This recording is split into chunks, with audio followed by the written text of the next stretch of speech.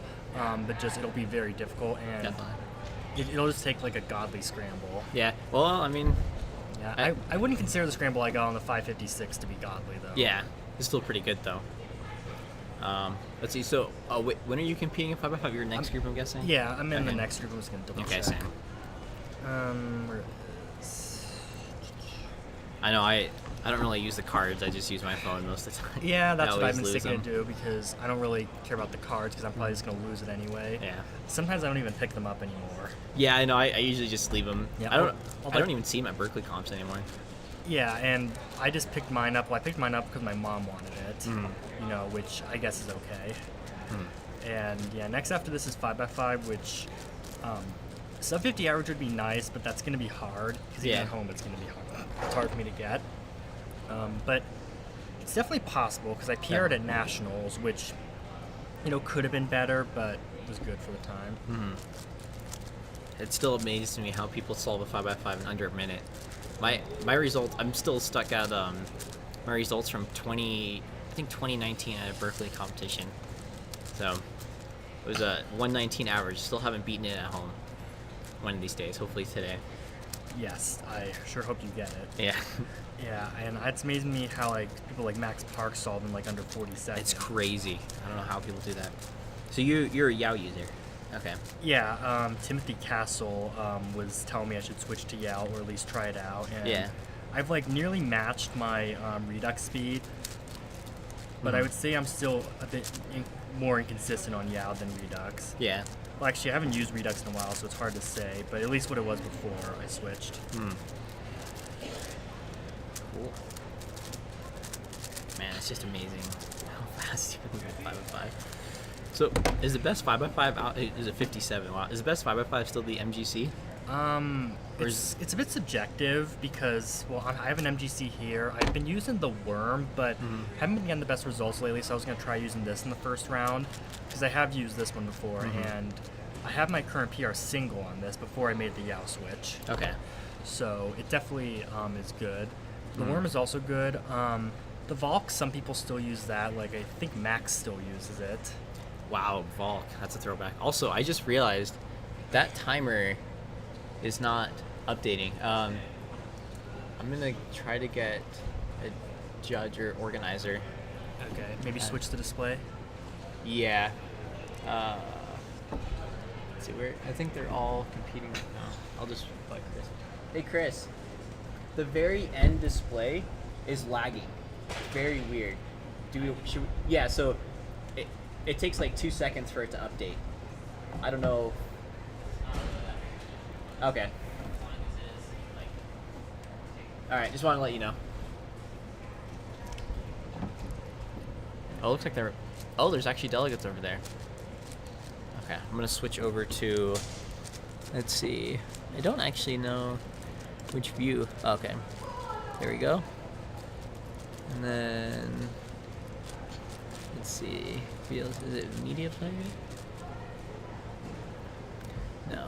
Okay, I'm not sure how to change that, but maybe. Oh no. Okay, I shouldn't mess with this if I don't know what I'm doing. So there's chat.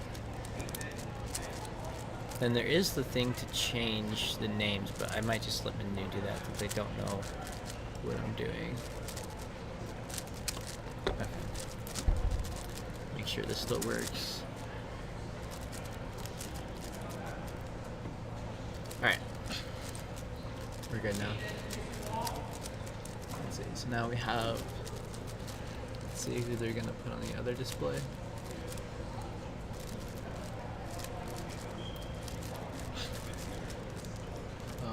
That's the thing with 5x5. It can sometimes take quite a while for the seats to be filled, especially with scrambling.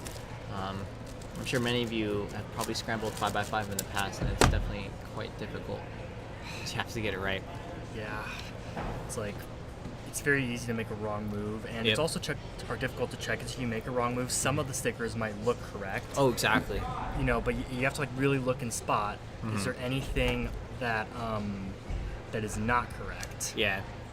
So yeah, you really have to check it, because I think that one would be the easiest one to accidentally give out misscrambles to. Oh, most definitely. And if someone gets like a world record single or average on it, then I mean, even just checking the scramble would be difficult.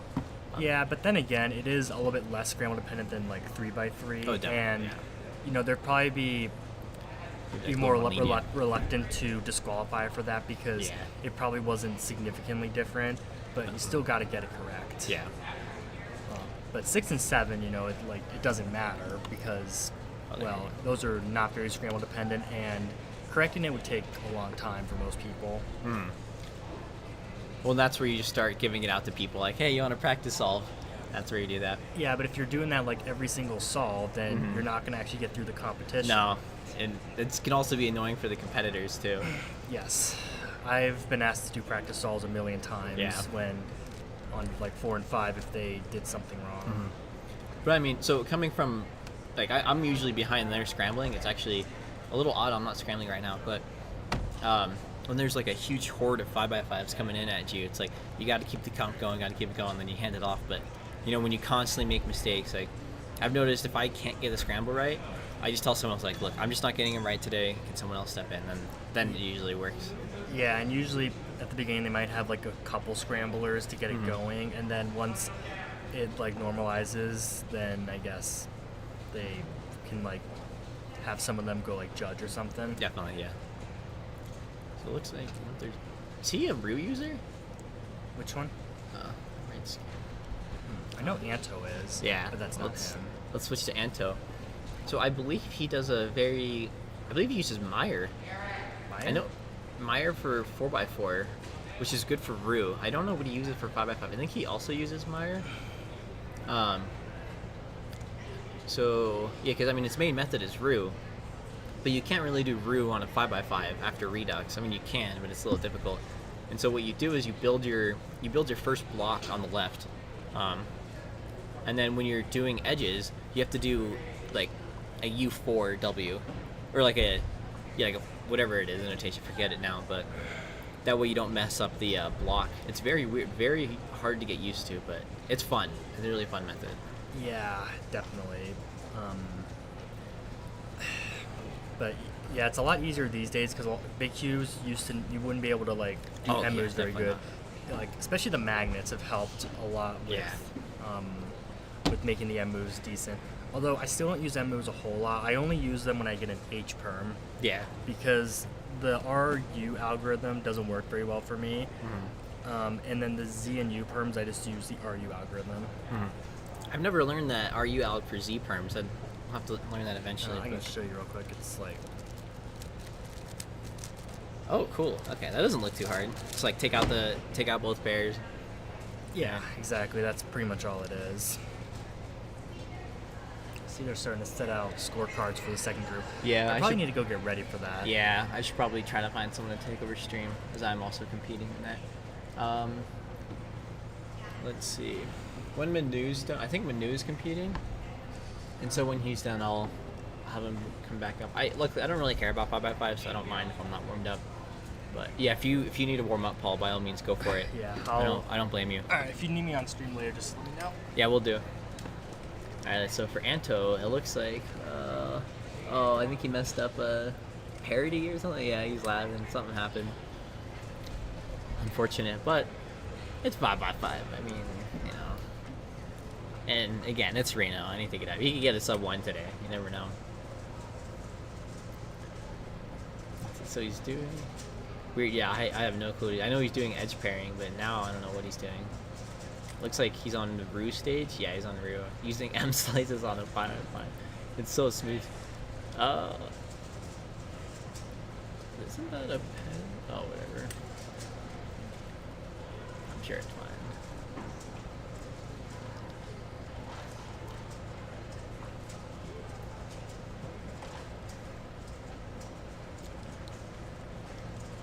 Yeah, no, he's just practicing the algorithm thing.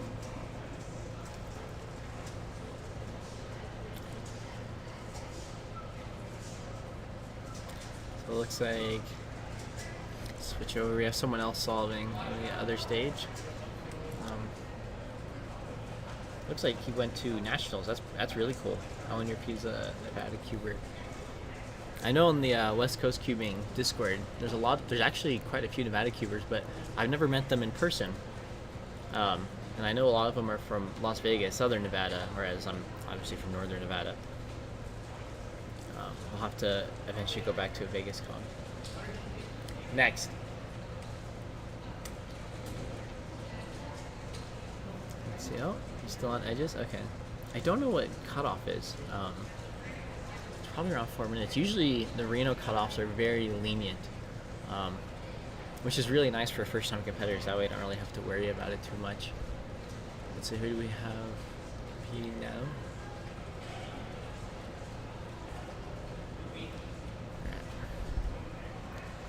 Wait for him. Looks like he's almost done. The other guy's setting up the camera. It's on Ola. Nice. A little locky, but still pretty good. Final option. Oh, now he's on the Z perm. Oh, so that's what's so hard about M slice is on a 5x5.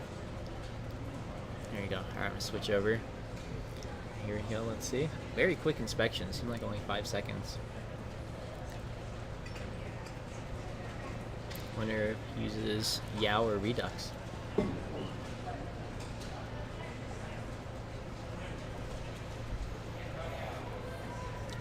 So it looks like Caleb Yao is also competing, but again, it's really hard to put people on the stream, especially because only 2 stages. Oh, actually, never mind. It looks like we actually have Caleb. Next.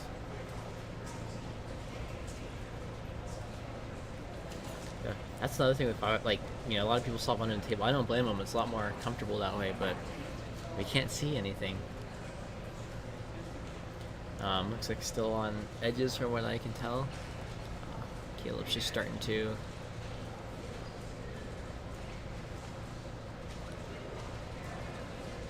I can't see anything. Dang. 5x5. Okay, so for me, it's a very like love-hate relationship with 5x5. I used to practice it a lot. I wanted to get really good at it, and then I got to like 125 average. Like, okay, this is pretty good. Then I got my 119 average. It's like, okay, I'm probably never gonna beat this. I still haven't beaten it today, but like now people are getting close to a minute, like a minute, 5 minutes, 6. Like, how do you do this? It's so cool to see all these people get so fast at 5x5, especially so quickly. I wonder how they do it. I've heard it's an event where you want to do slow turning on edges, and just kind of make your solve a lot smoother. So yeah, it looks like both of them are under the table solving. Let's see. Oh, 152. Okay, dang. Doesn't look too happy with that. I'll switch over. Looks like still on edge pairing from what I was able to see.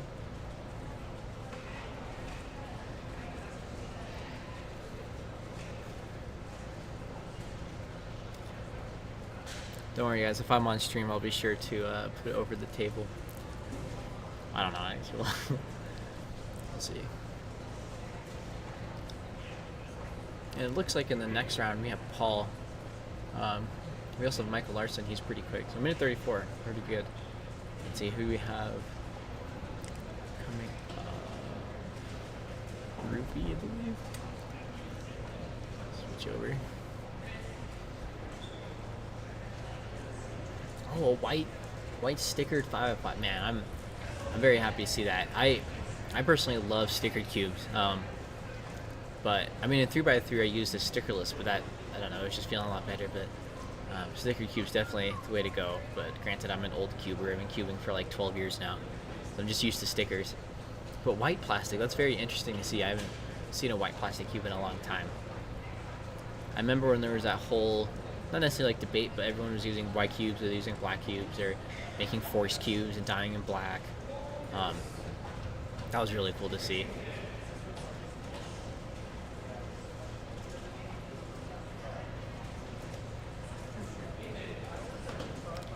It looks like still on edges. Who do we have on the other stage? Looks like, I don't know.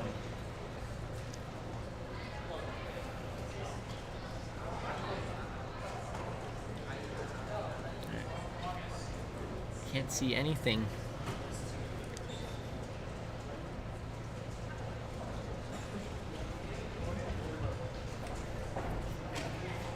I'm not sure if there's 2 rounds. I can check, however. So WCA Live 5x5 cube first round. It would have said final. Yeah, so there's 2 rounds of 5x5, luckily. Let me see if I can find anything for 3x3. So 3x3 cube is currently being entered. Let me switch it over so you can see someone solving. So currently, it looks like we have Paul Malvian first with the 734, Michael Larson second, 843. Ruby with 867, Caleb 9.11, Jason 962, Jason Wong 1039, me 1060, Sebastian Stone 1080, 1096. Okay, so a lot of people around 10 to 12 seconds. Wow, 20. The last 12-second average is at 21st. So Reno people, they've gotten good. Wow, that's really great to see. Looks like cutoff for round 2 is at 20.19. Wow, that's fast. I wonder if they're going to increase that, because that is a very difficult time for round 2. Let's see if anything else. No, nothing else is being entered currently. Oh shoot, I accidentally exited the site. Yeah, it's just 5x5 going on right now. Let's see, so it looks like he's still on edge pairing. Looks like a Yao user. Looks like the white cross is solved on the bottom. It's always great to see the diversity with this method. I've been very tempted to switch myself, but I just have not put the time in. If anything, I was practicing magic for this competition. So I hope magic goes well. I'm very nervous for that.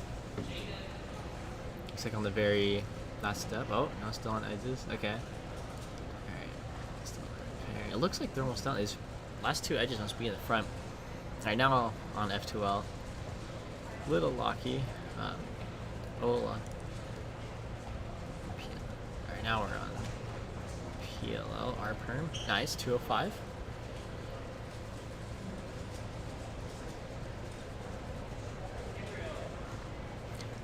It looks like I might be getting called up soon, so hopefully we can find someone else to take over the stream.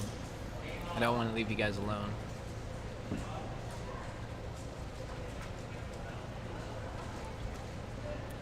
Yeah, no one's on stream, unfortunately.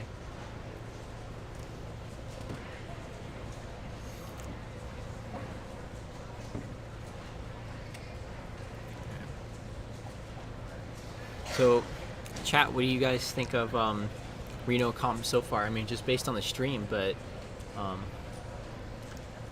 you know, from what you guys have seen. I mean, I guess it looks very similar to like a Bay Area comp, but I can tell you the feeling is definitely very different. Just very small. You know, we're not in the Poly ballroom, so you can actually see everyone here. Like, you kind of get to know everyone here too. Oh, we get some. I think his name is Ethan. Oh, now we're getting Jason Wong on the stream. Let's see where they're gonna put him. All right. I believe he's a real user. So I wonder if he uses Redux for 5x5. Probably. I mean, definitely not Yao. It wouldn't make too much sense. But yes. Looks like on the other stage you have Jaden. Oh wait, never mind. He's walking by. Maybe that's Ethan on the other stage.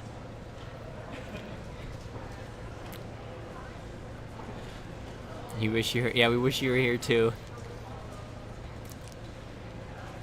It's always fun having more people.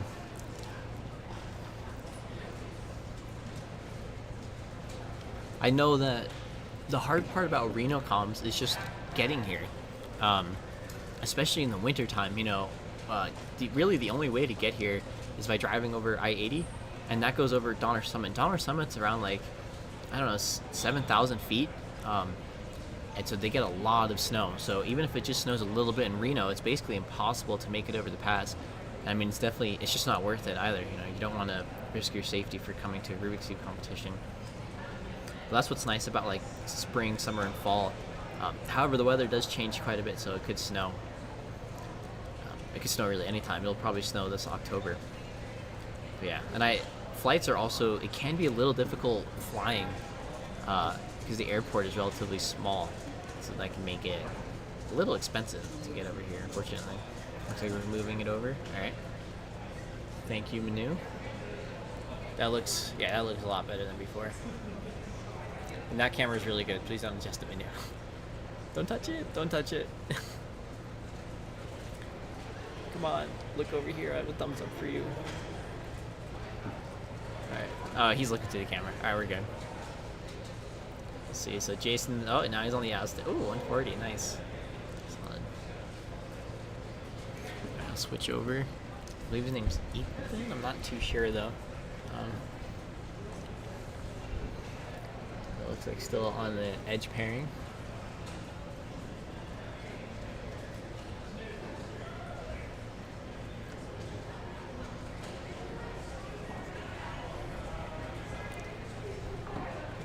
Are we getting someone else? No?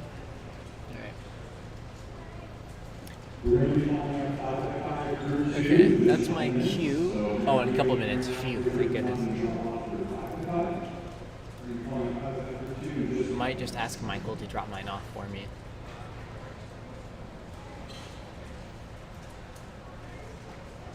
So it looks like we're still on edge pairing.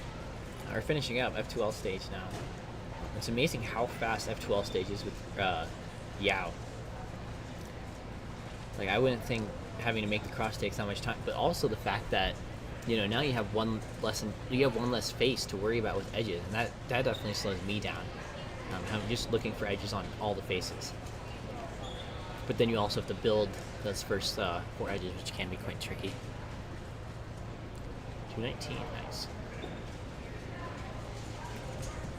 Alright, don't hold it down too long, don't switch to 4-pad. Okay. Oh no, that's a Gen 4, my bad.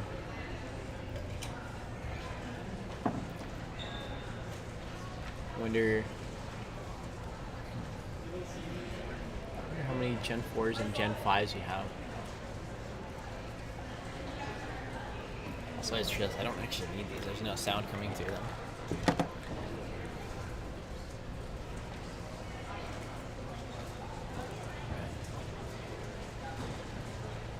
And not too much going on. Just looks like we're just finishing up the rest of the group and scrambling the rest of them.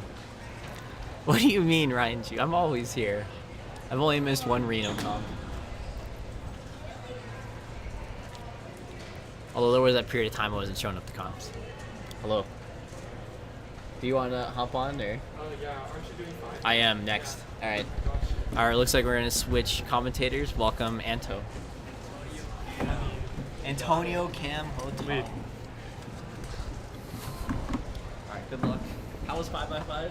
Bad. Oh, sorry. Why is Ryan here? I don't know. Damn it, Ryan.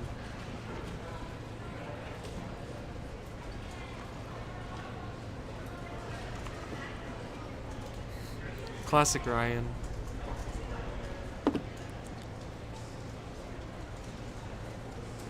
Right.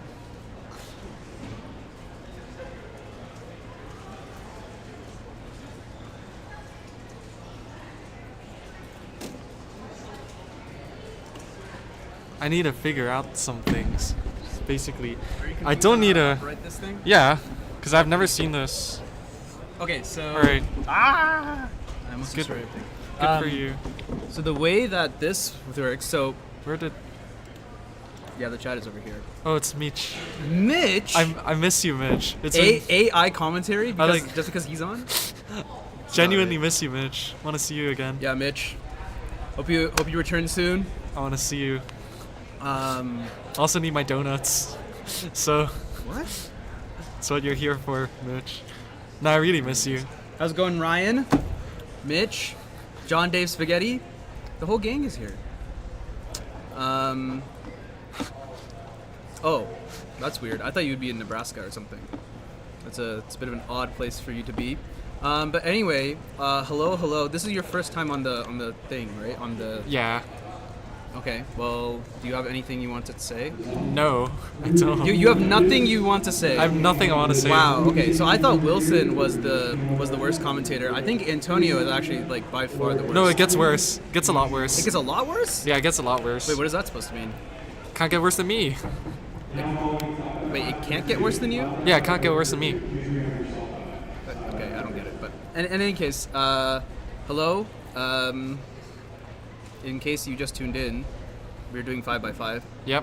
in Reno, Nevada. Most notably, not Dallas, Texas. Unfortunate.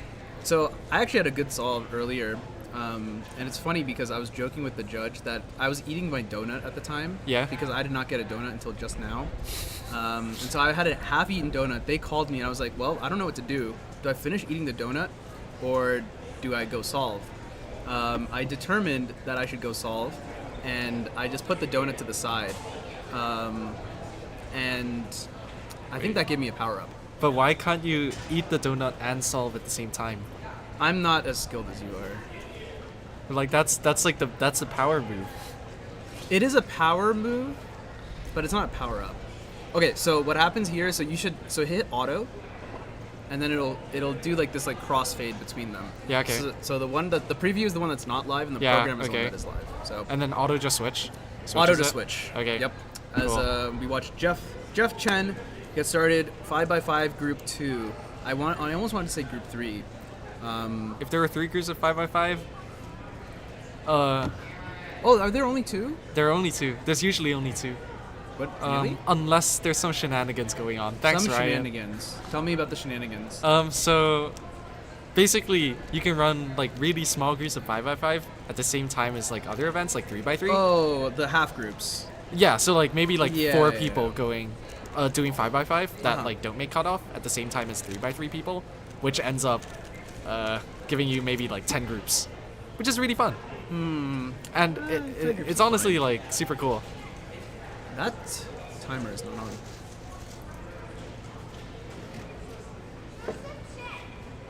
This person is gonna get an extra, probably because the timer isn't on. So we well- should replace. You should replace that timer. Did replace that time. You might need to replace it again because it keeps turning off. Yeah, it turned off for me when I had my solve, but not like it matters. The one Because- that Cameron's on. Because when it turns off, it also goes into 4-pad mode. Like, I don't need this. Yeah, you don't really need it. We're not doing blind. I think it looks cool. It looks cool, but it kind of hurts my ears. So Yeah. you know what? I don't need this either. Exactly. Um, There's no point. I'm just, what is the word?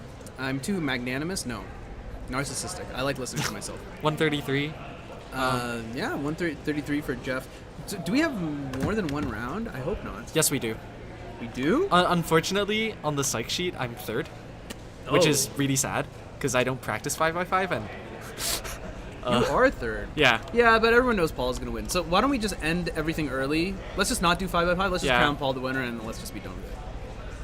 Yeah, that's what we should do with OH as well, so we have fewer rounds, right? Yeah, I actually agree. I think that's a good idea.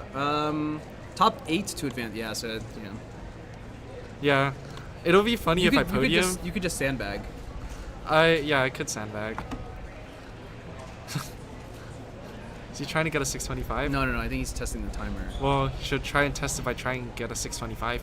Oh, okay. Because if you can't get a 625, like, are you What? really? Is the Oh. timer really working? Don't think so. Isn't so? I saw a post on CF, and I don't know. Maybe this is fake news. I saw that someone said like the distribution of like final digits is not even or something. Yeah, that sounds like what I've seen. I'm not sure if it's true.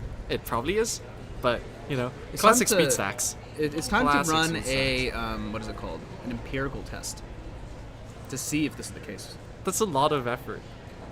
But I Yeah, guess but think about it, dude. We have competitions. At this point, we're having a new comp every hour. yeah. So we could just like devote one timer just for this.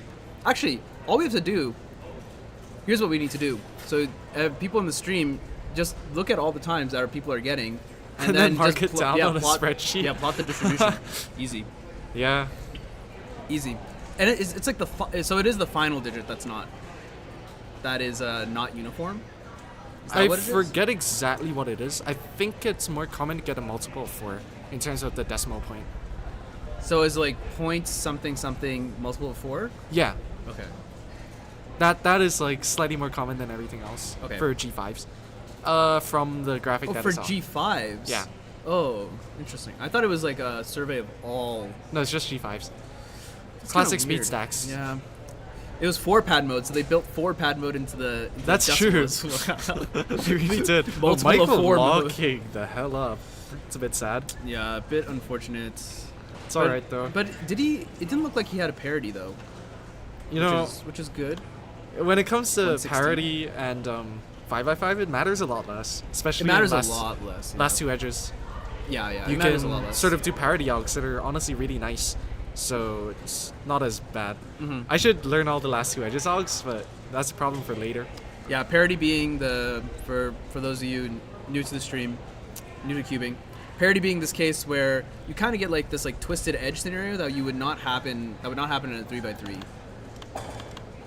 And does it also happen on 5x5 because of the oddness, evenness of slicing? It's based on wings.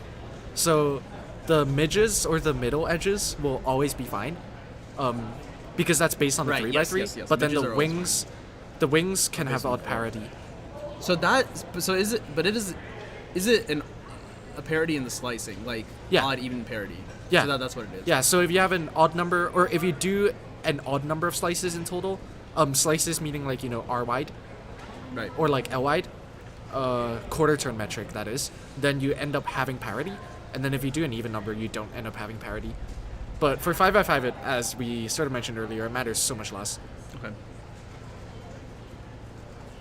Oh, the data. God damn it, Ryan. Let's see. Yeah. Oh wow, that is a big difference. Yeah, so it's that. We can see there's like a few dots at the top. Yeah, it's sorry, it's a bit hard to see. Yeah, there's like a lot of dots at the top. When it's a multiple 4, but then for G4 timers, that's not the case. And this is based on,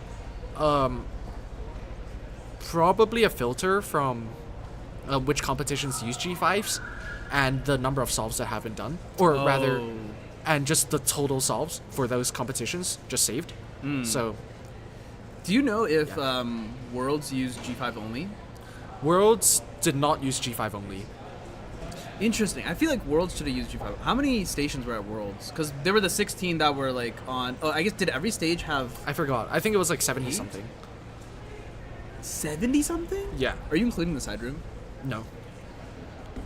70 something? Wow, that seems like a lot. I feel like we did not. Maybe it's see- like 72. Actually, I guess 72 sounds right because 16 per. It's 16, 16, 20, 20, if I'm not mistaken. 16, 20. Oh, I see. Okay. Then you have Jason. Jason is a Hoya solver on 5x5. This is the correct spelling, I think. Yeah. He's a yeah. Hoya solver. Yeah, so he's a Hoya solver. So like pretty much That's pretty much the wild. only Hoya solver in the world. Not really. It's like Might as well be. I mean- he's on an island all on his own. there's even fewer Meyer solvers out there. So Really, there are more Hoya than Meyer. significantly more. It's That's not even kind of close. surprising, actually. The thing is, Hoya is not a bad method. It's really fun to use, I and see. the good thing about Hoya is that look ahead is really, really easy Yeah. on it. Even though you have to turn a bit faster. So let's actually do a cut because as interesting as Hoya is, it's not as interesting as next competitor we're gonna bring onto the stream, which is Paul Mavi. Yeah, We can keep you up to date with Jason solving as well. yeah. Because we have him in another little second monitor. Especially when it comes to like finals, Jason can beat me, which means I could come like not third because of Jason. So You should hope that he knocks you out of top 8. That way you don't have to do yeah, solves. exactly. Oh wait, that's actually really true. Because it's top 8 finals, we could do 5x5 stationary, although realistically that wouldn't happen. but that means that I don't want to get top 2, right? It's good to Right, know. right, Jason got a 115. Yeah, I mean pretty solid. Yeah. Yes, and then I think a lot of oh. A lot of competitors will kind of do big cubes kind of under the table, so that's one disadvantage of having the low camera setup. Yep. But it is what it is. Yeah. I solve 5x5 above the table. I also do above the table Yeah. actually, but I can totally see but I also don't solve that much 5x5. So, because if you solve a lot, then it makes sense that you want to hold it close and in a relaxed position. But for me, solving 5x5 basically only happens at comp. Oh so. no! Look ahead for me is easier when it's above the table for some reason. That Probably makes because no I sense haven't. whatsoever, but- Probably because I haven't done it enough. But Well, I mean, someone whose look ahead was pretty good. It looks like was Paul 54.04. As we mentioned earlier, I mean, by and far the favorite to win 5x5 today. 51.21 official average. 44.90 official single. Both of those are good for top 100 in the world. So yeah, I mean, no one else is really close. change the competitor label real Oh yeah, quick. yeah, you're right. But yeah, so this is Cindy over here, and the thing is, how do I put it? Cindy is the reason why I started practicing 5x5. It's like we got a rivalry going on. Yeah, so What the? back What is when- this? A white? that's Ruby's 5x5. Ruby unironically uses that as her main 5x5. It's a Valk 5. It turns alright for a Valk. I really don't like turning Valks. But it's so ugly. Yeah, I can't look ahead on it, so I always get 125s on it, which is really bad for me, even when I'm out of practice. So yeah, I can't use that cube. Although it turns alright for a Valk. Doesn't turn good. I don't like Valks. Okay. But yeah, the reason why Cindy got me practicing 5x5 is because which comp was it? I think Basque 45. That's Berkeley time. There was 5, 6, and 7. So back then I was averaging say maybe 130. Okay. Was I using Meyer at the time? Yeah, I was. So I was using Meyer at the time, averaging about 130. And then so Cindy and I were racing to see who would win the average, because A achieved the Valk 5M. But anyways, yeah, we were racing to see who would get the better average, and then just on her last solve she got a 113. Oh. Which was, I believe, faster than my PB single at the time. So I was pissed. So I started practicing. Yeah, Really- that's pretty much all it is. Really lit a fire in your belly, huh? Yeah, and now Ruby got a 103 single, and now I'm pissed again. So once I'm Aw. done with the grind, No one is safe from Antonio's rage. once I'm done with the mega grind, I'm gonna start practicing 5 again. But you're only gonna actually do mega official if you get 5 blind mean. Or a world's qualification comes up. Either one, whichever comes first. Okay. Cindy with a 129. She looks pretty disappointed with this one. Yeah. What does she average now? Hard to say, because she's switching to Yao from Redux, but then she doesn't okay. she doesn't practice enough, so it's Okay. hard to say. Okay. But yeah, in terms of that, it's not bad for her average, and definitely not bad for Yao. The other side we have Jaden Lin solving. Yep. I don't think Jaden is particularly fast at 5x5, but he's actually slower than I am, so therefore he's a complete nub. You have 142 average. This is really old. Yeah. It's from a long time ago. This is when Kevin? Tantathorical? Yeah. This is from when I randomly borrowed his cube because I didn't have a cube. And Yeah. it was way better than the cube I had. And so now this is unbeatable. Makes sense. I'm never gonna beat that. Well, if you get a real 5x5, you can probably beat that. Yeah, maybe. I mean, the current one I have is one that I'm holding from a lost and found, which is pretty decent. Yeah, that's actually not that bad. It's not as bad as your 4x4. Oh yeah. Your 4x4 The is 4x4 is atrocious. It's terrible. I don't even know what it is. Yeah, have fun scrambling. Is it a tomorrow. Wuchue or something? Yeah, it is Wuchue. Yeah. Oh dear God. Yeah. But I'm gonna get an upgrade because from the group order, Oh, true. from the what did you get? ZI cube. I don't know, whatever you suggested. Probably the Aoshang. Oh, I don't know. I'm gonna get no. How strong is a 5x5? Right? Yeah. Wait. No, No, I- 4x4. I- Aosu. It was an Aosu GT. That's it. Aosu Worm. That's it. Yeah. That one unfortunately is currently the best 4x4. It's really sad. Because GTS 2M is now unavailable to buy. Also, How I come? believe Is it because of some molds? it's issues? old. It's an old cube Okay. from I 2018. mean, I remember it coming out. So. Yeah. Jaden messed up edge pairing earlier, so That's why the solve was like pretty meh. Yeah, 229. I don't know if Jeremy mentioned it when he was commentating, but we do have a cutoff at this competition. Cutoff being basically, so of the first 5 solves, one of the first 2 have to be underneath that cutoff time, which I believe is 2:45 here. So Jaden is guaranteed to get all 5 solves. You can kind of think of the cutoff as like kind of like an unlock. Sure. You know, if you do good enough on the first 2, then you unlock the rest of the solve, or the rest of the average. I'm not sure who this competitor is, but looks like they got Brianna, if I'm not mistaken. Okay, nice. Yep, 127. 127. Nevada Cuber? Yes. It's very interesting to see kind of like the mix of like Nevada and basically NorCal, I want to say. Yeah. Basically everyone here. It's what all Reno comps are like. It's basically Yeah. Sacramento plus. Sacramento is, I think Sacramento is barely a region, but. I think it counts. Also, TJ, I hope you're feeling a little bit better. Definitely miss you at the data entry. I think Eric is grinding hard in your steed.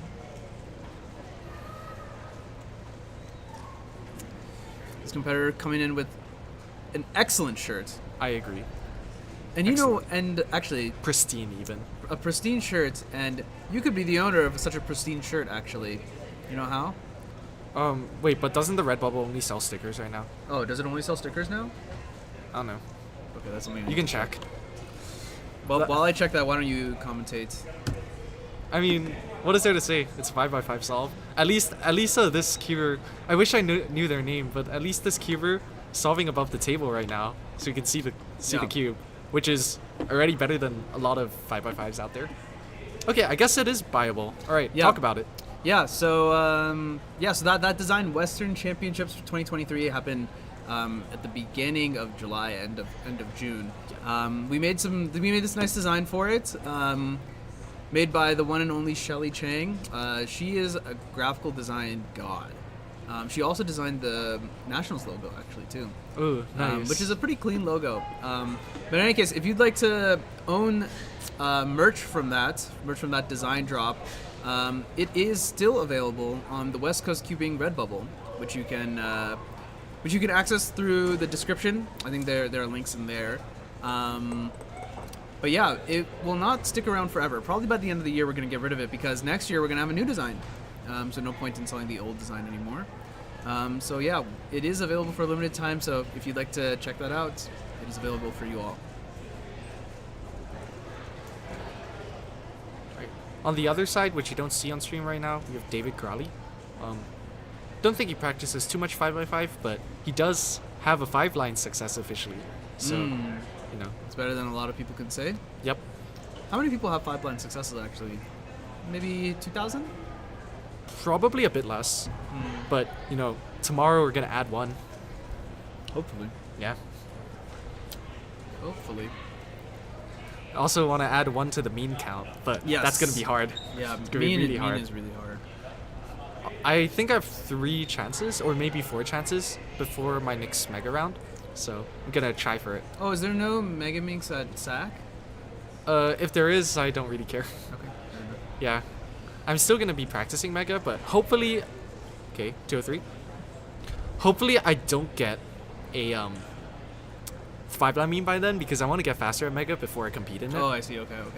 Like, that's precisely why I set the constraint for myself, just so I could get a lot faster. What is before your doing goal? it. Sub 40 eventually. Oh, okay. That's like that's punching pretty high up there. Yeah. I know I can do it. I've traditionally, or at least for cubing, if I have a goal and it's like pretty hard, I'm usually able to do it. So I have the motivation to do it, so That's it's gonna good. happen. I think half the battle is motivation, because Yeah. sometimes like you set a goal, and it's like, oh yeah, like I'm totally gonna achieve this goal, but then the motivation fizzles, and then next thing you know, it's been like a month, 2 months past like the deadline you set for yourself, and you know it just doesn't really improve from there. That can happen, most certainly. That's why I think motivation a key factor. It's like David towards the end of his solve here. I want to say he's on through. Okay, yeah, he's on 3x3 stage. Wait, is he? Yeah, I mean, I Yep. saw like M2U to M2. Yep, you did M2 to M2 cross, I so see, okay. fix that up. But it does look like, yeah, that's what I was gonna say. It looks like he did have a parity, so Yep. I'm gonna fix the parity. Oh, never mind. I thought that was like Tulip Goal. I thought it was a Tulip Olo, but it must have been the dot case, I guess. Yeah. 2:12.81 for David. Actually, it's slower than I had expected because that's also slower than I am. Okay, Manu. I don't understand. Like, it's just weird because I suck, so it's so strange when people are slower than I am. Well, it's actually significantly slower than his official as well, so. Yeah. But that's what happens when you stop practicing a lot more. Yeah, that's true. That's true. As we're watching Caleb Suh, Yep. also Bay Area competitor. He actually averages about the same as David. His official average is about the same as David, 2:01. But it looks like he's been practicing probably a little bit more because he's on wrapping up edge pairing, it looks like, right now. Do you still call it edge pairing for 5x5? I do. Yeah, I mean, I've called it that. Keaton calls it that. Everyone else calls it that. It's a Master Magic. Is that Jeremy? It's an Ultra Mega Magic. That's probably Jeremy. Jeremy It's advertising every size of Magic that I guess there is available. Oh dear God. Oh my goodness. Okay. As we watch Caleb wrap up here and Jeremy get started. Yep. It's like OLL now. No, that was F2L4 into OLL. U perm to finish. MU U perm on 5x5. Then The cross-handed timer finish. stop. The classic. The classic when stuff doesn't go your way. Yeah. But yeah, Jeremy's solving at a good height here, and it's a little overexposed, so it's hard to see. But 3 sizes of Magic there. Unbelievable. What is your opinion on Magic as the unofficial event of this competition? How am I gonna put it? When Magic's happening, I'm gonna be eating. Still? No. But I'm gonna find a way. You're gonna eat one of the Magics, maybe. That'd be a good thing. So there's fewer Magics to go around. I don't know if that would be good for your guts. It won't be, but it means there's fewer Magics to go around. I see. So Antonio very vocal about his vehement hatred of the former official event, Rubik's Magic. Yeah. To be fair, There's a reason why it was former. Yeah, I was gonna say. I think Magic. It's a good thing that it got removed, Thanks, but Mitch. some people think otherwise. Jesus Christ, Mitch. No, yeah. In terms of Mega, going back to Mega, because I want to talk about okay, it. fine. He wants to talk about Mega. F2L is so hard. It's so I think F2L is- difficult. I guess F2L is pretty hard. It's yeah. so hard. many Everything else is pieces. easy. Okay, Jeremy 122. 122. I agree. Virtual Cube. Virtual Cube is great. It's the future. I suck at it though, but it's great. It's great. Jeremy gonna use this opportunity to advertise a little bit. I mentioned it earlier. Magic, the unofficial event for this competition, happening after lunch, but yeah, I think F2L is really hard just because there are so many pieces, Yeah. man. Just an absurd number of pieces. And then it's like, there's so many tricks you can do with efficiency, which sounds like a great thing. Until you realize that there's too much you can do. Until you like try, yeah, exactly. Until you like try and execute on it. And it's Then just like, it's not possible. Yeah, it gets annoying very fast. But I agree. Like, I think I have the same thing for like any largish cube where there's like a lot of pieces. Yeah. The beginning is always terrible for me because it's the hardest to find all the pieces because there's just so many places they could be hiding. But Yeah. as like stuff comes together, It's it's easy. it gets easier and easier. It's to like figure out. 7x7. Center's unbearable, and then you get to your edge pairing, and it's so fun. It's like euphoric. Well, okay, edge is also unbearable. But, For me, it's because I use Meyer. I don't have to look at the bottom, oh, I see. so okay. so it's euphoric. Yeah, I It's mean, great. I love it. yeah, but then the first couple suck. The first couple are terrible. Like, cause I do Yao. Oh, and yeah? The first couple are still terrible.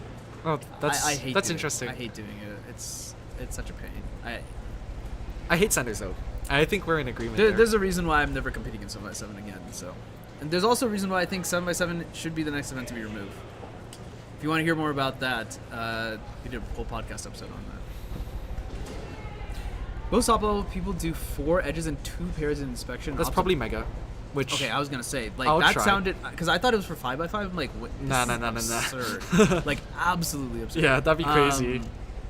and opt to block build mainly. 4 edges and 2 pairs. That's interesting because I feel like I can do 5 edges actually. I can as well. 5 edges is not particularly hard.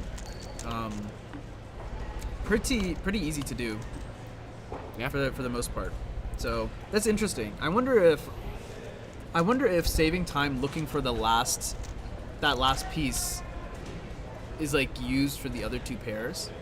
And I guess the other thing is that if you don't do that last piece, if you don't plan that last piece, it gives you a little bit more flexibility in the last 2. And then also like inserting the edge is not that bad even if the pairs are there because you can just move them out the way.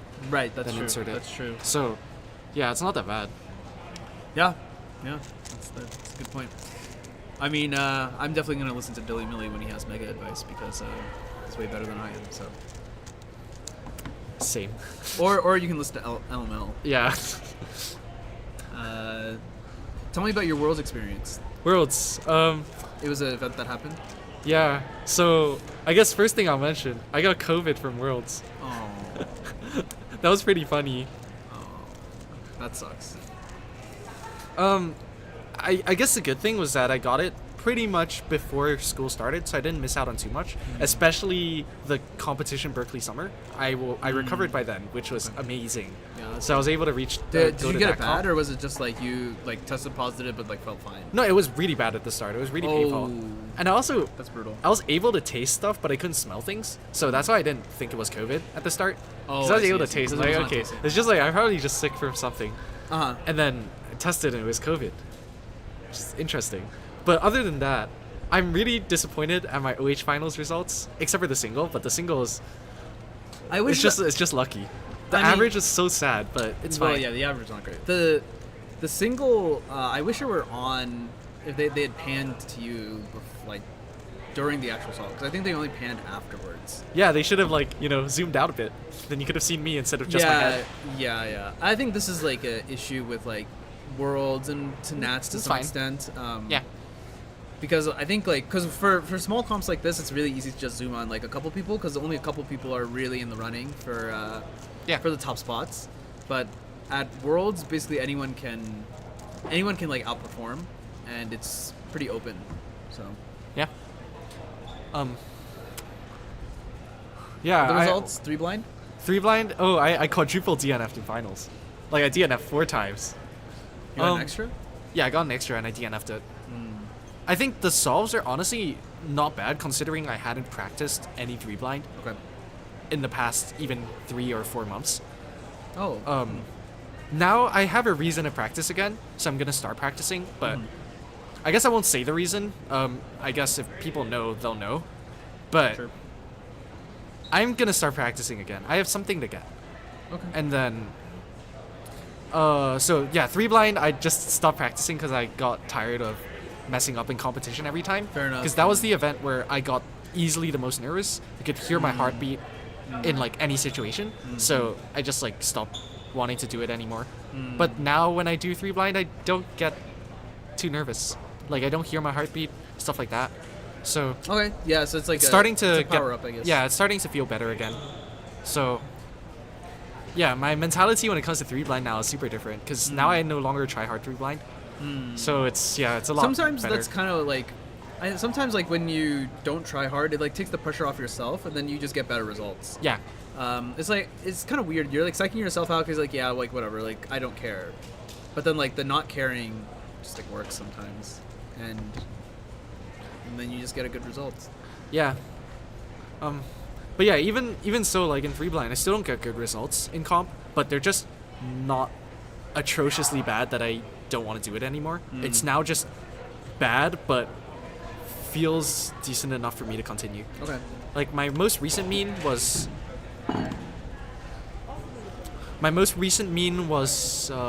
what was it? 19 something. That felt terrible. All 3 solves were garbage, but it was still a PR mean, and I hadn't gotten a PR mean in like 1.5 years at the time. So yeah, I was getting like super annoyed. But the mean was bad, but at least it's not, a 22 mean, which for Right. me was beatable even since 2021. What do you think of Tommy getting WR in finals. Yeah, he's been getting a lot of world records in finals, so I not mean, too surprised about that. It's just absurd. Like, it's That crazy. guy is really Crazy. funny. Like, he is really funny. He's also built different. Like, he just is built different. I Yeah. think this is something that I mentioned. I think when I made that highlight video for Nats. I think like the best competitors, like the ones who belong in the Hall of Fame, shine under pressure. And I don't know, like the man just does not feel the pressure, I guess, or something. I don't know. He does. He does. Well, he's able to convert that into just like raw performance, I guess. Yeah.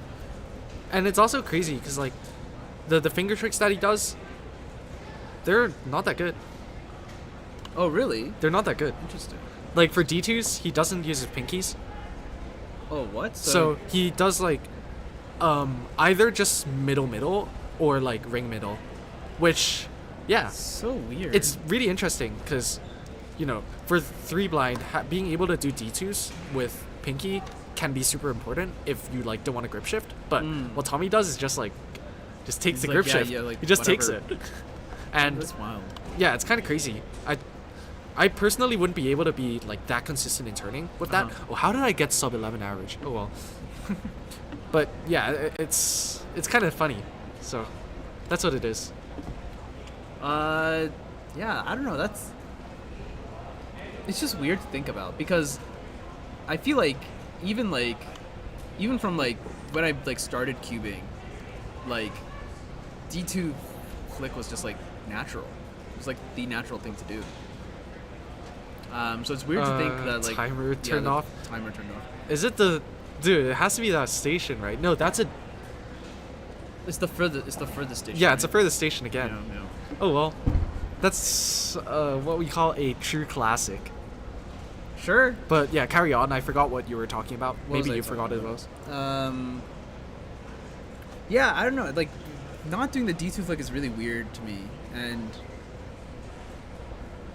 I guess that I don't know. Like, why? Like, is it known why he doesn't do that flick? He just doesn't use his pinkies. But That's like, about it. why? I don't know.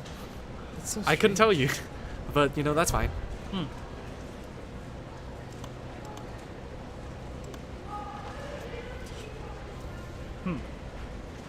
How's the rest of your? Scorecard. That one is mine. Probably that one. I don't see it. How's the rest of your world's experience? Did you get to tour around Korea? Maybe not because you were sick. No, I did. Okay. It was honestly nice. Like the food is great. You know, I miss Asian food a lot, so being able to eat that was super nice. Yeah. But yeah, like touring Korea is like fine. You know, I've been to Asia a lot, so or like Asian countries a lot, so it's not like it was too special for me. You know, I've been to Korea a few times, been to Okay. Japan a few times as well, but just, you know, being back in Asia was really cool. Mr. Worldwide out here. I think other parts of Worlds, honestly, like the part of Worlds that I really enjoyed was just meeting the other Resolvers. Okay. Did you guys have like a meetup or something? Yeah. It's always like that for me at Worlds. My first Worlds experience was pretty much categorized by being around the Resolvers. World 2019. Yeah. Just because at the time that was pretty much the only community in terms of cubing that I was a part of. Sure. Because you know Hong Kong cubers didn't really talk to me then. They barely talk to me now even. So. You don't mind if I grab your car, right? Yeah, I don't even like. It's not. I'm not even that connected to Hong Kong cubers right now. Really? Yeah. But. Yeah, other stuff like I that. realized we should have switched the thing, but whatever. Oh, that's fine. That's fine. I'm gonna switch it to this anyway, since if we're gonna do story time, we might as well do story time and display some results. So. Yeah. But we're only 2 events in, right? Yeah. We've only done. We have 2x2 next. And has everything been entered? 57 competitors. That sounds about right. Yeah, let's see what made the second round. You would need a 2019 average. So Chris barely didn't make it. It's kind of funny. Unlucky. He got a PR single though. He was kind This of is happy half, about that. right? It's a little bit more than Yeah. half. This is actually probably 75% now that I think about it. What? This is probably 75% now that I think about it. Are you sure? What's 75% of 57? I have no clue. What are you asking me, dude? I'm out of school. Oh, no. Interesting. This is like a very random number then. 75% of 57 is like 42, so Yeah. it's a bit of a random number. I don't know how you got I don't know where you got 34 from. Okay, come on. We That's don't- like half, or a bit over half. It's like way over half. Yeah, but like not enough to be 75%. Okay. When did this turn into a roast? When did this turn into a roast session? That's fine. Anyway. My math is bad.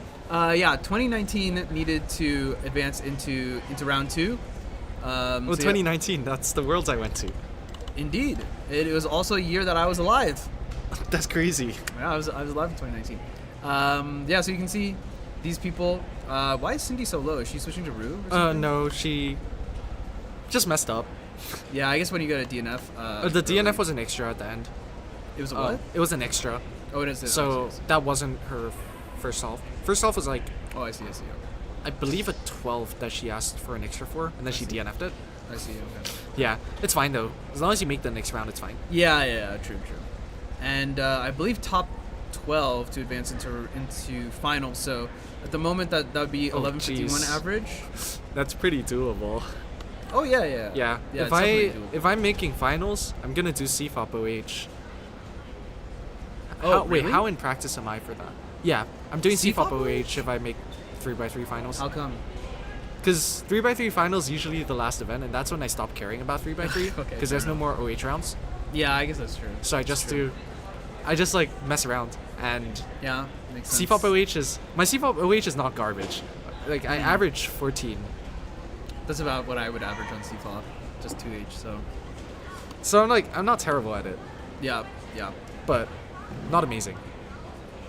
What was I gonna say? Yeah. So I think as of right now, it's actually pretty interesting. There's actually 2 competitors, both got 11:51 actually. Yeah. But the difference is the single.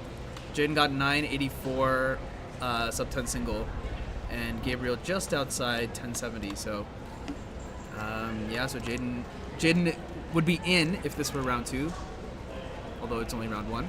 And that's about what I expected Yeah. to see. I think the psych sheet was showing 10 10. something. Yeah. Yeah. So this is about right. Also, this was the first event of the day, so people were warming up and stuff. Yep. We're lucky that it's not cold.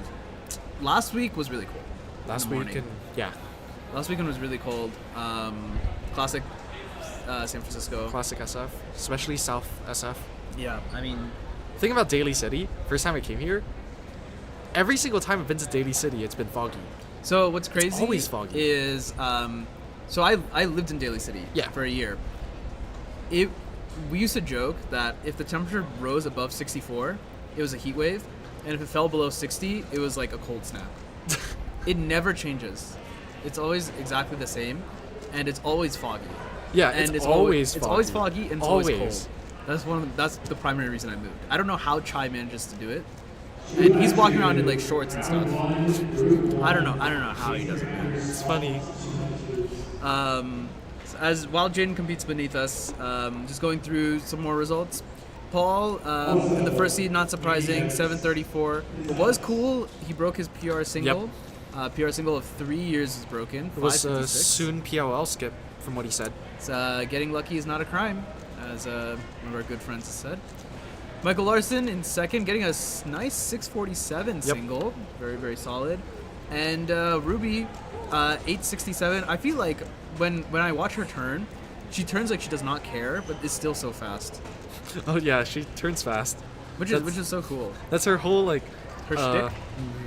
Yeah, whole thing. She just turns really fast, Yeah. and then doesn't know anything. Like she doesn't know full OOL.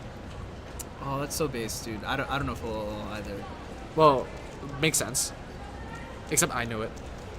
Makes less sense. I like never knew full OL. Like even when I was doing CFOP, I didn't know. Yeah, but full what were you averaging when you were doing CFOP? well, I sucked. It was like 13 average at best. Yeah, so understandable. Yeah, so that makes up your top 3 podium. At the moment. At the moment, yeah, for round 1. I don't know if all results for 5x5 are entered. Actually, it looks like exactly 0 results. Nope, never mind. Okay. Couple results in so far. Obviously, like half of the Field still. Well, I know this guy's not showing up because he's sick. And I know this guy's not showing up because. Carrie's showing up later. Oh, is he actually? Yeah, he has a flight. Okay, That's coming I don't in know May. what he's gonna compete in, but because 3x3 is over, so Yeah. maybe he can compete in OH and clock or something. Yeah. And this guy's not showing up because he has a date. But yeah, so far 28 results entered. Yeah. It's a couple unfortunate DNFs at the bottom. But, Probably because of time limit. Oh, what is the time limit? I don't know, but if it's not 6:25, I'm gonna be disappointed. Okay. So we can take a look. But yeah, I think Yeah, that's Jason beat me this time or this round, so I'm gonna try and beat him back. I did get a 150. I think that was on stream as well Yeah. because I messed up my What I- parity alg, Oh, and then because I haven't practiced any 5x5 at all lately, just because the more fun event has been the thing that has been solved. the dodecahedron. Yeah. So I haven't practiced any 5x5 at all. Uh-huh. And as a result, like, I forgot how to, not really forgot, but I did the parity alg, or the first half of like one of the parity algs, and then the second half of the correct one, which That's I had kind of to amusing. fix later. So that's why that solve was so bad. And then all the other solves were bad as well, but because I haven't practiced, this is like a good way to warm up for finals. Yeah, I guess that's true. That's true. Oh, 113 came second. I might be able to come second for this. I hope I don't, but yeah. But yeah, I mean, there's no way you're gonna get first because Paul, obviously, we mentioned it at the jump. He's just not gonna be beaten, not at this event. Yeah, unless he Um, DNFs twice. which is Not gonna extremely happen. unlikely. I mean, yeah, so that's pretty unlikely. But yeah, looks like top 8 to advance. I don't know if anyone here is going to shake up that top 8. Not entirely sure. Don't think so. Nope. But more or less set in stone. I think probably gonna see most of these names. Oh wait, Cindy got a PR average. Okay, that's Yeah. that's pretty good actually. Tilting for you, or No. actually it's not tilting for you because I mean you beat her by a good margin. So Yeah. yes indeed. Confirmed Mega Main. Is this accurate? No. Or is Nolan's just spreading spewing. fake news. He's just spewing stuff like he always does. So absolute fake news. so like, you know. Yeah, take that with a grain of salt, as they say. But yeah, I mean, with all that banter done, because we are quite good at bantering, we have now advanced 2x2 round 1. I don't know how many 2x2 round 1 group 1. 4, if I'm not mistaken. 4 groups. I'm supposed to be in this group, and I don't care. So he's here. Yeah. I mean, at this point, you Like I might just do group 4 or something. Okay, fair enough. Because I know 2 weeks ago I got like a 2.7 average, Oh, which is really good for me. Really bad for the scramble set, but really good for me. okay. So, yeah, I don't see myself beating that anytime soon. I also didn't bring my 2x2, which also would do it. Yeah, that'll go a distance. David's sitting here at the station. I don't know what he's doing. Square one or something? Yeah, he's Kinda been looks like- practicing Squan. He Okay. says he likes Squan, which I don't get because I don't like Squan. Okay, well, you're just a hater. I got my official single and average and never did it again. That's pretty reasonable. There's that big red block. David doing a lot of thinking. Is he tracking, maybe? Hard to say. Well, this just ended up being a pretty typical CLL. 451. 486 on the other side. Yep. As you may be aware, or you may have guessed by now, yeah, 2x2 is a pretty fast event. Probably the fastest event we'll see. I don't think Scube will be that much faster, at least. Skew is gonna be slower. Um, I also didn't bring my Skew. I was not registered, but I have just registered for Scube. Sure. Did you hear about the? I need to find someone Skew to borrow probably. Did you hear about the E2 Pira from? Oh yeah, I saw Australia? it. Yeah, I think it was a Absurd. 2-flip. Yeah. I've gen better scrambles than that, so Really? yes. What is the best scramble you've done? Elijah's 0.75. I also gen another 6 Oh. mover last comp. Oh wow. Yeah. 6 is minimum. Yes. Then on 2x2 I gen a 5 mover, and I was in that group. Whoops. Oh. The scramble after that 5 mover was like cheated. one lookable. So cheated. did I get a Uh, faster solve? Yeah, I got it counting like 1.7 or something, which was faster than my previous PR single. Also, fellow Berkeley friend Ben, he got a 1.9 single on 2x2, which is Bad. faster than like a lot of other people in the club, Not bad. which is kind of funny because he doesn't do 2x2, but Yeah, makes sense. somehow is a 4 average despite not practicing anything. 2x2 is kind of just like that kind of event. Like Oh, it is. Absolutely. sometimes like the cards just end up in the right positions, and you just go from there. yeah. And like I mean, as you all can see, I think this is Scramble 1 that has that big big red block. So perhaps we'll see someone take advantage of that. Look at the psych sheets. It looks like Jaden, Lin, Caleb I'm Yao, sick. Michael Larson to make up the top 3. Jaden and Caleb actually having the same official average, 235. Yep. Only differentiated by the single. That's pretty cool. I believe the round that Jaden's PR is from was the round that my previous PR average was from, where all the scrambles were good. So yeah, that's what 2x2 is. You just like compete in it more, and then you eventually get something good. Yeah, I mean that makes sense. That's why I registered for SKU, because I realized after seeing that Pyraminx E2, that's like It's like you have to. yeah, like Like if you get a U perm, you know. like yeah, then like I'm gonna get a PR, and it's fine. I'll get that PR, and then I'll just never. Well, but then I could get something really good again. You can actually get I think 2 sledges also, where like I think all but 4 corners are solved, because that's like it's like minimum 8 moves or something. Yeah. Yeah, so Nolan, I saved Nolan's PR streak with the 5 mover, which was the most important really? important time to gen, because that was his 69th comp. Oh, that was the 69th one. Yep. So, yeah, the most important PR was at Berkeley Summer, and then he lost it at the Yeah, next comp, I mean, which he- is even better. Yeah, he did it on purpose. So it's on 69. Yep. Perfect. Stuck on 69 forever. One thing I realized, I'm actually coming up on my 69th comp, which Damn. is kind of crazy. Wait, I'm actually. Me too. That's Really? kind of scary. What is yours gonna be? I think I'm at 62 right now. Okay, so yours is Wait, that's really scary. Jeez. yeah. So yours is maybe gonna be October Berkeley. Maybe, yeah. A lot of comps before that. Yeah, maybe October Berkeley. Yeah, mine will be Bass 51 Belmont. So yeah, I'm looking Also, there's forward- gonna be clock at your 69th comp. That's Yes. unfortunate. Yeah. Clock at my first comp, clock at my 69th comp, clock at this comp as well, which I actually just completely forgot about. Until just Yeah, now. it's good that you forgot. It's fine. It happens at 3. So. And, I mean, no one is gonna beat Jaden at clock, and Dude, this clock, you can DNF. yeah, but Jaden is not gonna DNF. Even if Jaden gets 1 DNF at the beginning and then safeties all the other solves, No, yeah. like, he's still gonna win. So. But I guess, like, if you're going to Reno, I don't think the title of winning a Reno comp is that like special. Oh, close. Close. Jeremy is going for it. Jeremy is good. He's good at it, man. He's good.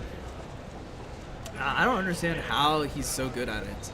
But yeah, Jeremy just fixing that timer, which seems to have been giving us problems all day. It seems like it's kind of just been turning off kind of randomly. Yeah. Which is really weird. I was wonder- hoping that my solve would get, or Turned my off on? timer would turn off, like, cause I got it was on the 150. So I was Oh, hoping the timer yeah. would turn off, but it didn't. You just want to slow the comp down. Oh yeah. Actually, I guess this is something. At least I'm not Nico.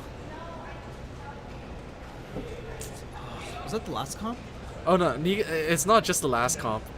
It's not just the last comp. Too many extras. He asked for extra every single time. Every single comp, the expected value of Nico asking for an extra, including comps that he's not at, is like 1. There's actually something interesting. Actually, a while ago when Varun was still... Can you switch? When Varun was still standing up and cubing... Is this a done... That was a done face. Maybe it was just a yellow-white thing. Because I thought that face was done. It looks potentially like an Ortega case. And I think, actually, this competitor, they actually ended up with a CLL. Yeah. F double sexy. So we're building a layer. But 1883, not too bad. What was I talking about? Yeah, so when you used to still stand in Cube, he actually had a very high rate of .06s. Sub .06s. Which is crazy. Oh yeah, there is a soft face on white. Interesting. Looks like that competitor went for blue instead. Yeah, because maybe you're solving a layer. Oh, I think okay, so. Like people using EG1 would love this. Would love the scramble set. Yeah, or at least the Egg one. scramble in particular. Man, I should have competed in 2x2. It's fine. I do Ortega. I use CLL, and I don't know any eggs, so like it doesn't really matter for me. The only reason why I know CLL is because like CMLL, so I just use those OGs. Right. I mean, really? You use those? Yeah. Those definitely have to be suboptimal. Oh, they are. Um, I'm not gonna sugarcoat it. They're I mean, bad. I know CLL is. Yeah. So can we see what's going on here? Because it's Edge also. Yeah. I mean, it's just perfectly built for Ortega. It looks like we're just seeing a lot of competitors build layers instead. Yeah. It's kind of. Interesting. Yeah. I Yeah, wonder that's if we very can- interesting. Yeah. I mean, maybe we'll see an Ortega solver really show up in solve. Or 2. ideally, you know, an EG1 solver. Well, yeah. I wonder if that was like the EG1 case that's, you know, diag pi. Because if it's diag pi EG1, then this is like PR single. Diag pi is really good. It's because it's the only one I know. That's why it's really good. But there were definitely corners that were oriented on yellow. Rip. Yeah, so I don't There's no think diag pi. I used to know EG1, and then I quit because Yeah, I grew fair up. Yeah, fair enough. Extremely reasonable. Like- yeah, I mean, Scramble 1 looked like it was pretty good. Looks like there was that big red block, three pieces of the red face done. Yeah, This it's a one with pretty the white funny, completely done. pretty funny scramble set, Yeah, so in it's my interesting. opinion. It's interesting.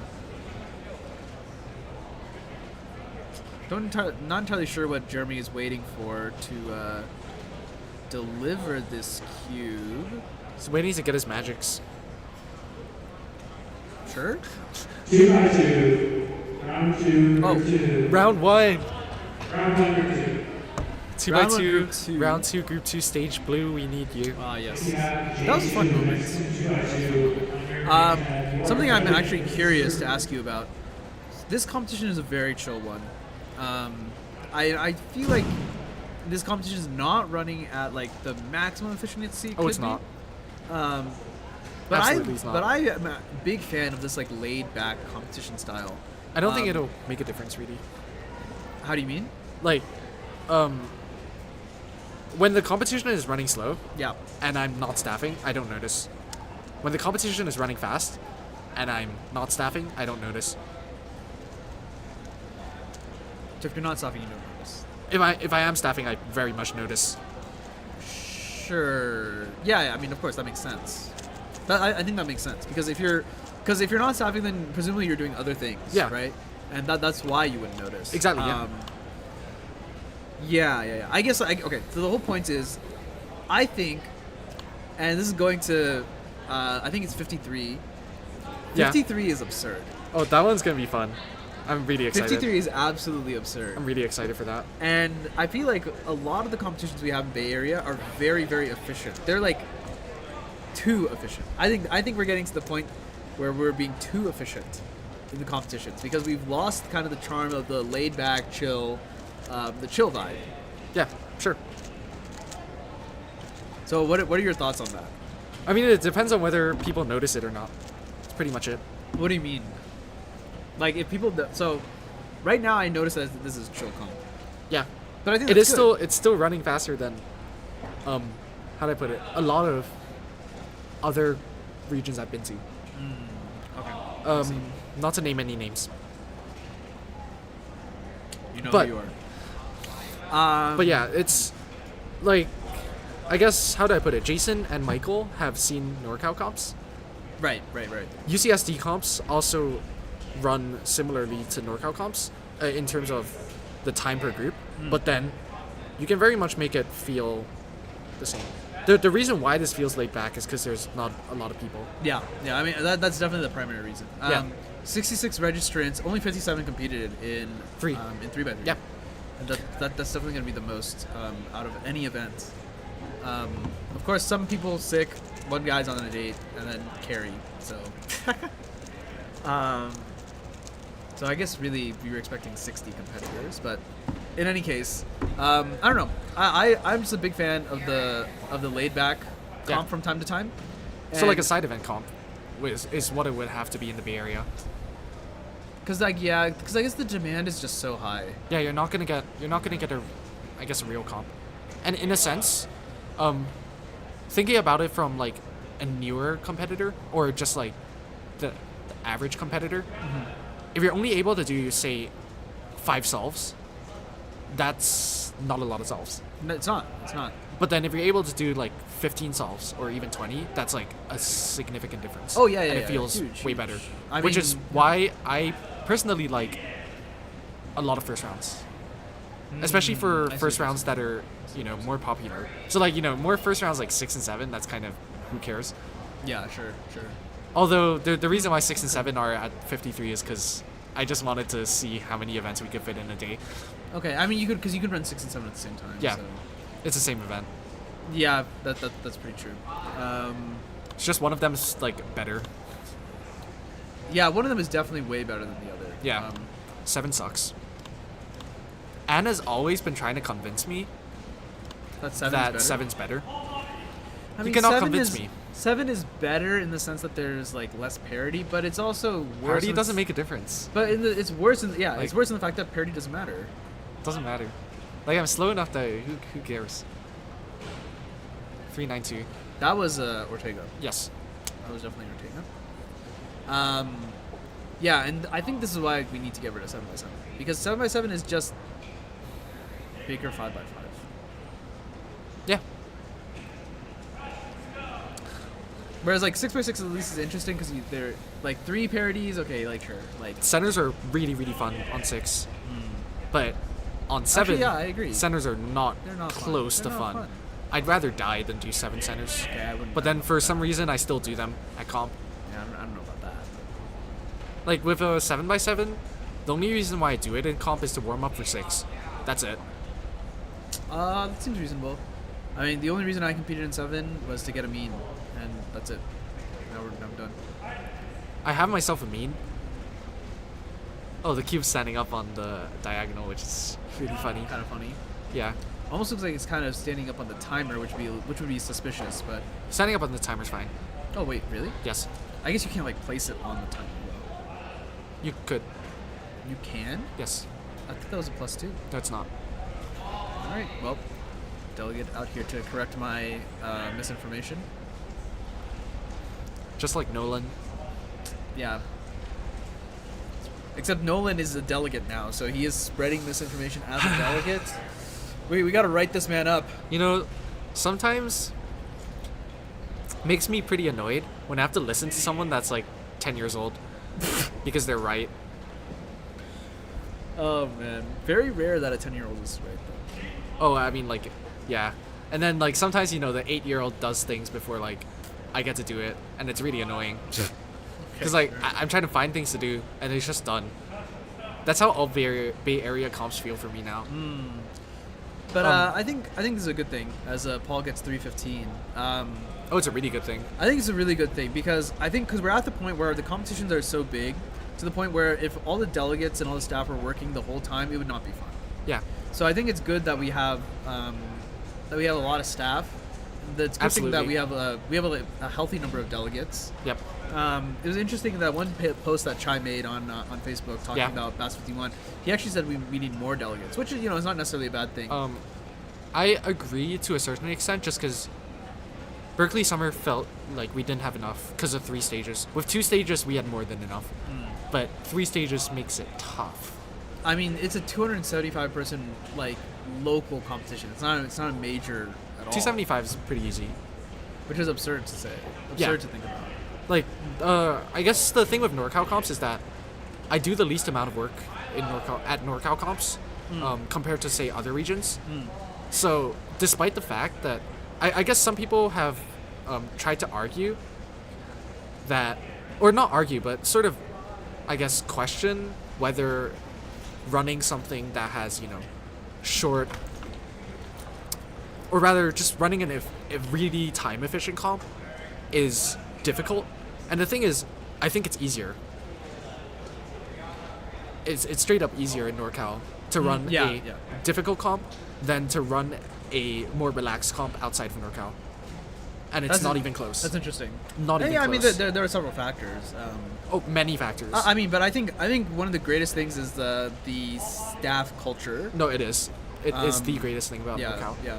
Because even though we still have to call up for like judges and stuff somewhat often, I think it's definitely worse in other places. And then also not having to find anyone and just having them be there and also be willing to help is very nice. Yeah. And then also, people actually getting to know each other is also super nice. Which is why people still do it. Yep. That's why I started staffing in the first place. Was just to get an idea of what's going on and just get closer to other competitors. One of my good friends now from Kentucky, Javier Gonzalez Napoleoni, I met him staffing at some random competition in Cincinnati. Yeah. And it's just I didn't know what to do, so I asked him because it looked like he knew what to do. And then we both kind of figured it out together. And he and I are still pretty good friends to this day. So join staff in your local competitions. Or take it once again. What do you think of this one? +2, no +2? This seems okay to me. I can't tell. You're just not going to make the call at all. Well, what if I force you to make the call? It's this or it's your head, I'll just say +2 because it's 2x2 and Jeremy won't care. Okay, that's interesting. Cindy doing 2x2. Known fact is that she doesn't do 2x2. As evidenced by accidentally doing CLL and then having to do the X2 to solve the bottom layer. Chai says was diminishing returns. Well, obviously, diminishing returns. If everyone is a delegate, then obviously, then everyone -1 being a delegate, it's going to be the exact same.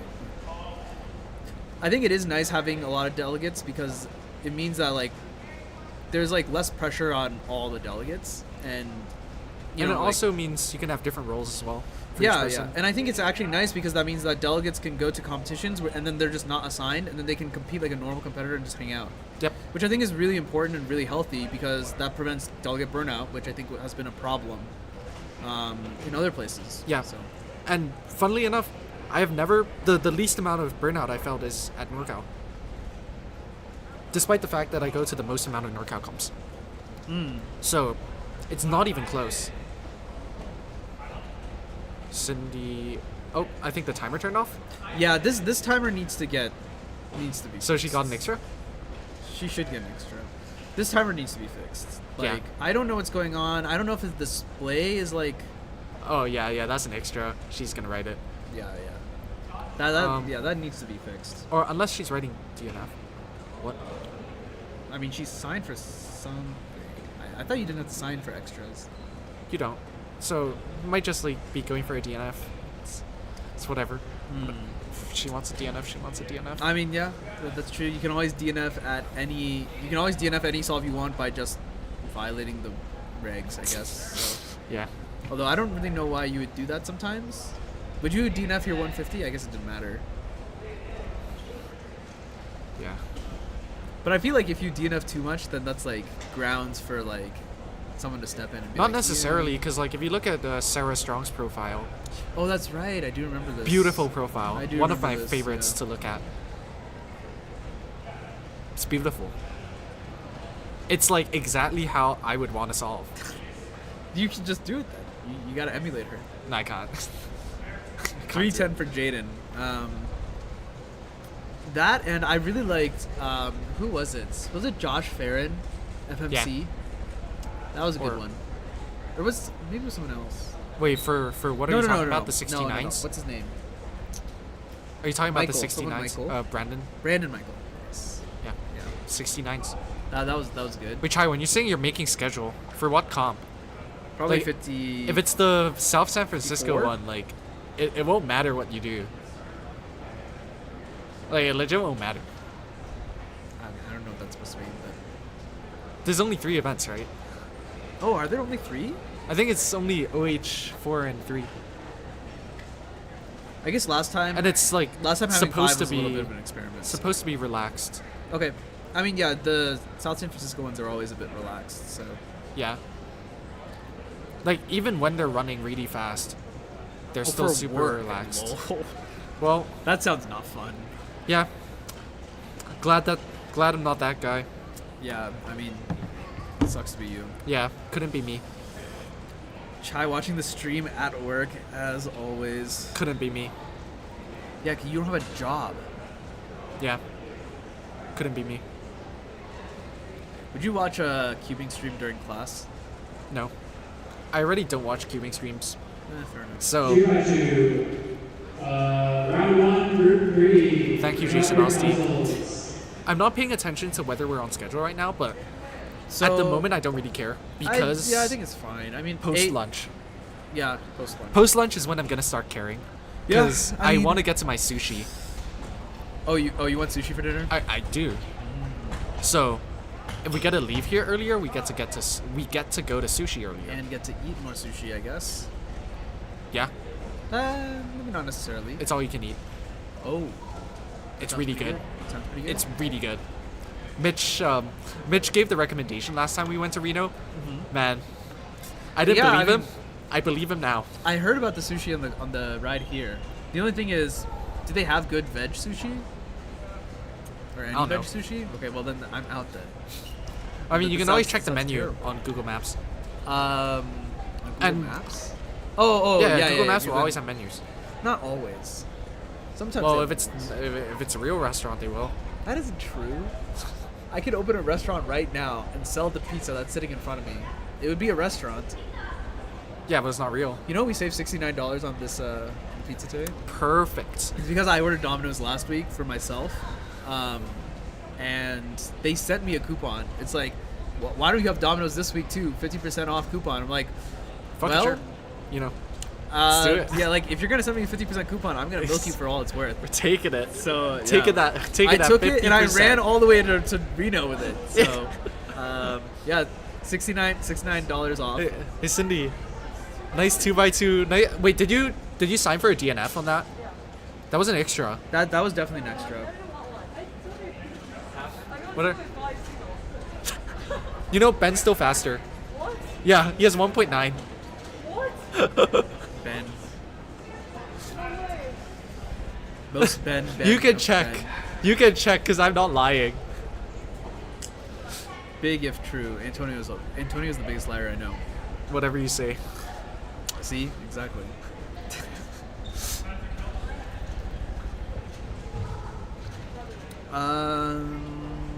Yes, I can confirm only 3 events at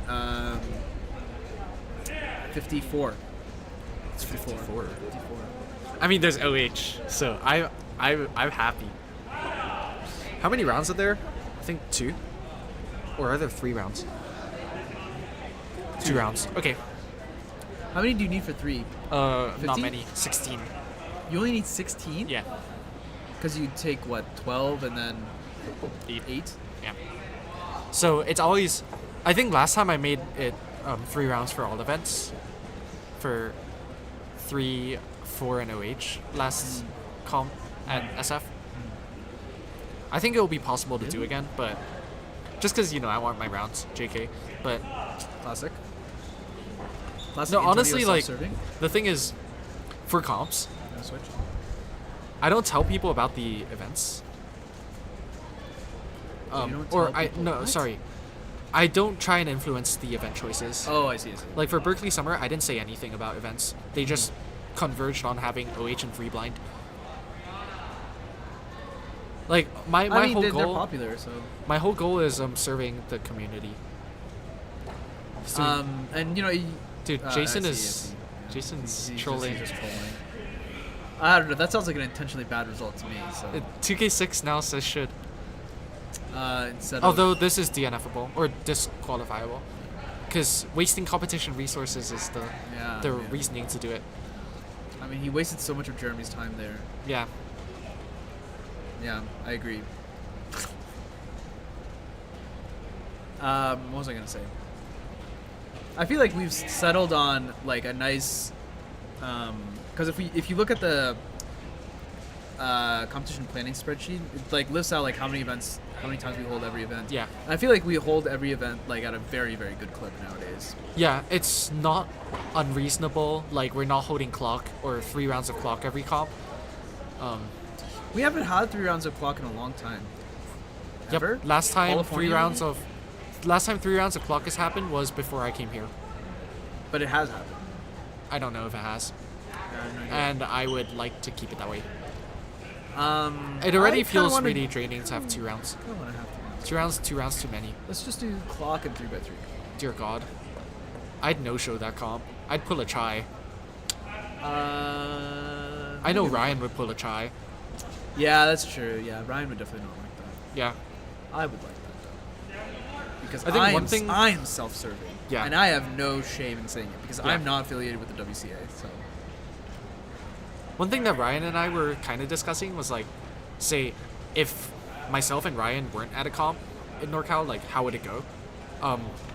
He was trying to say it'd probably be like slightly slower, but not fine. Like, Yeah, but probably fine. not. I honestly think like it would run just the same. I think it depends. Oh, actually at this point it might run just the same. I legitimately think it would run just the same, because we have like the 7-year-old delegate that happens to know his stuff, and then Chai, who happens to not show up. Yeah. So it makes no difference. Yeah. Either way. If anything, him not showing up makes it faster. Yeah, it because does. then there's one less person. Yep. And then, just like, all the staff just know what to do, Yeah. which is crazy, because that's not true when it comes to Other places. other regions. Not even close. So, oh man, yeah, I don't want to think about it. But Really don't want to think about it. Some of the other comps I've been to, outside the region that I've staffed at, they're painful for me. They're not that bad. Like, they're definitely fine comps, yeah. but they're painful for me. I need to spend more time outside Bay Area. I need to go travel to probably outside of California because I feel like Even SoCal and NorCal is really different. I'm sure it's really different. Except for but- UCSD comps. Those are, like, in the middle. I'm sure it's really different, but like I feel like they're at least similar. They're probably more similar than like here and like New England. Maybe. Well, maybe New England might be similar. I don't know.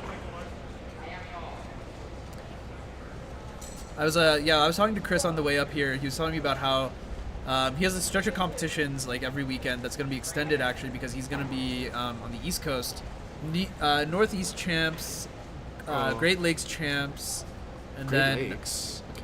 yeah, and then a comp in Florida, and then Georgia. And I'm like, yeah, that's kind of insane. And he's like, well, like it's good to get to know A, other people, and B, also good to see what other people do. Yes. And borrow good ideas, just to make our competitions more efficient. Yeah. Yeah. Which is I based. mean, not necessarily more efficient. It's the other stuff that we need to work on. Do tell. In terms of efficiency, I don't think any region is better than NorCal. At least in the U.S. Maybe Australia. No, Australia is a lot slower. Australia serves a lot of competitors. Yes, but a lot slower. To move green layer, green face also.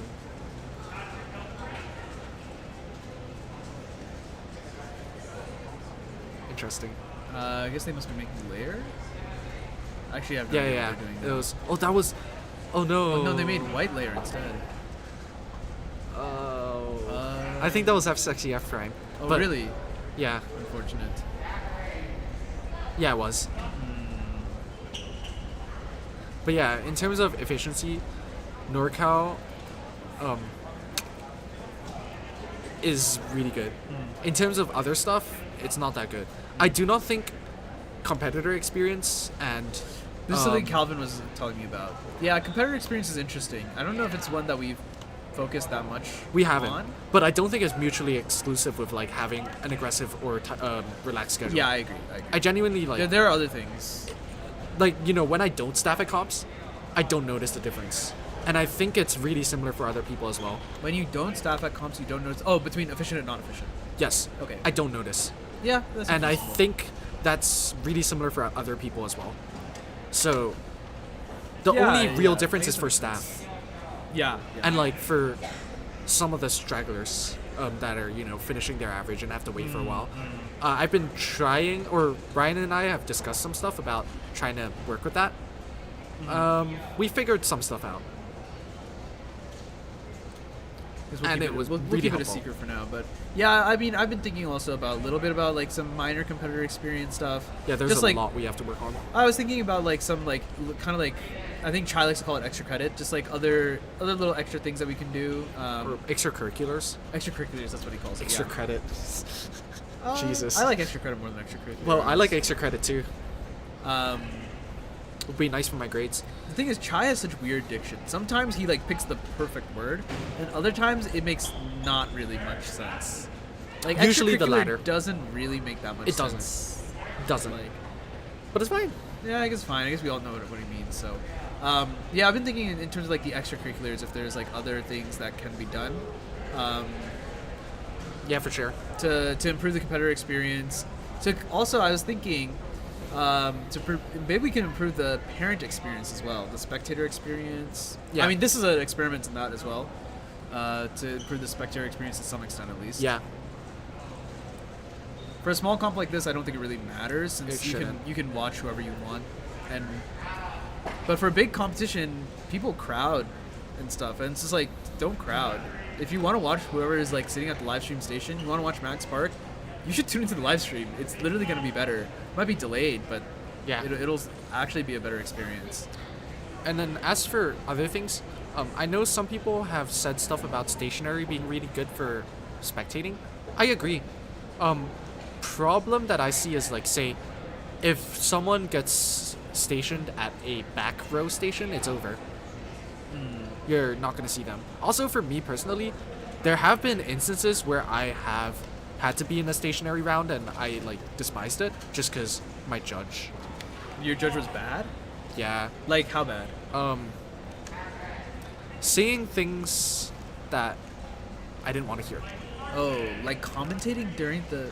Not during the solve, before the solve, but some really annoying stuff, which I'm not gonna say because try to keep this stuff anonymous where possible.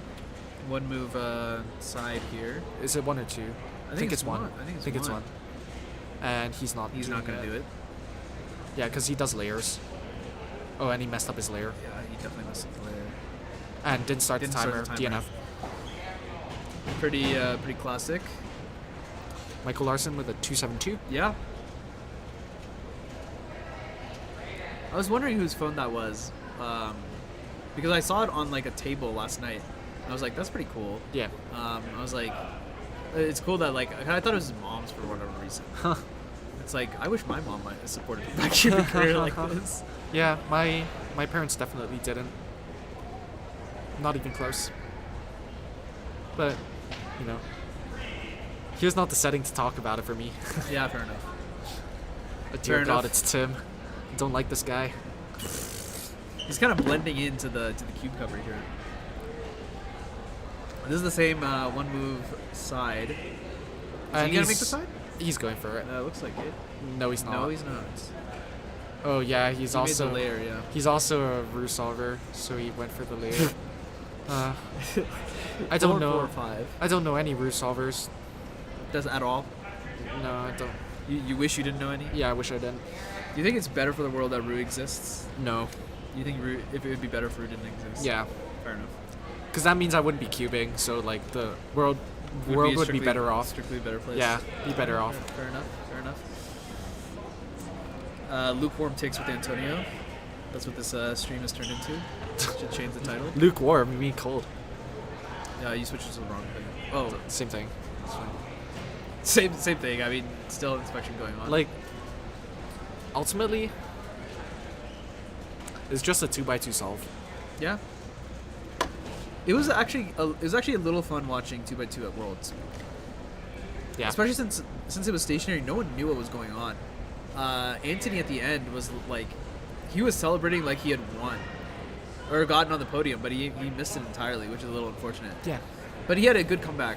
I think like last week or the week before. Oh yeah, 109. 1.09. Yeah. Yeah. I was pretty sad to see Kyungmin mess up his last solve though. was really sad. Yeah, I mean, I'm a big Kyungmin fan. Me too. I've been a Kyungmin fan since the Twisty Puzzle Cup days back in 2020. So I've been a Kyungmin fan for not as long, because I'm not that old. I actually didn't know what Kyungmin looked like. So he like came up to me at Western Champs 2022. Yeah. And he's like, "Hey, Manu, how's it going?" And then I was just like, "Hi," and I just ignored him. I didn't know who he was. I was like, Why don't you just like be a normal person and ask who they are? I don't know, because I was walking from one place to another. I didn't know what he looked like. So if I knew what he looked like, I'd be like, "Are you XYZ?" Or you can just ask for their name, like a normal person. That's fine. Is it I've, fast? I've made it up by being devoted to Kyungmin now. I'm a huge Kyungmin fan. I have a shrine in my apartment. Dear God. For Kyungmin. Is there a Megaminx on it and like a pencil? Yeah. Yes, indeed. Absolutely correct. Are we done? There's one competitor in the waiting area, and one competitor who is competing. I think we are. I think we're done. Yeah, I may have missed out on 2x2, but it's not like I care. I think you didn't miss out on anything, to be honest. I didn't. I really didn't. Let's see. Are we done with pre-lunch? We are done with pre-lunch. 12:10. 12:10 indeed. So Alright. I think as we are getting done with pre-lunch, for one, I'm going to start pulling up the during lunch plan.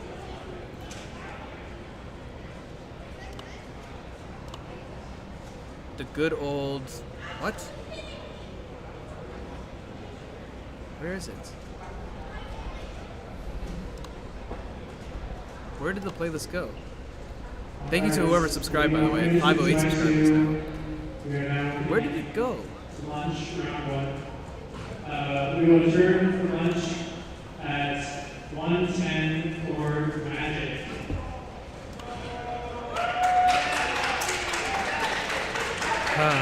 All right. Well, I guess I will find this at some point. But yes, we're about to head to lunch. Magic. Magic. What are your thoughts on Magic? Did I already ask you for your thoughts on Magic? Yes. I'll just say, I started cubing in 2015. That answers the question. So you don't care. Yep. Reasonable. Reasonable. I made a lunch playlist. Where did it go? Did you make it on your personal account? No, I made it on the CubersLive sure? account. Pretty sure. I mean, there's only one account on here. I want food. I like food. I want to eat food as well. All right, so here's what I'm gonna do. We are going to not this. Dismiss. Video unavailable. What? Did we get banned?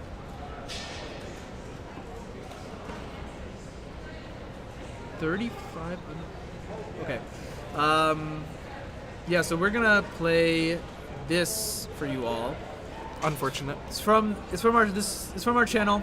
It's called Overinspected. We are out for lunch otherwise. And we're gonna see you all in a little bit. But until then, I'm gonna transition over. Have fun watching Overinspected.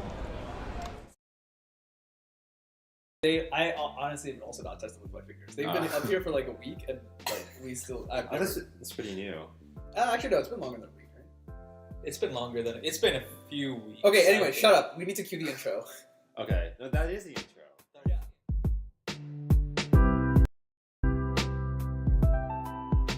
So we forgot to put in that we are the greatest speed-keeping podcast in the entire galaxy. The galaxy. You know what I mean? We've upped it. I feel like every time it's like the best speed-keeping podcast in the world. Then like the best one on I guess the world and the planet are the same. But like, Well, what about all the speedcubers, on Mars or in different star systems? Now we're kind of taking a run for their money.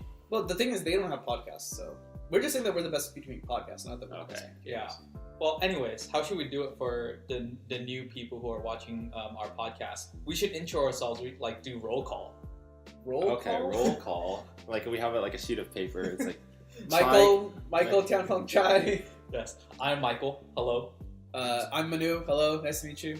Hello, I am Carrie Huang. I wasn't sure if I was going to include my last name. Well, I mean, who cares? Everyone knows who you are. Kai Ming. Oh no, actually, my middle name's not supposed to be. It's fine. It's already known. Whatever.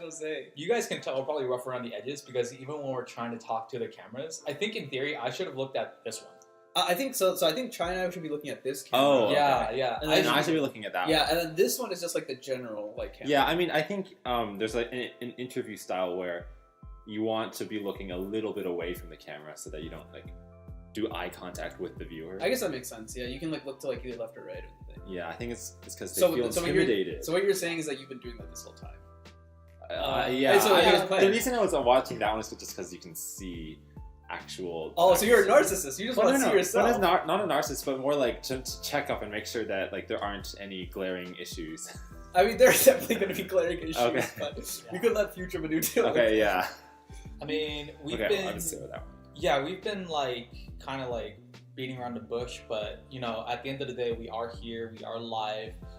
Well, not live, but we're in person doing this podcast because that was kind of like one of the goals that we wanted to accomplish when we started this pod. Yeah, Yeah. It's cool. You know, like I don't know. I think one of the big inspirations for this podcast was Trash Taste, and like the fact that like they just did everything live. They had like I feel like they had like the nice camaraderie. You know, they had like the studio and everything. It was just cool. I wanted it to be that way, and I think it's cool how like we've set up like a little miniature studio. You know, we've got all like the nonsense. You know, you can see the mosaic. I was gonna mention the mosaic. Yeah, the is mosaic that is cool. the CubersLive logo? Yeah, it is. So, Oh, we modified it a little bit. So like you guys can look down and see. But like so we swapped all of the whites with blue instead, and then we also like swapped some of the colors out because it didn't make sense to put yellow next to the yellow for the trophy. Yeah, because you only have 6 colors to choose from. Yeah. Basically, the problem was that like the logo itself has like 8 colors, and we only have 6 colors. So we need to do some swapping. And Michael, you should take one of the cubes off just to show people that it's. Oh yeah. It's like customizable. So this is actually a cube mosaic like pack that GAN started selling. We bought this from our general cube store, but they're like little mini. 3x3s, right? And then they operate just like any other speed cube. But you can, manipulate it, and then there's like little pegs that you can stick the cube right on. And it just is great. How long did it take us? It didn't take that long. It did not take that long. I think we're lucky because this pattern is like pretty simple. It's like most of it. Yeah, a lot of it is just solid, right? So those are pretty easy. You can just like rotate the cube.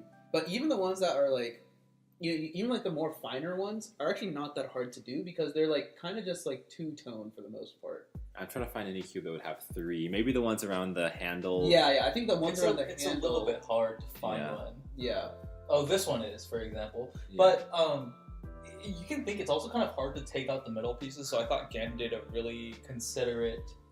They were really considerate of the people who had to take it out from the center. So they had like a little tool. Yeah. Oh, I see it. What if just had the back with like holes you could poke through? Maybe that would. Yeah, but I guess like usually you're gonna do like flat. Flat, right? yeah. So it's like so like you would not be able to poke it. But they have like this cool tool that like you can like stab the cubes and like it like lifts them up. Oh my god, poor cubes. They didn't deserve that. I mean, it's fine. They're not alive anyway. Right? Yeah. So. Yeah, and then obviously we're not really talking too much about like speed cubing right now, but I just think we're just general cube enthusiasts, but just general cool people. That's why we think we can do this pod for a long time. I don't know about cool people, but we I are think people. we're cool. We are interesting people. Do you consider us Yeah. D-Gens? Yeah. D-Gens with pride. Like as long as you take it in stride, then it's not a problem to be a D-Gen. I guess so. I'm not sure if I'm saying something I'll regret, but I think you're gonna regret this. okay. I mean, No, I'm a Gen, like not you're D-Gen. Gen. Okay. You're a Gen. You're just a Gen. I'm You're a just a Jenner. degenerate. What does it mean to be a Jenner? So Gen X. There's a Gen Y. Is there a Gen Y? Gen Y is millennial. That's what I thought. So Oh, Gen okay. X, because Y2K, right? No, I that's don't know not if it's why. related at The all. Y2K is because it's the year 2000. That's why it's Y2K. Okay. I actually didn't know what Y2K was for the longest time. I thought it was like a Year 2K. I thought it was like a boy band or something, but it turns out it was like everyone was scared that like the computers were going to like roll over or something. And as you said that, your computer turned off. Oh no, the No. Skynet is listening. But like I think it was like something where like the because the year was gonna, or the millennium was gonna roll over, people were scared that it was going to like destroy like electronics or whatever. So people thought it was gonna be a disaster, but obviously there was no disaster because that's like one of the dumbest things I think that they could have thought of.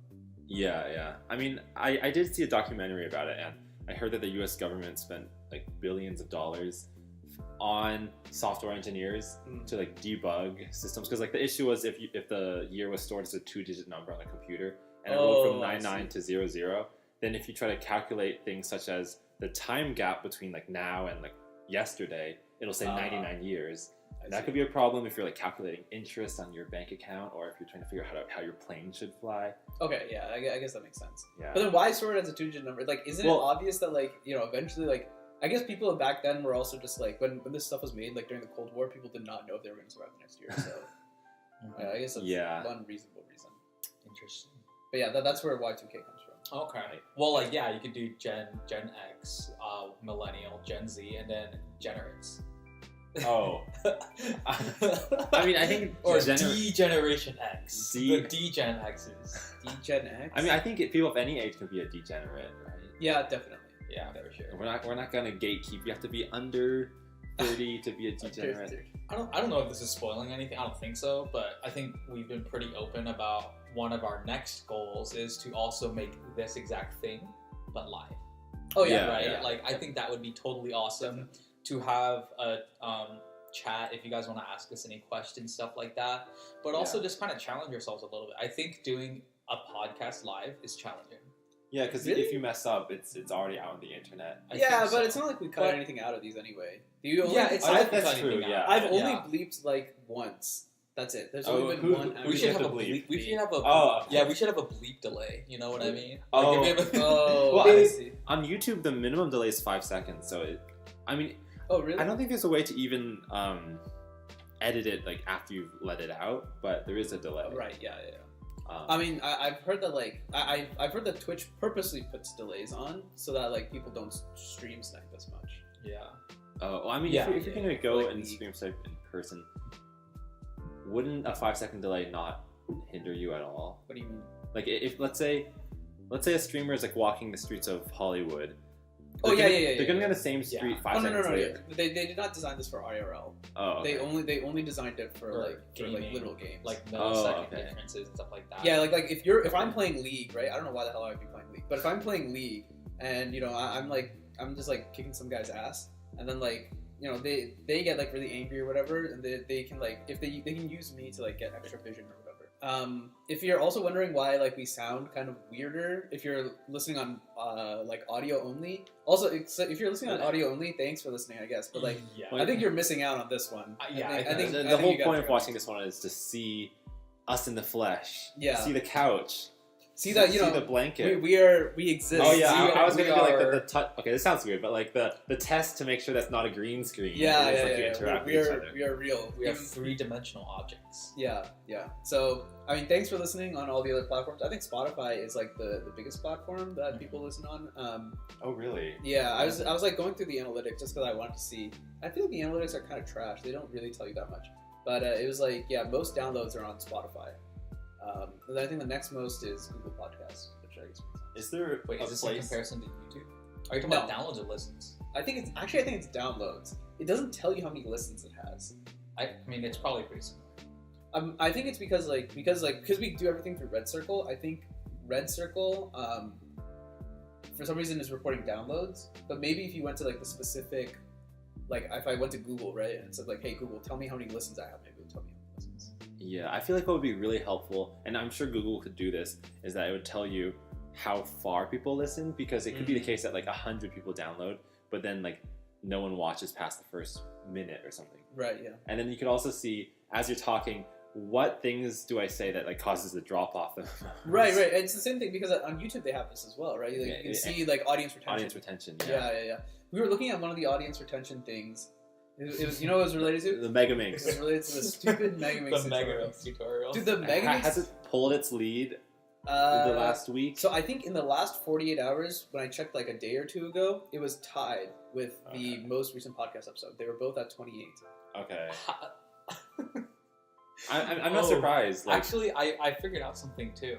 like when we, at the very end of the YouTube videos, because I've been rewatching some of the pods, it'll recommend the highest viewed video. Oh yeah, so I have that set to. I think I have it set to best for viewer. That's like an algorithmic. Yeah. Did you change it from the beginning to most recently? Because it's been showing up as Megaminx tutorial. And you don't want It's it not to. necessarily. I mean, you can force it to only link the next podcast episode, but YouTube thinks that the Megaminx tutorial will keep the viewer for long. I definitely have a question though. I find in terms of like confusion, I think Clock and Megaminx are like in terms of notation could be as you could say they have similar confusion. Sure. Possibilities. Yeah. Kind of the base level cubers, like what is going on. The Clock tutorial is nothing in comparison to the Megaminx tutorial. Oh, I didn't know there was a clock. Wait. Yeah, we have a clock one too. And they were released back to back. So. Oh, wait. So it's like almost like A/B testing. Same day, same audience. Yeah, it's pretty weird. But I mean, I think it makes sense though because like the number of people who own a clock at this juncture, I feel like it's much lower than the people who own like a Megaminx. I feel like Megaminx is also just easier to get. Megaminx is more expensive though. No, it's cheaper. It's cheaper. Yoo-hoo is $13. Oh. Guys, the YJ Yoo-hoo V2 is $13. Well, what about this one? Okay, this one is like $60. Okay, I can't believe I'm flexing in front of a speed-cubing audience. I gave this one away. It just wasn't. It's not good. Yeah, you had one, right? Yeah, I gave it It's away. really light. Yeah, I think I bought one because you had one, and I like tried it, and I was like, oh, it's really good. Oh. I don't remember if that's what listen to happened. me, guys. That was also probably tried from like years ago. Yeah, probably. But I like did it. I like it. It's very. Wait. This is. Oh, right. Yeah. Okay. This is a total tangent. Do you think 2 years ago was many years ago? No, but let me think about it definitionally. So last year is 1 year, or 1 year ago. I think single year, like that's just definitional. Like that's something. Okay. A couple years ago is not a few. I think a couple years ago is exactly 2. Okay, and there is nothing else. So here's what I'm thinking. Because a couple years ago, and I think a few years ago is actually more than a couple years ago. Yeah, that makes sense. Definitionally. I don't think a few years ago can be a couple. Definitely. So it has to be at least 3 or more. Well, what about like 2.5? Like if it was December 2019, that's a few years ago. Yeah, I mean, this is assuming that you don't want to use the numerical version of it, like 3 years ago. Yeah. I would say a few years ago is anything past a couple, so 3 or more. Okay, wait. I think. Oh. I think. Okay, wait. So, what about many years? We have not discussed many years. We've come up with like a year, a couple, few. What about many? Do you think many years could be 2 years? Okay, I have a hypothesis that many years ago is relative to the speaker's lifespan, because like a 10-year-old will say many years ago to something happened like 2 years ago. Okay. But like if we're in our 20s, then something has to be like 10 years ago before it's many years ago. Okay, fine. So maybe many years ago is not 2. But what about many years ago, but it's context dependent? In other words, like many years ago for us right now is like 2020 because 2020 felt like it was so long ago. I don't know. 2020 doesn't feel that long ago. What the? What do you mean? Really? No. I mean, dude, 2020 was so long ago. Well, I feel like there's a big cultural change, in March 2020. But if something happened in like May 2020, it was in the pandemic, and if something happened now, it's also in the pandemic. No, dude, I oh, okay, so wait, you don't subscribe to like the 2020 till now felt like 1 year type feeling? I feel like you think more time passed than. I think a lot of time has passed. Like it feels like a lot of time has passed, even though like only 2 years have passed. The reason is because I was thinking about it was the Berkeley Comp. That does feel like a long time ago. Wait, the Berkeley Comp feels like a long time ago. Oh, no, you're talking about like a month ago. Oh, no, I thought you were talking about PBQ. That was like the last one before the. Oh yeah, that was a long time. Yeah. No, I was thinking about. So I was at the Berkeley Comp. That was like a month ago. Okay. And there were people there at that comp that I hadn't seen since 2020, since who like early 2020. They were my friends in college, right? Yeah. And then I was like, oh, I haven't seen these guys in many years. To which, like, other people were like, oh, many years is not, like you can't use many years. Like, it's only been 2 years. How can you say many years? I don't think you can say many years. I think that last year, so many years doesn't apply to last year. Right? Oh, I guess. But what if you double that? So does doubling the 1 year mean that it's automatically... I don't know. It just feels like it was like many years. That's what I'm trying to say. I haven't seen you in a long time. I'm trying to think of like how the best way to say it. I haven't seen you in many years. Because I know what you mean. So like for example, and I guess we should keep anonymity, but there's a couple like kids, I mean we probably mentioned this in previous pods, that have grown up and they're actually like midway through college throughout this entire pandemic. Because it's been Many years. two and a half, well like I'm using the precise, it's probably been about 2.5 years. Yeah. More or less. I mean, it's closer to 2 years, but Closer to 2 years. It started in March. Yeah, so I guess 2 years on the dot. And they're like midway through college, right? And then I can totally like, dang, I haven't seen you in a long time. Yeah, That's crazy that you're almost. and it feels like I don't know. It feels like it's been many years, is what I'm saying. It feels like it's been many years. So in that case, context, it's appropriate to say many years. You think? Yes. In this pandemic context. Yes, because it feels like more than what it was. Okay. Which what it was 2 years ago. That also means that because that works definitionally, it also means that it has to be more than 2 years for many years. You know, all I needed to hear was you say yes, because then I'm just gonna cut all the other stuff out, and I'm just gonna say is many years 2 years, and you're just gonna say yes. So. I thought you don't edit these though. I mean, this one I need to edit No, because no. I have a point to make. You gotta keep everything in just to show the process. No, yeah. And I'll keep it in. Well, Yeah. I think it's an interesting discussion. So I think it's interesting too because this turns into like, wouldn't it also turn into a logic puzzle the way that we break it down? yeah, I mean, but then it always comes back to like the fact that like language is not like concrete and precise, and it turns like the nonsense about like if the barber shaves all the people in the town who don't shave themselves, then who shaves the barber? Like it's well, like I think that is an actual like that's a puzzle you could describe with like formal logic symbols. Yes, you can. But then this thing with like many years is more of a feeling of like a semantic. Yeah, what I do guess you're right, humans interpret? Yeah. And a computer couldn't answer what many years actually is. Yeah. Yeah. I guess that makes sense. Yeah. Yeah. Like you'd have to hard code that in somewhere. Yeah, for sure. Yeah, and like maybe as time goes on, people's perception of the word "many" will change. Yeah, I could see that. Yeah. Yeah. And maybe many years is not going to be many years, and maybe many years will be like many. Let's just say 2 years, okay? Okay, well that works. That works for me. 2 years. Yeah. Many years is 2 years. I think one reason people will say many years is because they don't remember exactly how many years. Yeah. And if it's like a fuzzy area between like 3 and 10, then they'll say many years. I can believe that. Yeah. Ago. Whereas like I feel like a few years is less than like 5 years. A few years ago. Well, my parents will say like, "Oh, we went to China a few years ago," and then I'll say that was 20 years ago. I mean, like That's a big difference. I think it just makes sense though, because it's like, for them, I guess since they're older, it just time is like feels like it's passing. Yeah, you ever hear that theory that's like a year when you're 80 is like 10 times as short when you're 8. Yeah. I mean, It's this is a topic that I think many other people have run into the ground, like just trying to analyze and more than explain. 2 people. Okay, I can say more than a dozen people, like YouTubers, blog writers, scientists, psychologists have all tried to figure out like, why does time go faster.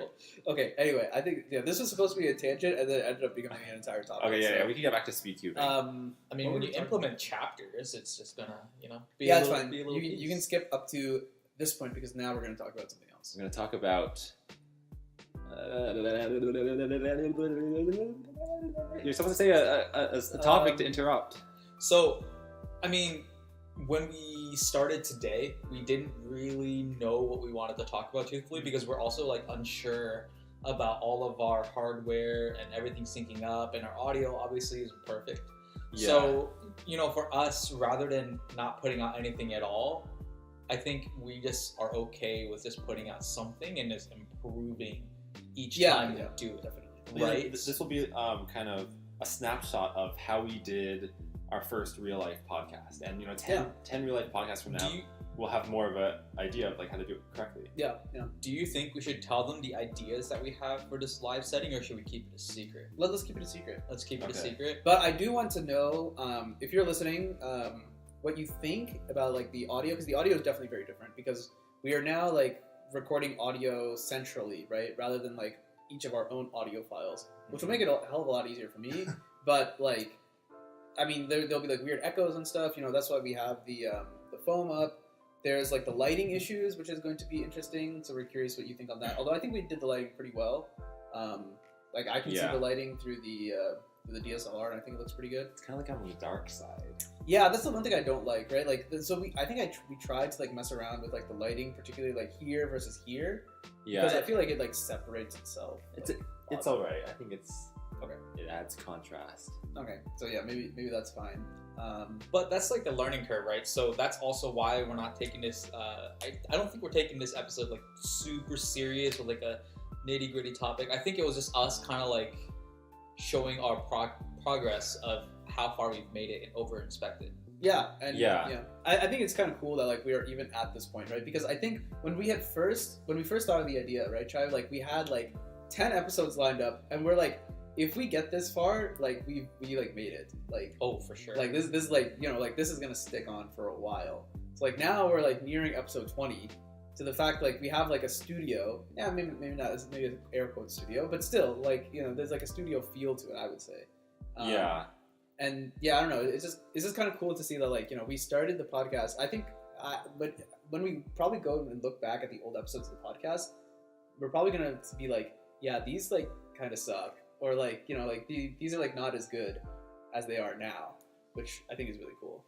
Well, what I think is interesting, I don't know if this is supposed to be a secret, but Spill all. okay. I think 3 years. I'll put the number on it. 3 years Okay. ago, Michael and I tried to record a podcast, and then I don't know why. I think we decided not to ever upload it. Oh, you know what? I think. No, continue. But first. I just think that if we look at episode 1 of Overinspected and think that is crappy, we Mm. could go like way earlier and be like maybe someday when Overinspected is the biggest podcast in the world. No, I shouldn't. I mean, it already is, but Yeah, okay. It already is. We can like watch that and like react and be like, oh, we were so different and younger back then. yeah, I mean, yeah, definitely. I mean, as I think we mentioned, like, but we were talking about this earlier, but like the end goal for us is to have like a corpus or a what did I call it? An anthology, Yeah. right? Like to the point where like you can have like 69 episodes or whatever, right? Nice. And like you can just like go through it, and it's just like wow, like these guys like dedicated like I don't know, like 69. months of their time, at least 69 hours of their life, right? To like Yeah. put all of this together and then upload it to YouTube. I don't know. I think it's cool. When you and I tried it at first, Carrie, I think the biggest issue was there was no structure. And even though, I mean, guys, don't get me wrong, Overinspected is not structured at all. Yeah. But when I mean no structure, I don't think you and I had a vision of what the podcast was meant to be, the content that it had, and I don't think it was super fleshed out. If you reflect on like what we talked about, I think we just introed ourselves, and like I think we probably even talked about where we were born and stuff. Like just I think to make the podcast work, we had to have an idea of like, okay, this episode is going to be about I don't know, regulations, and this one will be about the Exactly. competition nerves, and that way we like stay on structure. But it was like a learning experience, right? And I think we took that learning experience. We added Manu to help us, like It was a special sauce. it gave us, it gave us like more perspective, and at the end of the day, we used what didn't work to make it work. Yeah. So that's, and I know like YouTube is all about like putting out the best content ever, stuff like that. But I mean, at the end of the day, that incentivizes me to put something out to see what we can do to improve. Yeah. Yeah. I think it's a good mindset to like just put something out and see how it will like improve, because that way like at least something is there, right? There's something to get feedback on. Whereas like because in my head when I was thinking about I'm gonna upload the piano video or whatever, right? The one where I make the Lego piano that's sitting over there. Can you guys see it? I think you guys can. I think think you guys can see it there. Yeah, I think you can see it here. I don't know. You probably can't see it on the DSLR, but you can And see you it can definitely here. not see it on that one. Yeah, no shot you can see it on that. That would be insane. What if we had like a mirror? But Hold a mirror. so I was thinking about I'll make a video. I'll just like time lapse it. I'll throw in some funny bits. But then I just kept thinking like, okay, but I think I can make it better. And then to this day, this video is still not done. And that happens to me all the time. It's like if you just keep trying to improve a video, it just never sees the light of day. Yeah. So I don't know. Like it's to the point where like even this, like I'm still stuck on the storyboard because I'm like, okay, like what am I gonna put here? I think it could be funnier if I do this edit or whatever. And like the Breath of the Wild podcast, or not podcast, the Breath of the Wild 100%. That one is never gonna get done. I think. Oh, you wanted to upload a video about it?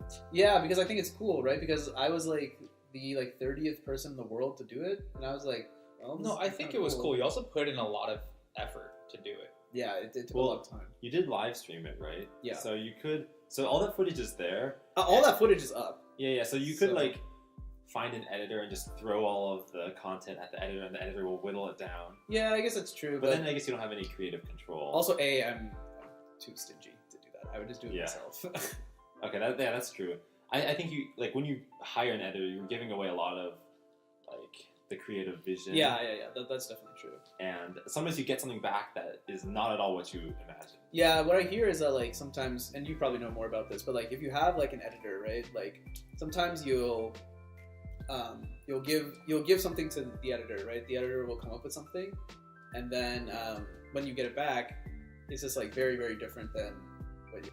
Okay, yeah, so we're back now. Sorry, I think the last conversation got cut short. We'll get back to it. But basically, this is something that we did not realize, but the DSLR, which I'll put on screen right now, that DSLR has a recording time limit apparently that we did not know about. Yeah, I didn't know that either, to be honest. So like how I we're didn't know learning. that We're learning. Cuban competitions, you have solved time limits. I didn't know in Yeah. 2015. Yeah, exactly. Except now it's 2022, and this is our hardware, and we have no idea. But in any case, we're back. What were we talking about before?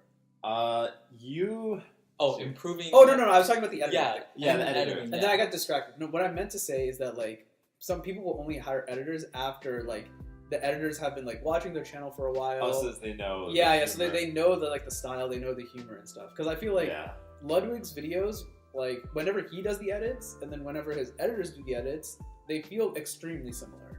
Okay, yeah.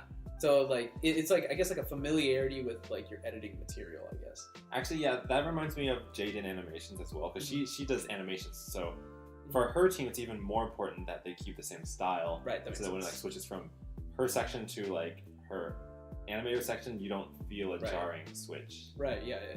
Yeah. And that stuff probably that takes time, I guess, to build. Yeah. Whereas like if you just like throw it to the editor like immediately, the editor will just have like their style. Yeah, I And, mean, like it'll be very different. but like if it's just like a video that you want out there and you're like, oh, this, and it'll never come out if I just wait for myself, then maybe it's better than nothing. That's a good point. Yeah. Yeah, and that I think that's something where like I don't like putting out something that is like not good. You know? But it's good. I think at the end of the day, even if it's not perfect, it's actually fun to look back on it. Yeah. You guys know Patricia Taxon? The songwriter, yeah. Yeah. The EAO song. So you know Sonic Salt, right? Yeah. So there's Oh, is she the musician? one of the music. Like do you know it's like it's called Wavetable. It goes like dun dun dun dun dun dun dun dun. Yeah. That one. So she wrote that one. Apparently, and I heard this from Ed actually at the Rexman. He said that apparently like her philosophy is that she will do like when she like sits down to do a song, she'll get it to like 90% and then she'll just release the song. Like she doesn't do like the final 10% of polishing because that takes as much time as the 90% of getting like the first bit up and running. I mean, I agree with that statement that the final 10% takes as long as the rest, or even longer. Mhm. But the issue and the difference with me is that when I get to that point, I just have this perfectionist attitude. Right? I'm Yeah. I'm so close. I'm gonna do it. I'm gonna make all these nitpicky edits. Yeah. So apparently, like her philosophy is like if at that point, if you get to 90% and then like you release it, it'll either be like good because it like the quality is actually good, or it'll be bad because the quality is actually bad. Yeah, and as opposed to like the bells and whistles. Yeah, and if it's bad, you don't want to waste the extra Yeah, exactly. week on it. Yeah, it'll just be bad no matter what you do. That's her philosophy. It's like it's not a perfect comparison. But when you guys talk about that, it makes me think about music recordings in the past and playing live music versus playing produced music, electronic music. There is like beauty in having scars and imperfections. Right? Yeah. So at the end of the day, especially when you listen to like live jazz music, one of the most interesting components about live music is how good these guys are staying on beat. But if you go to your average professional musician, actually when they're recording, they're off beat like all the time. It's like a minor imperfection that only people who can perfectly listen to everything can hear. Just like perfect pitch. Interesting. Right. And then, but everything. And the only reason that people can tell is because everything these days is produced and everything is 100% accurate on the beat. Because everything can be fixed to that. You can even even live instrumental recordings can be adjusted to that, which is like insane. That's actually Yeah. kind of crazy. Yeah, there's like a quick fix too. You can like take the sound wave and you can cut out part of that sound wave and then split it out farther or inside a little bit more to get that wave on beat with what you're looking for. Yeah. Just and little things like that. But my dad always hated modern music because it sounded too perfect. Interesting. Perfect. Yeah, I mean, the fact that live concerts are still so popular is a sign that people sometimes don't want the 100% clean, perfected piece. Right. Yeah. I mean, when have you ever heard an acoustic guitarist have a completely clean, non-metallic sound? It's always a little bit of that slap and that ring. It's part of it. This reminds me of a concept that I'm probably gonna get this wrong, but there's like this concept. I think it's called wabi sabi. It's like perfection in the imperfection. So like one of the things that I think like one of the things I heard like was like an example of this is that like there's like you take like a little like a dish or whatever, like a small dish that you put like soy sauce in or whatever. Then you take this dish, right? It has like cracks or holes in it or whatever. You fill those in with like a different material so that like it's extremely visible. I think they would do it with like gold, or like they would fill it in with clay or something, and then they would like paint it gold or something. Yeah. And then that in and of itself, because it has like those imperfections, like is more beautiful than the original object itself. Yeah, I've heard about that. Yeah. Oh, that reminds me of like the Jackson Pollock paintings for whatever reason. Just Well, like this. I have some thoughts on those. So What do you think about? I think they're weird. So I mean, they are, but it's just like. Well, I think that the difference is that like the pot that has cracks that's filled with gold is still in essence a pot that can have form and usage and utility, whereas the Jackson Pollock paintings by their nature are like supposed to be as chaotic as possible. yeah, I guess so. I think it's like I like reading into things. So like I like it when like books like leave like there's like interpretation, right, where you can read between the lines to try and figure out what happened. But like, and I like that with like paintings too. But like I don't really like the Jackson Pollock ones because I feel like there's no substance there to begin with. Like you can try and convince me that like, oh yeah, like the presence of like this color in this particular place is like his, I don't know, like his brooding depression or whatever, and like I would be like, okay, maybe, yeah, I guess, but random chance. Yeah. There's like the meme. It's like, oh, like why did the author have the curtains be blue? Oh, it's the sign of his depression. It's like, no, I'm pretty sure the curtains were just blue because they're just blue curtains. Friggin' blue. Yeah. Literally blue curtains right here. Yeah. This is actually I don't want to. This is actually a sign. This is a subliminal message. I don't know what else blue signifies. Man, Sadness. this reminded me of two things, so I'm going to kind of talk about the art too.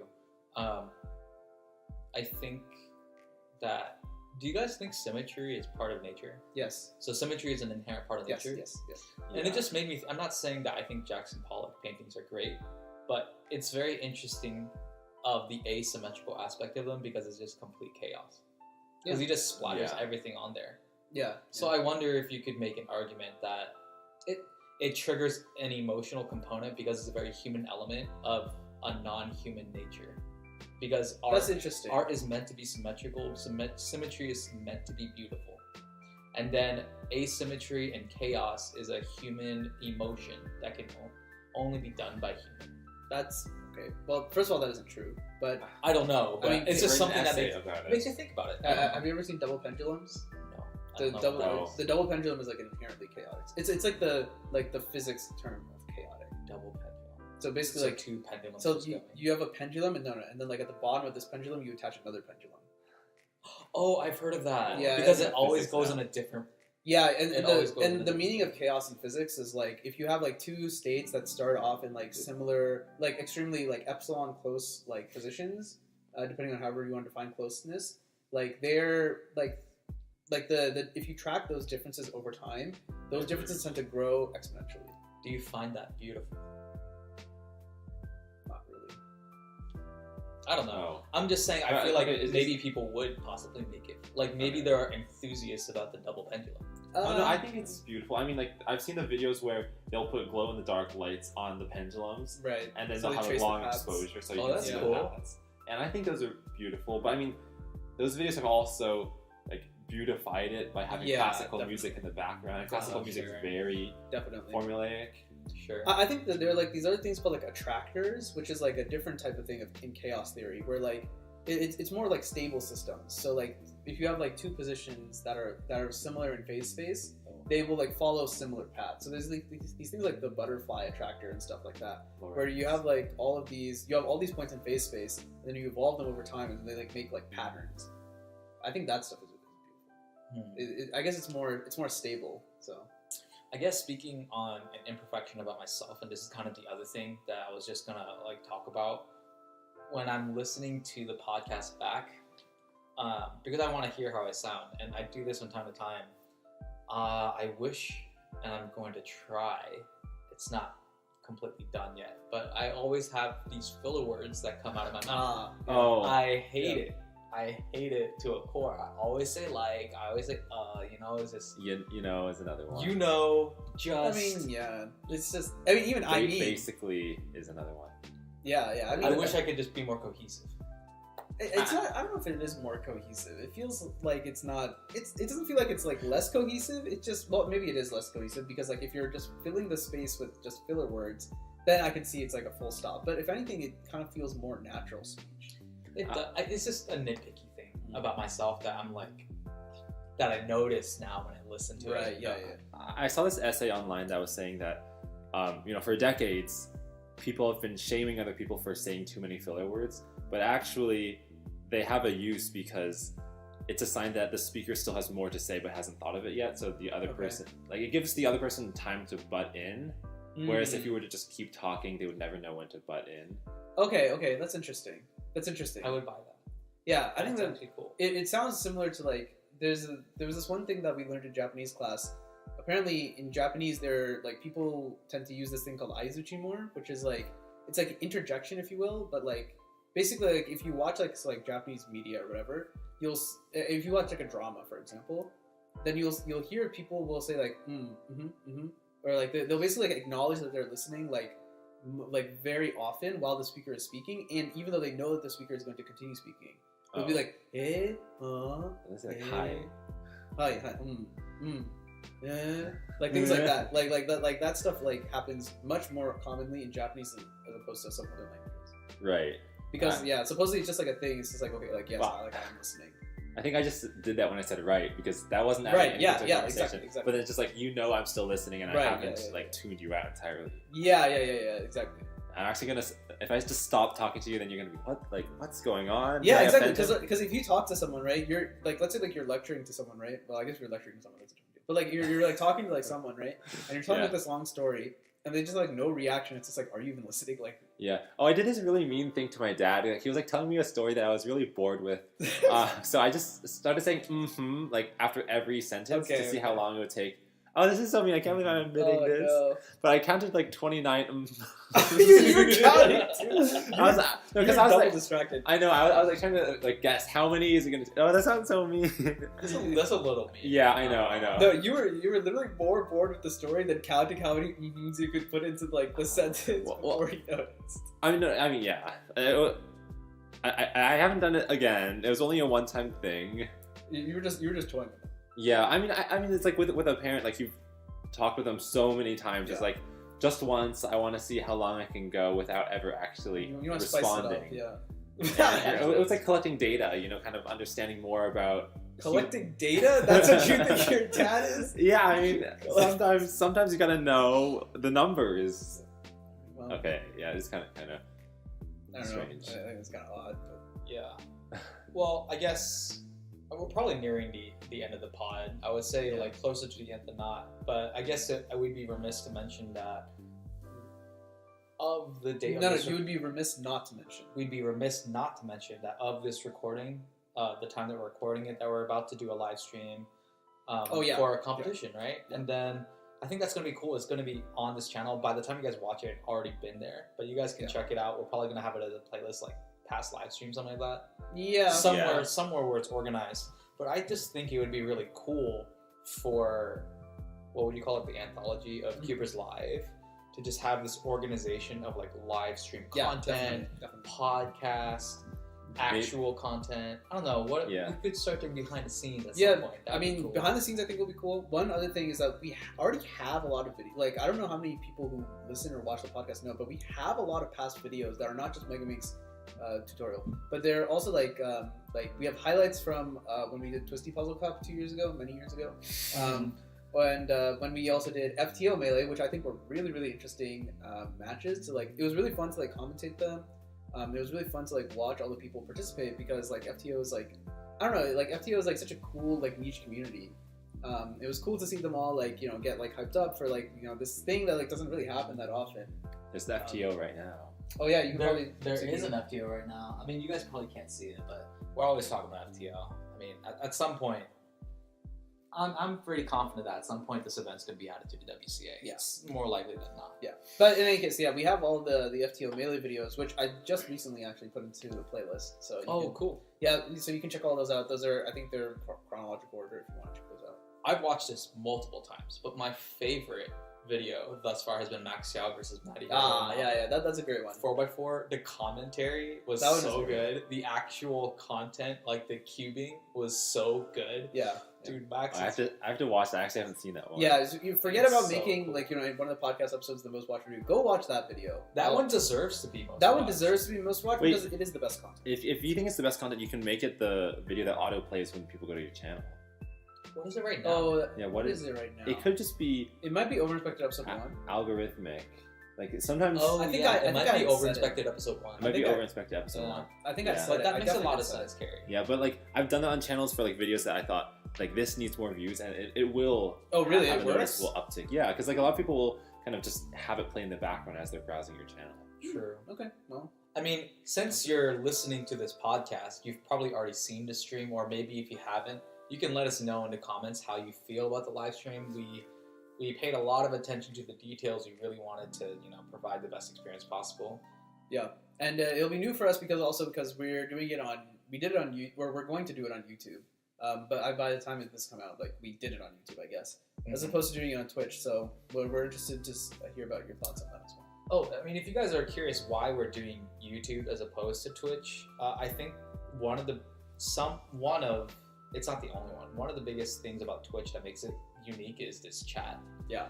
And I just think the community around competition streams and maybe even podcast streams, I don't think it's quite there. Yeah. Well, podcast streams, you could argue. I mean, think about it, right? Like, who shows up? Like, who's gonna watch a cubing live stream? Probably going to be parents. Like, are they gonna keck W? They're not gonna react. You really think the parents are gonna watch the live stream to see their kid? Yeah, like or like it's like, hey, like, you know, I took my kid to this competition. Why don't I send it to his grandmother? Oh, yeah, they're just gonna be like people. I'll just send it to his friends. Yeah. Right? And you know, they can watch the kids. You know, they can watch all the fast people. And do you think YouTube is a friendlier place for the parents than Oh, Twitch? for sure. I think it's easier. I think it's easier for older people to understand YouTube. Yeah. Because it's just like I can just go there and it's just there, and you can put it up on your TV and stuff, which makes it really easy. Whereas like Twitch is like much harder. I will also say that Twitch has this issue where they always play a 30-second ad. Right. Before you can even see what the stream is. Unskippable ads. Unskippable, yeah. Unskippable. Twitch, honestly, Pokimane made a really good point about Twitch. Picture-in-picture ads. Picture-in-picture? Yeah. Or you know like banners. Yeah. Because YouTube does this. Like YouTube will put like if you have it on like the mini view, which I don't really do, but if you put it on like not the mini view, the normal view, then you have the ad, and then you have like all the other recommended videos. Mm-hmm. They can easily do that. They could put that like in like right above your follow, right, and just do that way. But I mean, they need to figure it out. I mean, it also makes sense for us since we're doing so many different things, and we do a lot of it on YouTube as pre-recorded content. It makes sense for us to keep our community homogenous. Is that the right term? Yeah. In the same space. It just makes sense. You know? In one, so like there's one place they look when they want to find all these different things. Exactly. Yeah. And you know, like I said, like people are not going to interact with the chat during a live stream. Like during a competition live stream, people just won't, right? Because it just doesn't really make that much sense. If someone gets a world record, I mean, definitely. It doesn't interact the same way. How about that? Yeah. Like just a way. Yeah. I don't know how to explain. Well, I think one thing that happens in the Twitch chat more often is that people will comment like over and over again to kind of like go back and forth with the creator. Right. Yeah. On YouTube. And with each other. Yeah, and with each other. That's another big one. But on YouTube, at least like me as a viewer, I'll only like comment once, And then if I don't get noticed, then I will probably just stick to watching. And Yeah. I noticed this when I was Aaron was having his recital. This was like I think 2 weeks ago at this point, and like people like in the chat, right? It was me and Isaac. Like we were kind of talking to each other in the chat, but everyone else was like not talking to us or like trying to get involved at all. Everyone was just like, oh, like like they were just like talking to themselves or into the void, basically. I mean, it's because of the weird. people that are behind the computer, right? Like 100%. Yeah, I don't know. Do you think so? No, I don't think so. I think it's I think it's just like the way that I think it's the way that was set up. Also, it was not supposed to be back and forth, right? It was not supposed to be that like that I type a message and then Aaron or someone sees that message and responds. Right. To that. Yeah. It just was not set up in that way. So it's like a different dynamic. So it feels like you're just shouting into the void, and it's just like like if someone sees it, or like just throw something into the void that doesn't need to be responded to. Like great job, you're so cool or something like that. True. I don't know. And I think that makes that model makes more sense for competition live stream, because most of the time you just want to say like, wow, that was amazing, or that's a world record, or like very rarely do you want to like have any interaction at all. I think it's very rare. The only thing I can think of is like, oh, like was that a world record? And then someone in the chat tells you either yes or no. I mean, obviously the competitors are not going to be watching the stream because that's they're also focused on competing. That's also true. Yeah, so it's like you're kind of an audience in the stands. Yeah. And the information is only coming one way. Right. Yeah, I guess in that case, it's very similar to the way other sports are broadcast, because you're not talking to any of the competitors. You're not talking to anybody, first of all. But like, even if you were going to talk to someone, you're going to be talking to. You're not even going to talk to the casters. You're going to be talking to the prod, which is then those guys are like behind the scenes. Prod. Those guys are like production. those guys are like not even. They might not even be on site. They might be like in their headquarters in like New York or something. Yeah. And so like you're gonna talk to them. Like even if you could talk to them, what are you gonna like? They can't tell you anything. Yeah. If you guys are here right now listening, you guys are the real OGs while we're figuring all of this out. You know, that's at the end of the day, you guys are the real OGs. Like I've mentioned this so many times. I have so many ambitions, but like the next step for cubing is exposure, is broadcast, is that next setting. Otherwise, it's just baby steps, and I'm all here for the baby steps, delegating competitions, going to more places, stuff like that.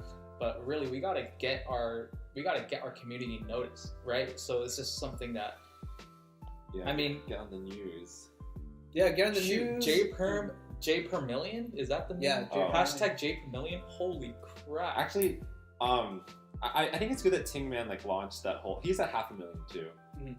But it's good that like the cubers are big enough that they will hype each other up. Yeah. Because I think 10 years ago everyone was out on their own sort of. Right. Yeah. But like and then Tingman started the hashtag J per million. Okay. Ooh, I didn't know that. This is a good test. We should ask Tingman.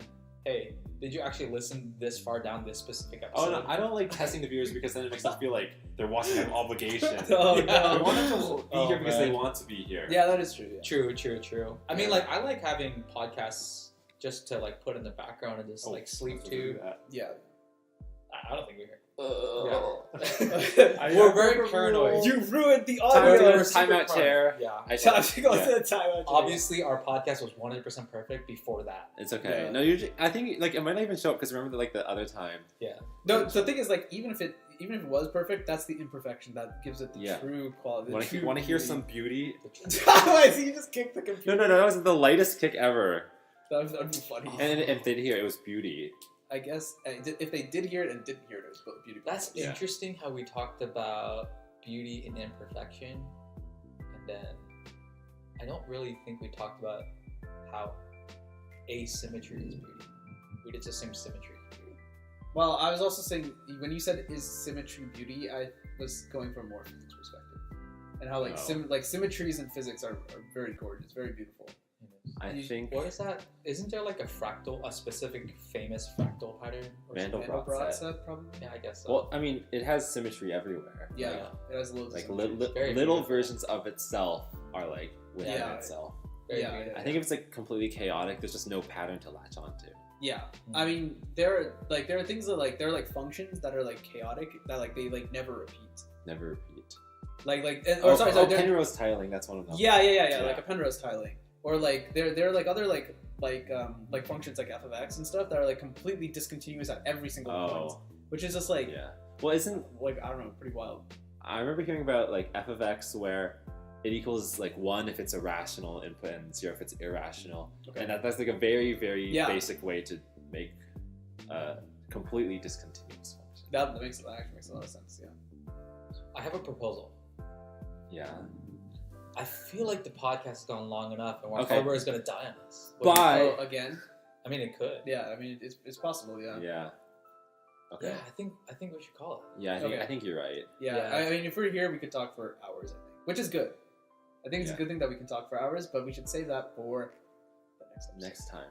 I mean, we're still going to do, over, like, not in person. We'll do virtual podcasts. Well, we'll do it from time to Because time. logistically speaking, I don't think this is possible to, like, continuously repeat them, Yeah. I mean, we could. Well, if we do them in bundles, Yeah, that is true. Yeah, if we record like 3 at a time, We gotta make content smart. wake up at 6 a.m., record 1 hour, a new Oh episode my until like goodness. 10 p.m. Change you get. clothes. Oh, yes. change People- clothes. people- Yeah, so that way the Oh viewers my don't know. god. So I'm pretty sure the viewers would probably know which episodes were recorded on the same day. No, Or if they wanted to know, I feel like they could figure it Yeah, out. if they I wanted to, feel they like could figure it out. Cuberstash could definitely figure it out. Oh, Yeah. CubersStash. Cuberstash. Figure out what day this was recorded. I think it's not that hard, right? Because we're talking about like Yeah, but Well, we talked about how the birthday comp was a week ago. no, No, it was a many month weeks ago. A month ago. It was a month ago, and then we're talking about how like the live stream comp is gonna be next week. So You could throw out, honestly, it could be a fun little game if you're listening this far down. You could throw a comment down below about what day you think. What is today? Yeah, what is today? and not today as in your today, our today. Our today. Our today. Our Wait, today do I in even the know the past answer? that already happened. Do you know the answer? No, Is no, it- no. That's it like the suck? least important. Suh? No. Wait, suh? Suh? What day is it today? It's Uh, definitely not suh. Twa? Twa? What? I mean, we're letting them guess. It's 30 second. It's 30 seconds. Goodbye. We're ending the podcast Okay, now. goodbye, I'm cutting it everyone. off here. So Bye, everyone. long. Hope you enjoyed the first in-live podcast, and stay tuned for next week. I got a banger episode for you next week. Wow, bangers coming. Chaos. Okay, theory. that sounds really dumb. Actually, you should have said bangers. Oh, coming. why not? I feel like people are gonna take that. No, bangers are like arriving. Like it's like You're a not saving this train. one. Yeah. I Okay. think A it's gonna. train.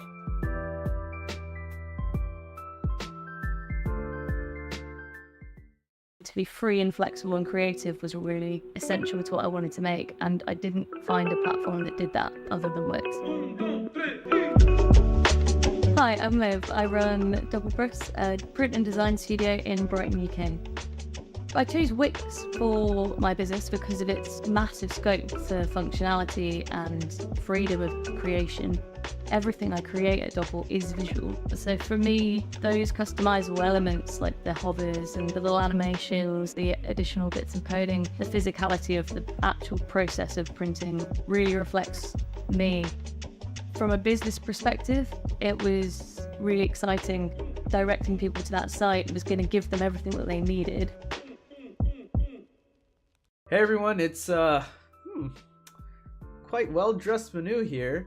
But the fact that I'm here and not a funny clip means that I have a special announcement. You see, when this episode is coming out, I am not in the country. I'm in Asia.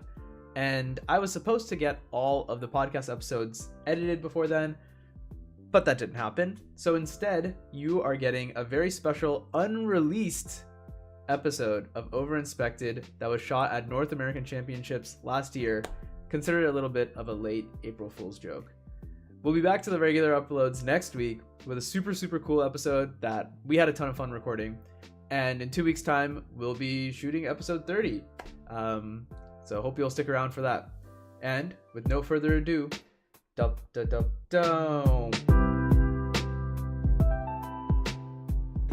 I'm Carrie, he's Michael.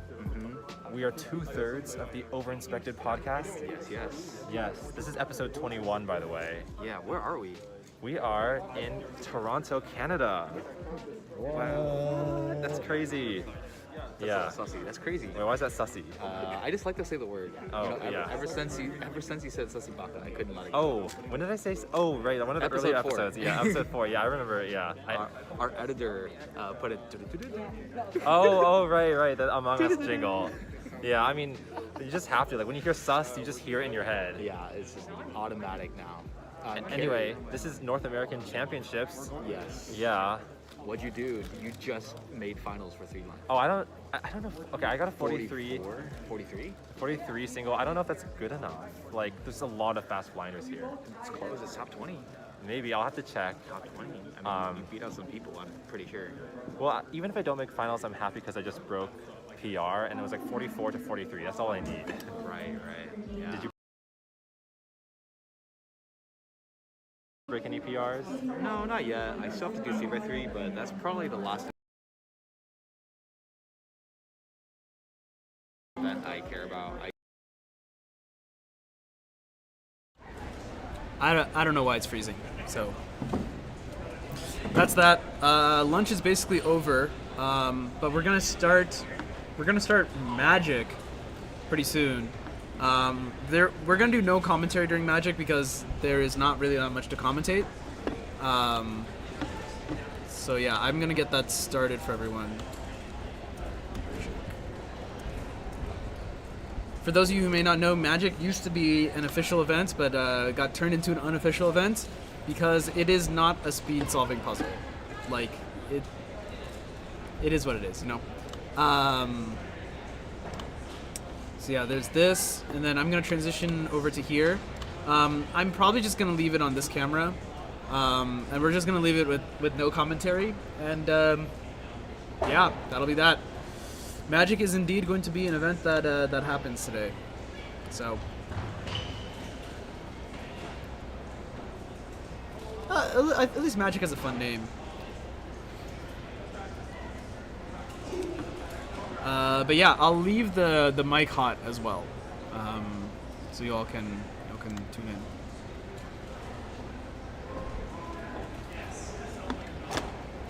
All right, enjoy Magic. I think it's gonna get started pretty soon.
Hey, it's Ben. Hey, Ben.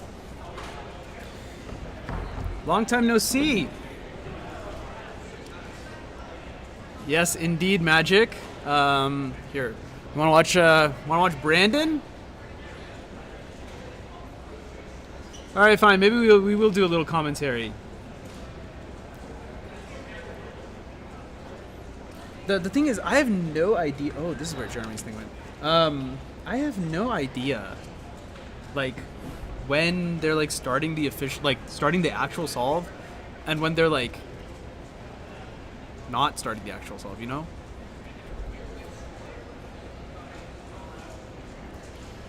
Yes, confused by the G5 timer. It is the famous Manu. Hello. The one and only. World's greatest commentator.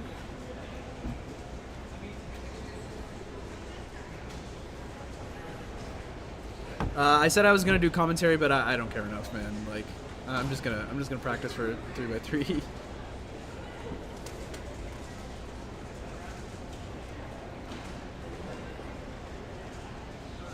Did he even connect the display? I don't think he connected the display.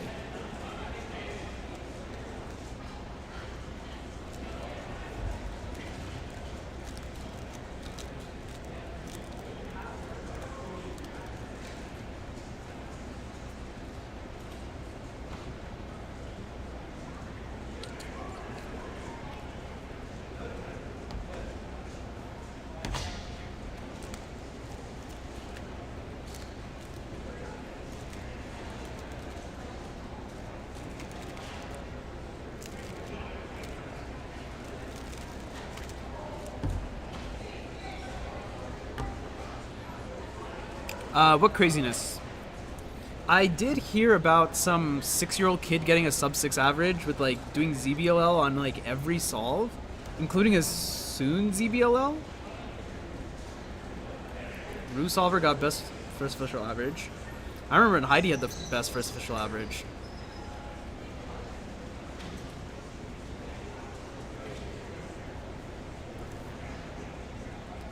Wow, Brandon destroyed his Magic.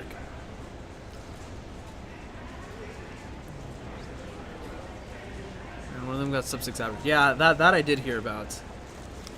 I don't know if the ZB thing is true though. I did not look that much into it.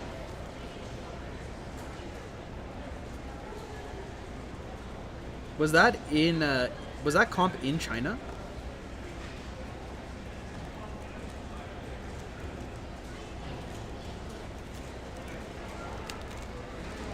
Oh, that's not oriented. Rue Solver's from Philippines. That's cool.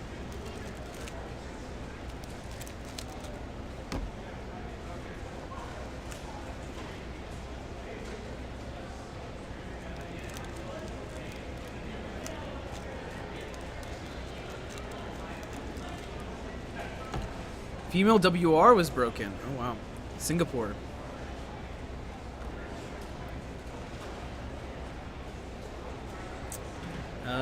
Yeah, damn, pretty wild. Pretty wild. I feel like these are going to be a little bit more. We're going to hear stories like this more and more as comps return to China also. All right, welcome back from lunch. We are going to get started with 3x3 round 2. All right, enough of this silly event. If you're placed in odd or even placement in 3x3 round 1, you are in group 1 for 3x3 round 2. Once again, you can check your placements on WCA Live. Okay, well, looks like we're getting started with 3x3 round 2 now. I don't know where all the staff is. I think the staff is still not here yet. So it's going to be a little bit of a slow start. I need to check and see if I was odd or even. I was odd, so I think I will be in group 1. So that means I need to find someone who is someone who's even, not odd. Let's see.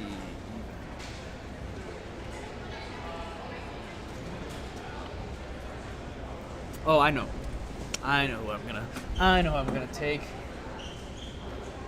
Oh, he's not here yet because he's still getting carry. Let's see. Who are we gonna have hop onto the stream as we start 3x3 round 2? I guess I should say hello everyone. Welcome back. This is we're back from lunch now. 3x3 round 2 is starting. This is Reno Fall 2023, brought to you by CubersLive, the one and only CubersLive. You love us, you hate us. Well, it doesn't matter because you're watching anyway for some reason. Yes, Reno Fall 2023. Yeah, we're about to get started 3x3 round 2, but I need to figure out who to bring onto the stream because I'm about to go compete.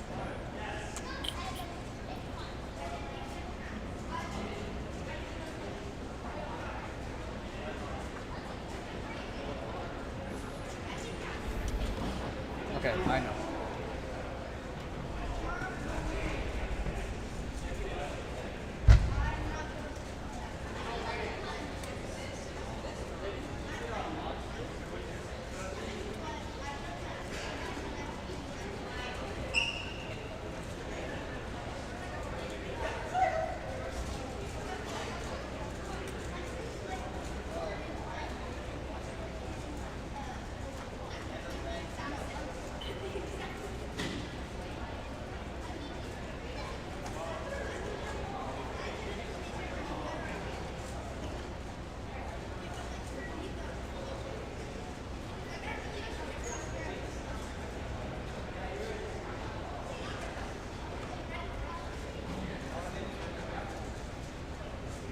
We are in need of some judges. If you are in group 3, round 2, but not in group 1, please come help judge.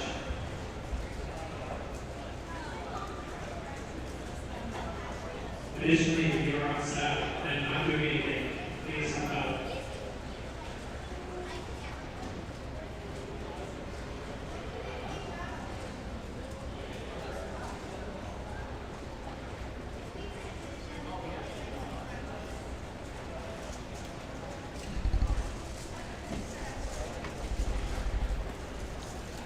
Alright, well, I lied.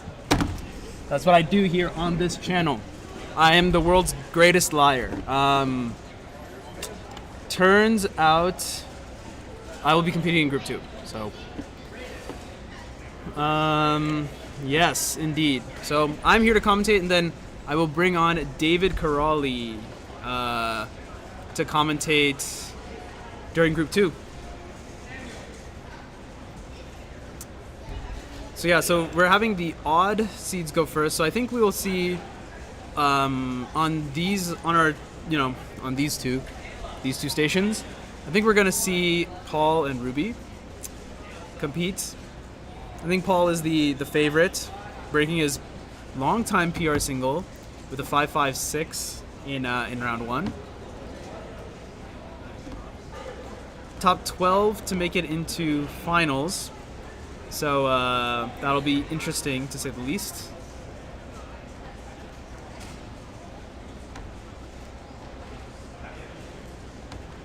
Although I don't think, we almost certainly will not do stationary because, well, I see Caleb Yao here and Jason Wong on the other side.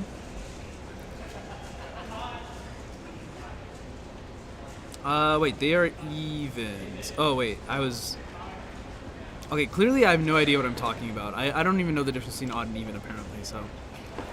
Yeah, Paul got PR. Alright,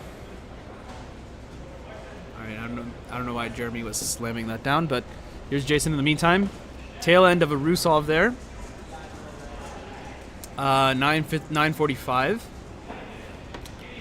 In round 1, Jason was 6th seed. Caleb was 4th seed. Starting off on the White Cross. Looks like he had pretty decent...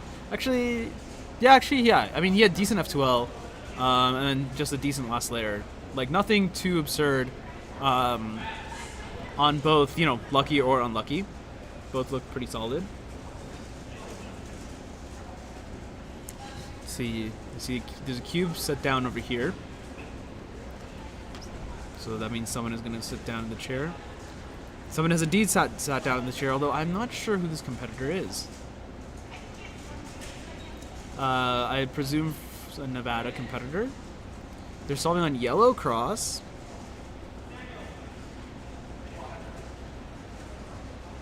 Working through their F2L. Looks like about a 10-second F2L. And I didn't see the exact PLL. Thumbs up. All good. Sub 15 solve. 14:58.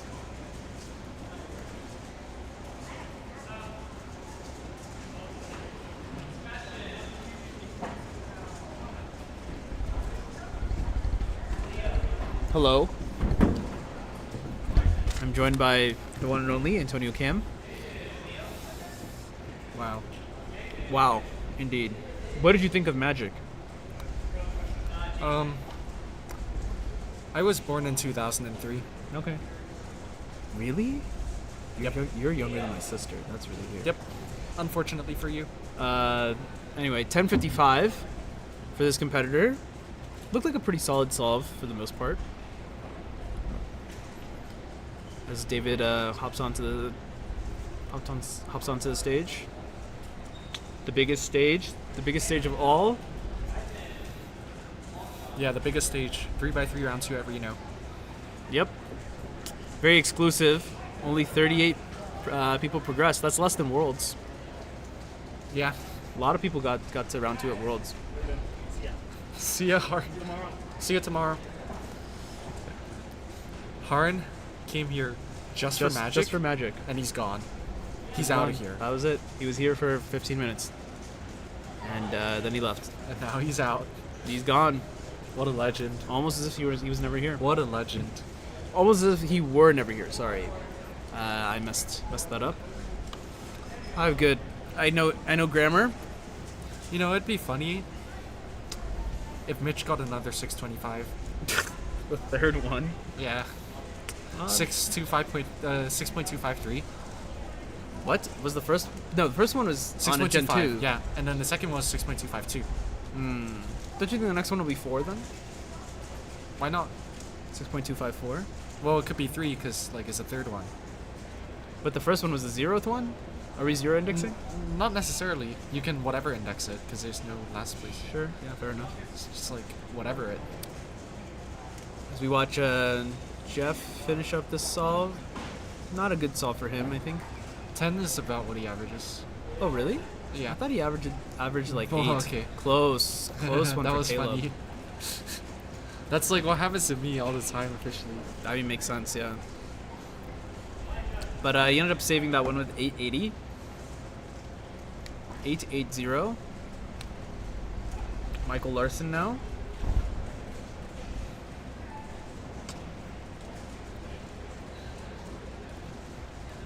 Yeah, 6.25 yes. That's what we Did the last digit will be yes? Yeah. At that point, even the timers will agree. At that point, there just has to be something. Like, there's just a curse. I want to see him get it again, but at the same time, I really want to see him break 65, so. I want to see him get another 65. I hope you're listening, Mitch. I want Mitch to break 65 at Basque 625. 62.5. We should have 62.5. Oh, it's gonna happen. What are we gonna do? Mini comp? 3.625 in the afternoon. 3.65 in the afternoon. Reasonable. It's gonna happen. I'm gonna make sure it happens. 878 for Michael Larson. Tad slow. I thought he was about average actually. It's like a 8-second solver. Do you know who this person is? I have an idea, but I'm not gonna say it in case I'm wrong. Okay, fair enough. Well, they're CN it seems because they're on. Because we saw them do yellow cross earlier. Now in red cross.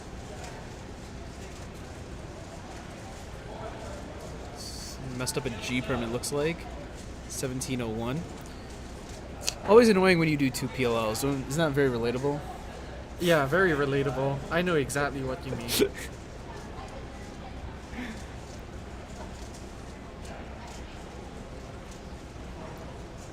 Alright, we have Caleb back again. What is his shirt? I don't know. Does he have beef with New England? Is that what it is? That's what I have. What? What? Okay, sure, maybe. I don't know. Take your word for it. Okay, last layer time. This one looked. This one was really fast. Bad last layer though. Yeah, bad last layer. I mean, soon into. Soon into U-turn, but like a mess up. So Yeah, it's yeah, yeah, realistically a 5. Yeah, it should have been a 5. I mean, he had really, really good F2L. Like Yeah. it just absolutely smooth. I feel like there were no real complaints. And it's not even sub Mitch. Mitch has gotten a better time in this venue. This exact one. Oh really? Oh yeah, huh? Yeah. I appreciate Mitch. Don't we all? Yeah. I know some people don't. Really? Not gonna name names. Alright. This looks like a bit of a slow solve from Jeff. I mean, I feel like This F2L looks like my, was not good. Looks like my normal solve in the competition. All right, fair enough. But yeah, it was a mess up in F12. Yeah, it kind of looked like he did 5 F2L pairs. Well, I did that in 5x5 today on like a 119 or something. I did 5 pairs before I started last barrages. So I wasted like about 5 seconds or so. Mm. Which is kind of funny. I could have came third, but without any mess ups in 5. So I'm feeling more confident going into 5 finals. Mm. Which I think is really funny. Yeah, I mean, David about to end up probably a +2. definitely a +2, I think. 1571 on there. So he's gonna call over someone as Wongus. Oh, that's a bad to get. Oh, and did the timer reset? No. No, the display. So I guess the chord link Yeah. is just not very good. Oh well. Yeah, not entirely sure what he got there. Guess we can try and rewind the stream to figure out. Nah. Let's see. This is part of your It job. was like probably like a 10 or an 11. Yeah, I want to say like a 1064. Yeah. Maybe a bit slower. Yeah, maybe a tad slower. Not too bad. Not too bad at all. What's after? Oh, we have OH first round. Yeah, we have OH round 1 immediately after. But that's actually really good for me. Because I get to warm up and then do OH. Yeah, actually, yeah, true. But my cube right now is really bad. So, see how it goes. Running out of the CST. No, I put some in recently. I think I put too much for like a comp setting, so I have to break it in. Mm. That's why I was doing a few 3 blind solves earlier, because 3 blind tends to break in cubes faster. I guess that makes sense. More moves, you turn faster, and then And a you do bigger more of the variety of slicers. moves. Yeah, the slices will turn 2 faces at once, which There you go, so it's more efficient too. yeah. So 3 blind's just a good way to break in cubes. Would highly recommend for everyone. There you go, you heard it from the one of the best. Or one of the... Would you call yourself one of the blinders? No, Little too high praise? I'm an OH main, not a blinder. So it looks like this display is a little funky, so Yeah. we'll fix that. I'll go check on it when I'm bothered to, or someone else can. Yeah, someone else can. Not too big of a deal. That's what I call it, not my problem. Yeah, reasonable. Until it is my problem. It is your problem starting not now. Starting not now.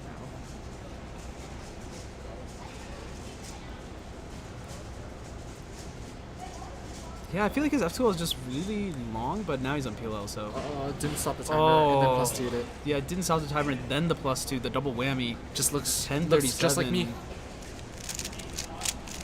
Yeah, just unlucky for Jeff. Yeah. I feel like that +2 made a +2 to himself out of finals. This Because- cube's a good cube. It's a good cube. What cube is it? Super RS3M I don't really. ball core. It's good. I have my old RS3 that I got the 685 on, and then this one that I got the 645 on. As well as like a whole bunch of other stuff. My current PR average is on the Tornado though. And I don't use a Tornado anymore. Don't think it's that good. The Tornado V3? Yeah.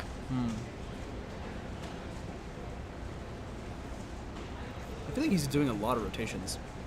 Yeah. Because Jason usually, or he's like basically switching between Ru and CFOP. So the CFOP's not yeah, that good. I was gonna Ru's say not that good either. Okay, well, I was gonna say because like I feel like he's doing because I thought he was a Ru solver. He did Ru first round. Okay.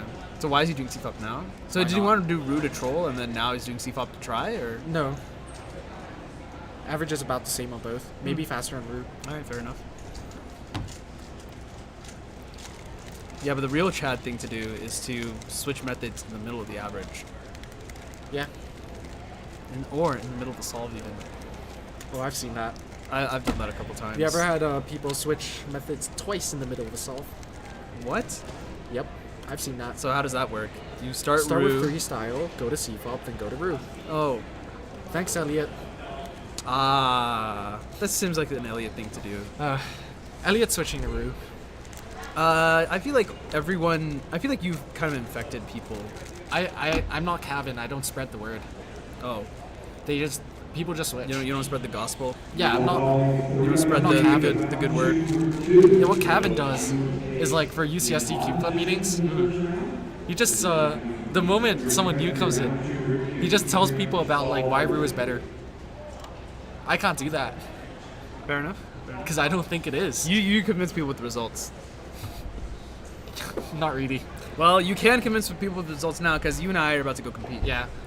Yeah, Elliot's pretty funny. He's now averaging funny, like not bad with Rio Age. He's not bad. Mm-hmm. I don't know if he wants it to be public. I'm not sure because I haven't asked. Don't say it. But he's fast. All right. On that note, let's get out of here. Yep.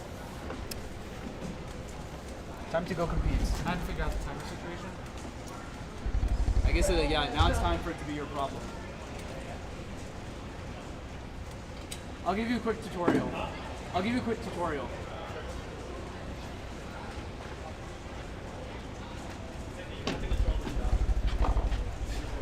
Okay. Is he taking the regular way? What? Is he taking the long way?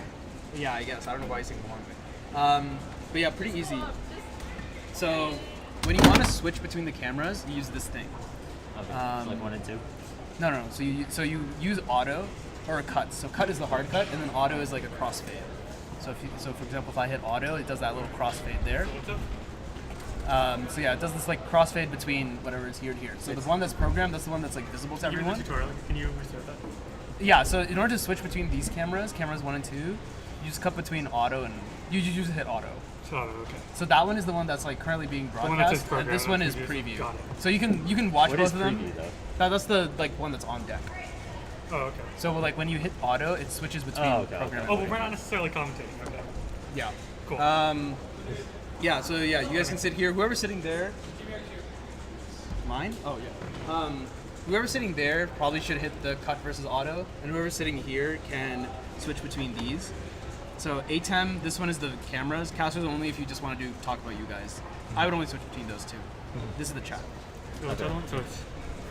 So ATEM is these. Oh, okay. So then you use that to switch between. How do we the know the cameras. mic is on? That's a question. The mic is on right now. Oh, okay. We'll just keep it on. Yeah. Awesome. Yeah. You don't need to turn it off. There's a bunch of confused people here. Oh, that's fine. That's fine. It's fine. They get a tutorial too. Yeah. They get a tutorial on how to Like start every this. single time. I mean, all you really need to do is just hit auto. Yeah. And then talk about whatever you want. All right. Okay. All right, have fun, boys. Thanks. Alright. Introduce yourselves. Oh yeah. Oh. So my name is David, and this is Jason Wong, aka Wongus.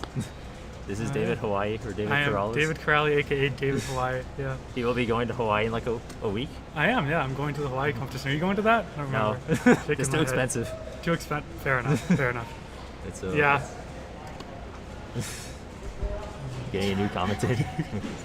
We need Mitch to get. Getting a new commentator, Is Mitch yep. even here today? I don't Mitch think is not he here was, right? today, unfortunately. That's unfortunate. Yeah, but last time he was here, he did get his second 6.25. Oh, it was here. It was here. Yeah, it was here. Oh, I didn't know it was. I thought it was a Berkeley comp. It was a Reno comp. Oh, okay. Yeah. It's a very iconic venue for that reason alone. Where's the the original one? Do you know? I have no clue. No clue at all. Yeah. But 65, I witnessed it live. It was legendary, the second one. I just heard some yelling, and then I looked and I was absolutely shocked. I think someone got 65 in Berkeley, and then like, I think that was probably at Western Champs or something. Oh really? But then it's like, you have like the people. I think Max got his world record average there too for 5x5. Oh, okay. But it's like you hear the cheering for like Western Champs, and Yeah. you assume it's like world records. Like nope, And it's just a 625. 65, yeah. It's like dang, okay. No, I Everyone remember- cheers for that more than world record. Yeah, I mean, I remember a 6.25 DNF clock solve got very heavily cheered at one of the Berkeley competitions. talk about the solve? Yeah, let's talk about the solves. Got people on stream now. So we got, Interesting drink. yep. Oh, original 65 was at a Brooklyn comp. Oh, Okay, that's interesting. Interesting. Maybe White Cross, probably. Yep, classic. Oh. Oh, uh-oh. I messed up the cross. That's okay, it happens.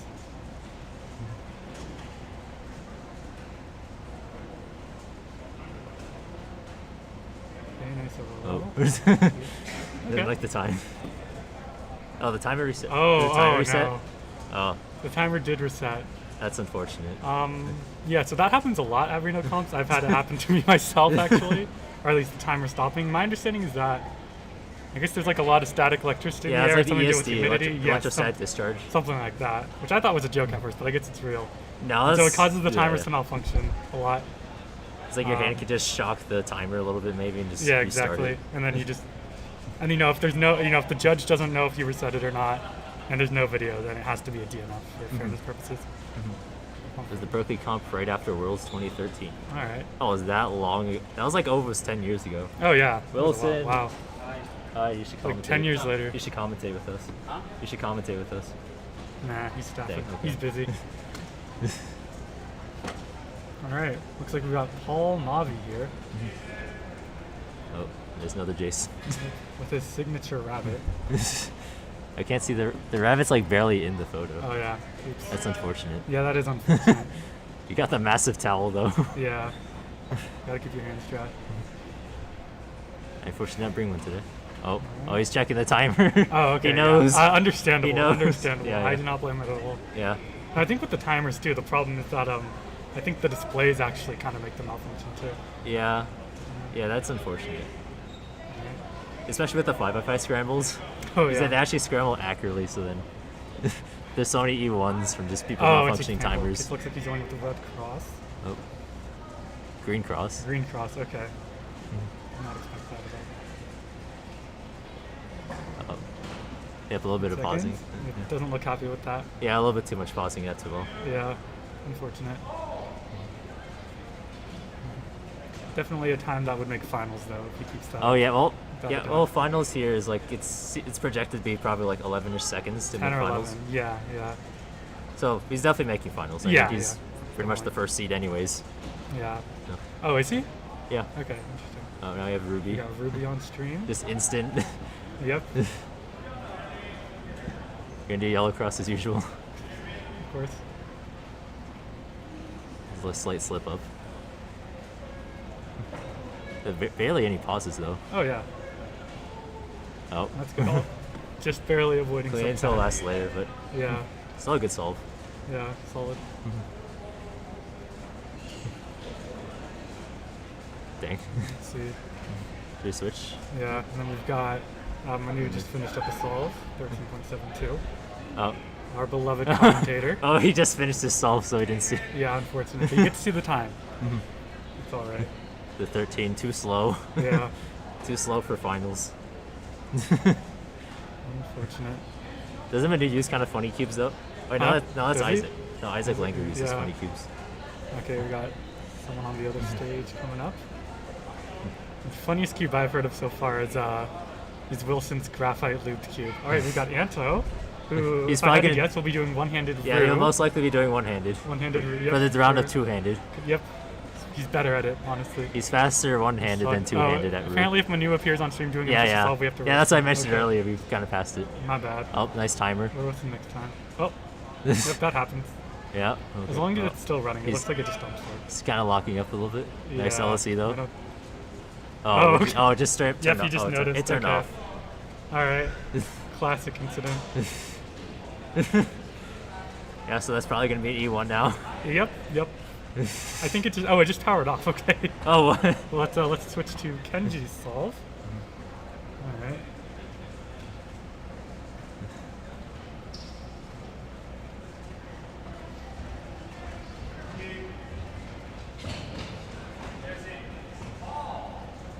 Some fast turning. Yeah. Alright. Oh, I didn't argue DL 11. for Olo. He looks unhappy with it. Who we got? And who's All right, oh, looks the like Paul, we've got Paul again. Paul Molly back. This time the bunny clearly in the frame. He knows. He knows. He knows. He knows what we want to see. Yeah, exactly. Yeah. Not blocking the timer. Yep. Fortunate.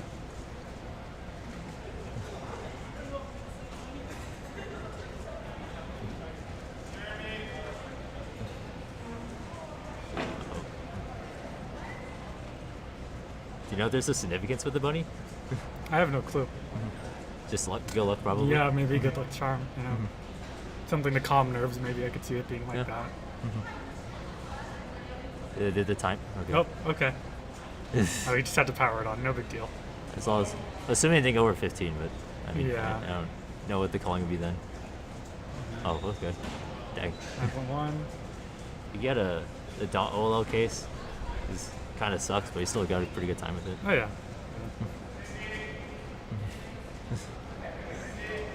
I guess Sydney on the other one, probably. We will see. Yeah, it seems like that one timer is having a lot of malfunctions though. Yeah, yeah.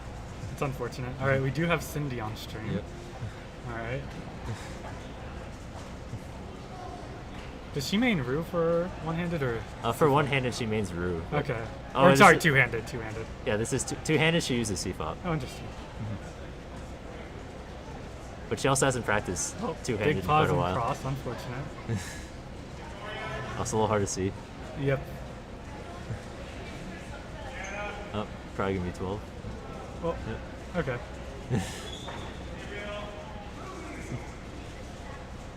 Decent time. Yeah. Just staring. Just staring into the void. Yeah.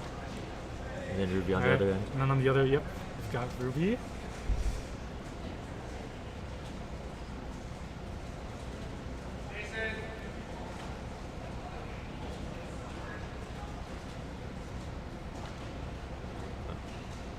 Dang, okay, still good. Oh, Oh, that's oh, unfortunate. The plus 2.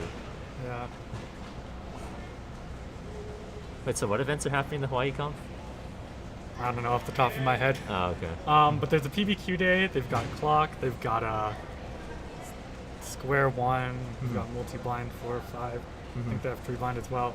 That's what I'm most excited for. Which one? They have a PBQ the day after. No, which one? Which event are you looking forward to? All the blind Oh, okay. ones. All the blind ones. You're gonna beat the world record soon? Never. Absolutely not. But I can dream. Yeah. Just have to get a lucky scramble. Just have to get like Exactly. the 11 Alger, but on the 4 blind. Yeah.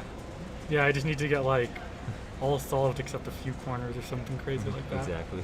But then everyone else is gonna get world record. That's the yeah. Well, that's the trick is that you hope that you get placed in a group without all the good people. So you have to be like You have not to be lucky good enough. group-wise, and also you have to be not good enough to get placed in the good group, but good enough to world record with an insanely lucky solve. Yeah, I think that's too hard, especially for It's a 4 blind very- or big. There's any big blind. Of course. Is there just like one group for big blind usually in comps? 1 or 2. Maybe. I don't know. And that itself is already like 5 blind could take like 30 minutes for a single solve. Yeah. Thank you, Paul, for saving me from my impossible musings. Possible what? My musings about impossible. Of getting 3 world by 3 record? luck. Yeah, 3 blind luck. Still no Manu though. Yeah, no Manu. We don't get to roast him. It's unfortunate. Do we get a roast Paul instead? Nah. We respect Paul.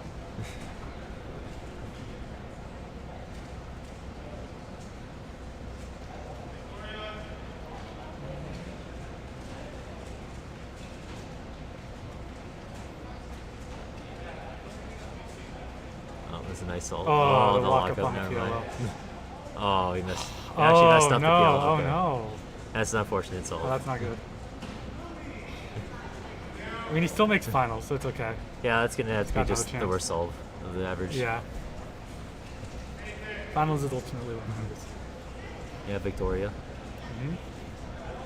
Victoria actually goes to this school. Yep, one of the leaders of Cube Club who made this competition possible. So shout out to her and the leaders of this school's Cube Club.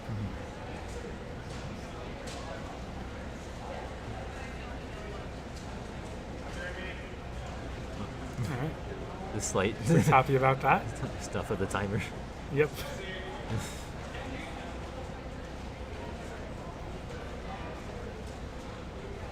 Wait, so you said you're gonna actually do?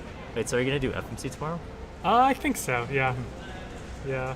And then your hope is you're gonna try beating your 22 FMC single. Never beating that. Never in a million years. I could get a good average though.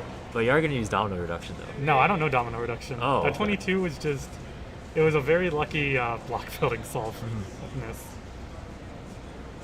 Oh, the sub 10. Take the 9.94. Is he a Rue user? Is he a? That looked like CFOP. I wasn't really paying attention. I know for OH uses Rue. Okay, yeah. We've got Cindy going again. Looks like it's going to be a fairly fast inspection.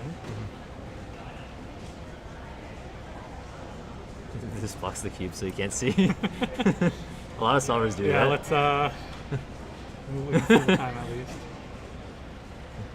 Oh, okay. Yeah, not happy at the time. Yeah.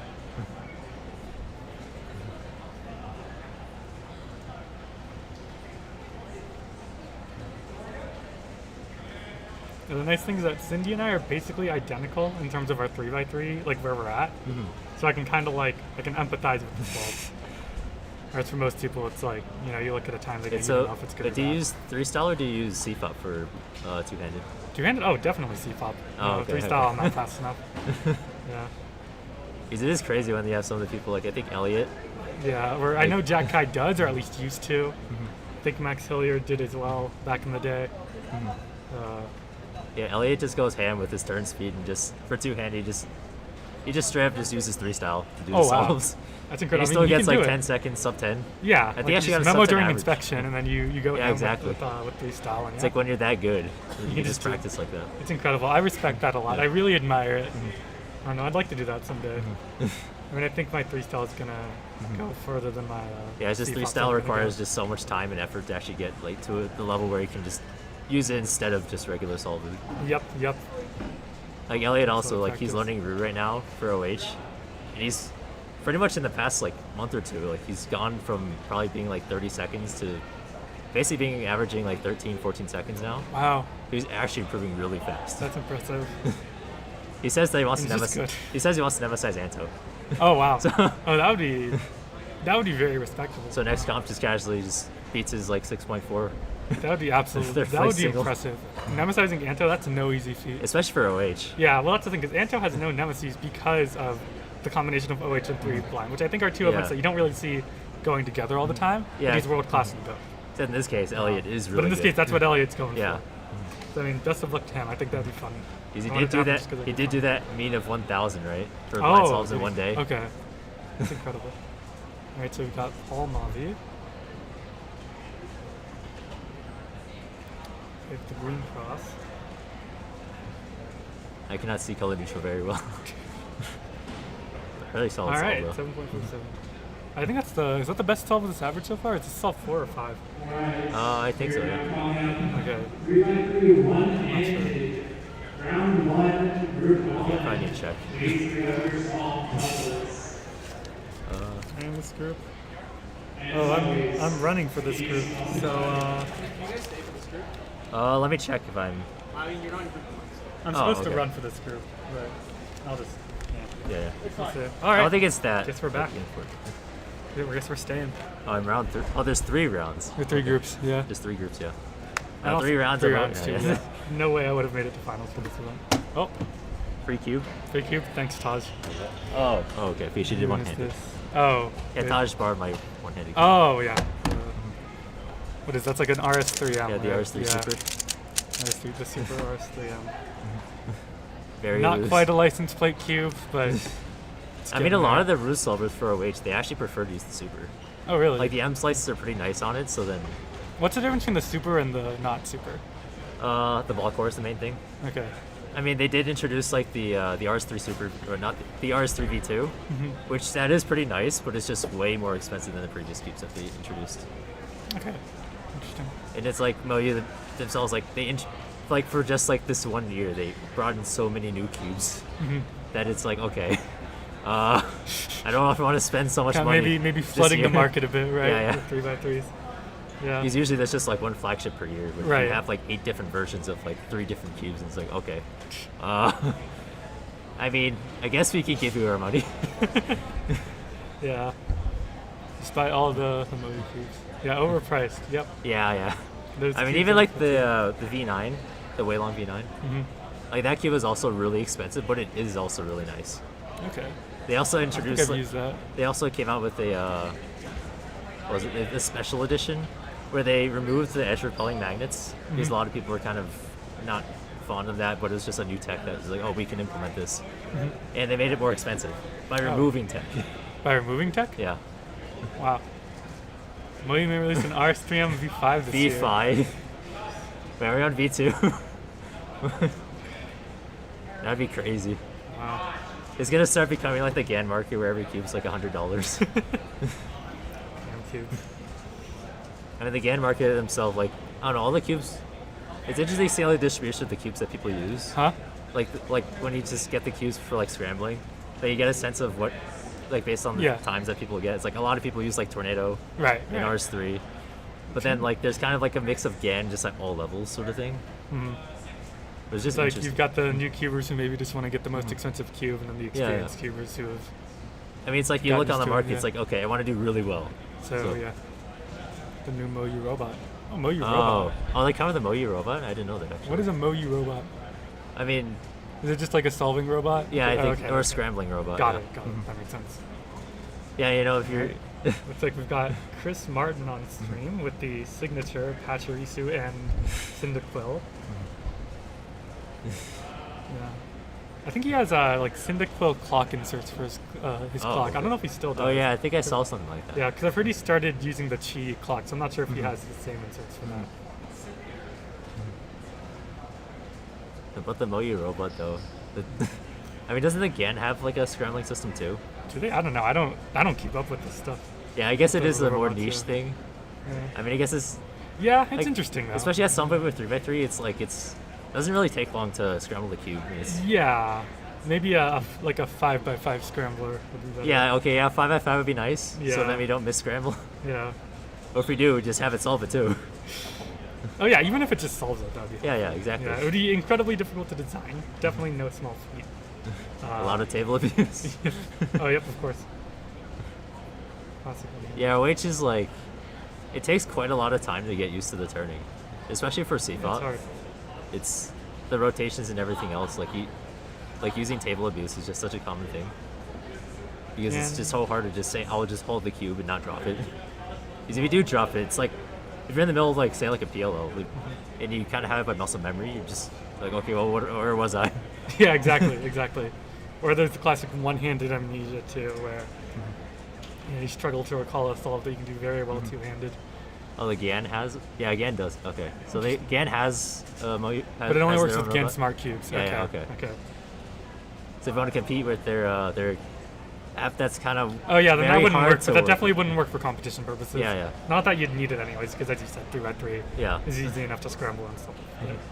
I think Cindy was trying to make a like similar to like the robot where it She scrambles was, the cube. and all her files got lost, Yeah. which is unfortunate. She was making a robot that would scramble like I think even 5x5. Yeah, the plan was to have it be able to like adjust, like see the size of the cube and just be able to say, oh, this is 3x3, 4x4, 5x5.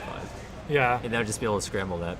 But unfortunately, all of her files got encrypted or so, or it's like they just got lost. She That's just the lost her story. files. She lost her files. Yeah, it's unfortunate. I don't know. Hopefully, she picks it back up because she was showing me some of her plans for it, and it was incredible. Like it looked really cool. I mean, it is an interesting project. Yeah, and I mean, it would be nice. Like if it worked well, it'd be nice to be able to use it for 5x5. If it becomes mainstream for comp, that would be crazy. That'd be incredible. Yeah. Like starts taking over the scrambling stations, we just start using robots. to Exactly. scramble the I cube. am happy to be replaced by a robot for 5x5 scrambling. But then imagine doing that for clock and the other events, though. Alright, so we've got Larson here. Michael Larson. Is he a C-fopper? No, it looks like C-fop. Yeah, that's CFOP Okay. with Yellow Cross.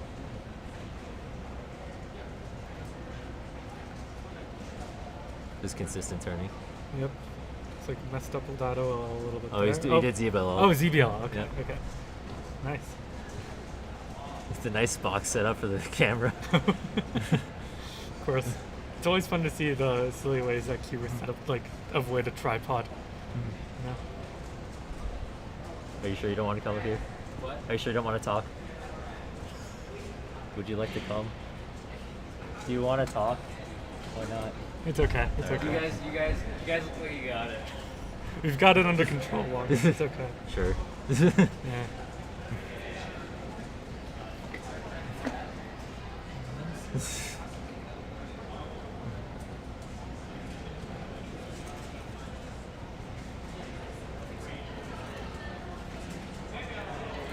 Wait, so are you planning to learn like LTCT for 3 I've got bigger priorities. Maybe someday. For now, so LTCT, for those who don't know, it's just an algorithm set in 3x3 blindfolded. That's pretty big. But for now, my priority is just to reduce pauses in between the normal algorithms I use. Well, you do average pretty well for. Huh? My priorities are to commentate. Okay.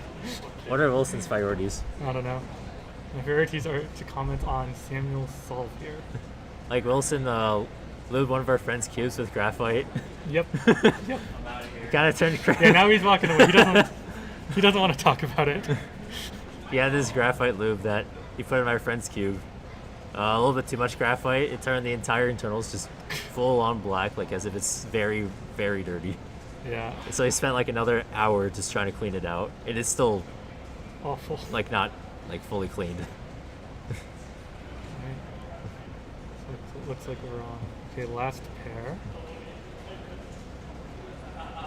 It's like you think in theory that graphite would potentially work out. I don't know about that. I don't know. Because it is supposed to have like low friction, isn't it? Oh, okay. Yeah, I don't know. I guess I'm not a graphite expert. Okay. If I switch over. 35. Yep. Let's switch over to Larson. He's just finishing up inspection.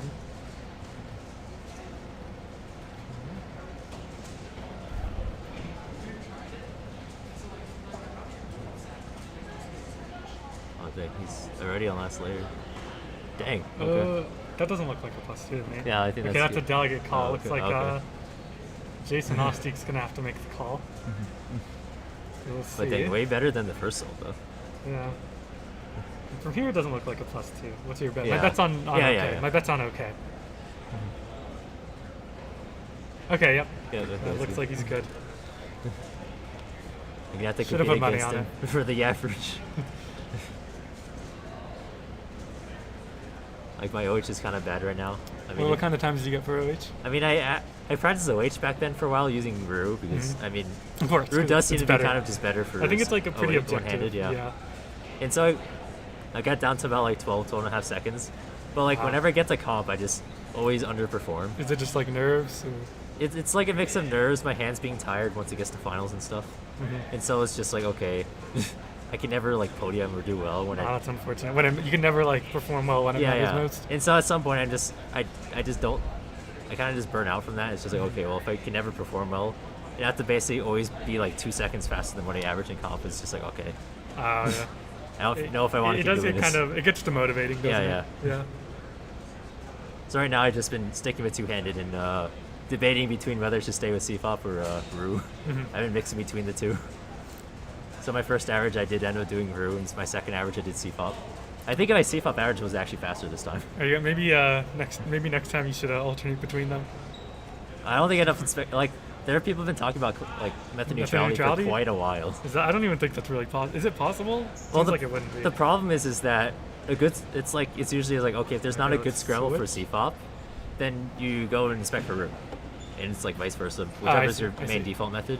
I see. But the problem is a bad scramble for CFOP is usually a bad scramble for Rue, and so it's like well, if you get a bad scramble for one, it's like okay, you're gonna expect something bad again for Rue. So that's where 3-style comes in as your backup method. Exactly. Yeah. It's like even in the same case with like say ZZ for example, like yeah. Well, I mean the edges are also probably gonna be misoriented more. Right, it's also probably gonna be nice. bad for CFOP. Yeah. Right. Okay. So it's hard to say whether like there's something that's worth being method neutral, especially when your inspection's limited.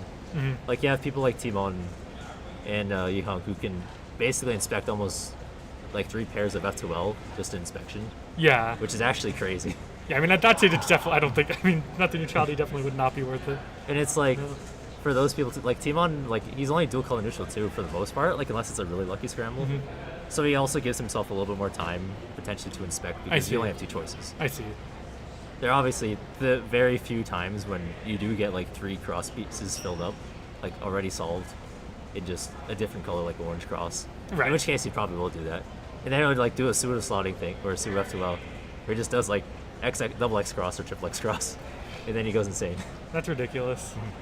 Like I see some of his reconstructions and it's like I mean, there are times where he does like 3 style stuff where he just does a comm and cancel it into another F2L pair and it's like, okay, I don't know how you That's saw crazy. this. You just does comms while doing F2L casually. Like, there's some cases where you do see you can do the comm, but it's seeing that you can do the comm, which also solves the next F2L pair, and you can cancel into that too. That's just absurd. So that's just really good intuition of the cube. Yeah, I mean, my understanding is that he's just really good at, like, kind of creative, like, efficient solutions. And that is really creative. Like, yeah.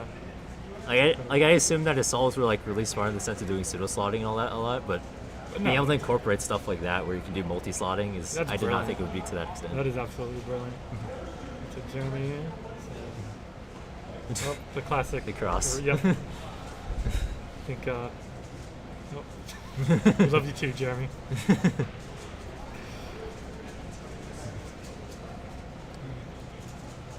Wait, so are you color neutral for a C-pop? I am, but it's kind of become a bit of a crutch, right? Because ideally you want to be able to, build up your X cross, right? Whereas, or build a cross even if the scramble's bad. But in my case, what I've ended up doing is just if I see if one side's bad, I just go to the other side. Yeah, I mean, but so like, you don't really get accustomed to dealing with the more difficult cases. I mean, I know like back in the day, like I guess Felix did like a challenge with somebody where one person wasn't color neutral, but Felix, he is color neutral. So what he did was, it was like, I guess the other person doesn't average as fast. Manu. Oh yeah, we do have Manu. Get to after we roast him, I guess. He picked up the cube with one hand. It's already slow. Yep. I know. Slow during inspection. He's taking too long in inspection. Yeah. Should get a +2 just for that. I was confused. Oh. There's no timer stuff. Already failed. Timer off. Okay. Deserved. Oh, he doesn't know how to turn. Deserved. It's like turning at like 2 TPS. Oh, we got 4 minutes on his timer. 4 minutes. What the? Speed stacks. I guess We this love is typical you. Reno comp. We love you, speed stacks. Yeah, I think This they has turned noticed. into a speed I stacks think they versus noticed. system. I think they. What matters is it shows up on his timer. So if the display's malfunctioning but the timer isn't, then it's fine. But I if mean- both are malfunctioning, I mean, he judging seems to have by- like. It seems like he's given up on Yeah, he this. so seems to maybe they not are. care about trying. I think they are both malfunctioning. Which Well, I guess this is Manu, right? speed stacks. That makes Calvin, please save us. It's just because Manu. See, the thing about time base, there's all the stuff with scorecards that's being out stuff, right? What I'm really excited about is having a display that doesn't ruin the timer. Well, do you It even doesn't notice cause the the timer to display? It's malfunction. just. It seems He does like have a it's display. just Yeah, good he has a to comp. display. That's the idea of it. So part of it's a display. And like if the display is well designed, it won't cause the timers to malfunction like that. I mean, these are a lot of the older gen timers too, right? Yeah. But even then, it's just such bizarre errors. Okay. Oh. Yeah, I Looks mean, like they're switching it out. it seems like this timer specifically is having a lot of issues, so. Yeah. I guess have that's a what correction to they make. I called it Project DST. Yeah. It's called time based now. Yeah. Time-based correction. But yep. Gotta fact check myself. Yeah, I guess there's like that average with like Felix and like the other person who's like not color neutral. But Felix had it was the challenge where Felix had to solve like only white cross. Mhm. And Oh, he interesting. actually struggled a lot with that. Really? Like kind of with the cross Was solution. Felix color neutral? Yeah. Okay. That makes So it's like he just couldn't come up with a cross solution because he's used to there always being like a 5-move cross. Just something nice. That's really surprising to hear. But it kind of makes sense though. Like you always go about doing color neutral. Like, oh, you just go and find something that's decent enough, which is still maybe like within 7 moves. Yeah. That's really surprising. But it's like once you get white cross, like when you do restrict yourself to only one cross, like you do get really nasty cases. Yeah, of course. That you can't just. And so cut that's why away a from. lot of people nowadays are kind of saying that, oh, dual color neutral is kind of the way to go. Okay. Like full color neutrality might not be so nice. Like maybe you do get those occasional really lucky cases, but dual color neutral is pretty consistent, and you do have potentially more time to inspect. Are you a dual color neutral for? Yeah, because I normally use Rue and I'm X2Y okay. color neutral. So then that gives you 8 block choices, but that has white and yellow on bottom. Okay. But for CFOB, I just do white or yellow. Okay, so you can just do white and yellow from any angle as long as it's Yeah. white and yellow on top of one. Yeah. Okay, that's cool. But for Rue, it's weird because you get like even just that like white and yellow on the bottom, you get 8 different choices for your first block. Right.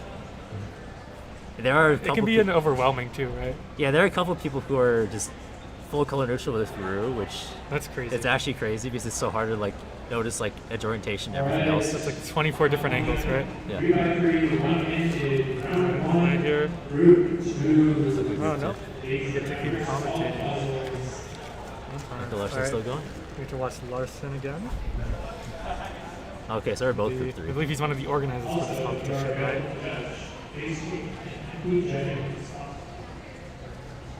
Wait, did the timer malfunction again? Or we might have just unplugged the timer, maybe? Because if the display gets unplugged, that's not necessarily the end of the world. Yeah. I can't tell. It Did seems CLL? like the judge is uncertain. He didn't do Z-Villa this time, but he did CLL. Okay, it looks like it's fine. I guess we're not going to see the Yeah, time we okay. got. That's unfortunate. Yeah, we should have counted. Just count the timer. Count seconds, yeah. We messed Count up. the inspection for them too. Yeah, we have failed the stream. I count. You could switch over to the other one too. Oh, yeah. Or you can actually see the timer, 0 seconds. Yeah, you can actually see the oh, timer. Yeah, the timer's back. You now. got a timer that actually functions. Lovely. Oh, there actually were just so many E1s though. Like Huh? they're just timer malfunctions. Oh yeah, just because of the timer malfunctions, yeah. They don't do well here because I think these are Chris's timers, right? And they definitely do not malfunction like this in California. Yeah. Like in Berkeley. It's like the elevation or something. Like right? Berkeley, I definitely haven't seen like this many anywhere near. Absolutely not. I've rarely seen the timer malfunctions Yeah. at Berkeley or in Sacramento even. I'm used to E1s though. Yep. Like the funny case when people E1, like is there anything like stupid that you've seen people E1 for? Just like funny cases. I think these are the funniest cases. Just you're doing a solve and then in the middle of it you're like, oh, the timer powered off. Okay. Yeah. But it's like there was that all time at Worlds too, but like nobody, like for blindfolded, when there's that whole announcement too. Oh yeah. I mean, that happens. Yeah. But nobody got an E1. Oh yeah. Hi Manu, how was your solve? It's fine. Your 4-minute solve? We were trash talking you at the instruction of a chatter, and then we started trash talking speech. Yeah, the chat. All right, who was the chatter? Was it Who's Noob? the chatter? It's Cube pianist. It's Cube pianist. All right, you know what, Noob? You're getting banned. You're getting banned. Sorry, man. It's over for you. Yeah. What the heck are that like one timer seems like so screwed up. Yeah, so I think it's the display. Actually. Yeah. Because it seems like that timer has been replaced several times, and it still messes up at that station. Oh, okay. So I think it might be a display, or it might be a cable thing. So I switched the display. Okay. So we'll see what happens. Yeah. Are you guys competing? I am not. Because it's group 3 now. Yeah, we're both in. Yeah, Oh, I'm a three? group. Yeah. Wait, am I a group? Oh three? yeah, I'm a group. I thought it was if group you guys two. are Oh, competing, okay. then yeah. Oh, just called it one group. All right. All right, nice I talking am to competing. chat. Yeah, it was nice talking to everyone. Shout out to my landlord who may or may not be watching. What? And, yeah. Wait, really? Yeah. Oh, what the heck? Funny. Dang, okay. You want to watch the stream? That's wild. I don't think she is. But she was earlier. All right, see ya. All right, best of luck, guys. Yeah, it was fun stream. All right, so that was Jason Wong and I forgot his name, David Corrali. David Corrali. If Manu appears, you gotta roast him hard. All right, it's over for you, Noob. Noob, I got my eye on you. It is over. O-V-E-R. Yeah, I mean, my solves are not great. I did like, out of the 6 solves, I think I did 2 CFOP, maybe. Wow, Caleb got a good solve though. 1626. Let's go over to Daniel. Daniel Joe, I've adjusted this camera so many times. I cannot get this exposure thing to work. So I don't know. Maybe I'll just buy another Lumix G7. Because I don't know what's going on. I set it to auto and then I like adjusted the correction all the way down, and it's still doing this. So I have no idea. It could also be like the cable or something. But as we watch, looks like Daniel's wrapping up his solve here. Is he still on OLL? Yeah, it looks like he 8 mover R perm.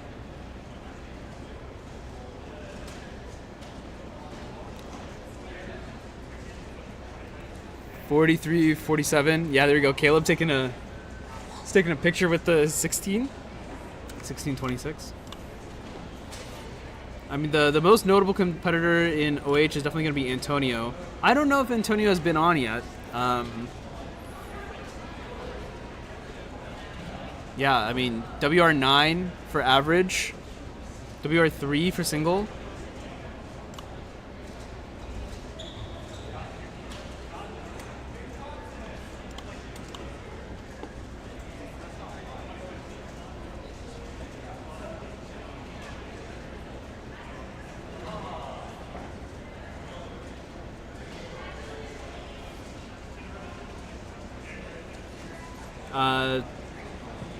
Caleb, 1490. It's, yeah, really solid. I mean, he has an official 1522, so that's better than his official, which is it's pretty good. Pretty good. Let's see. I was actually just about to check what's going to be next after this. I think Scube is going to be next. Scube round 1. Yeah, Scube round 1 is next. Then we have Clock. Then we actually have a lot left. Clock final, Square 1 final, then after that. Then we get into 5x5 final, then Scube final, OH final, I presume, 2x2 final, and then OH. What? When is OH final? I may have messed something up here when I made the ticker. OH final 5:15. I might have forgotten to put that in. I can update that. Yeah, I forgot to put that in here. Okay. It's easy. 5:15.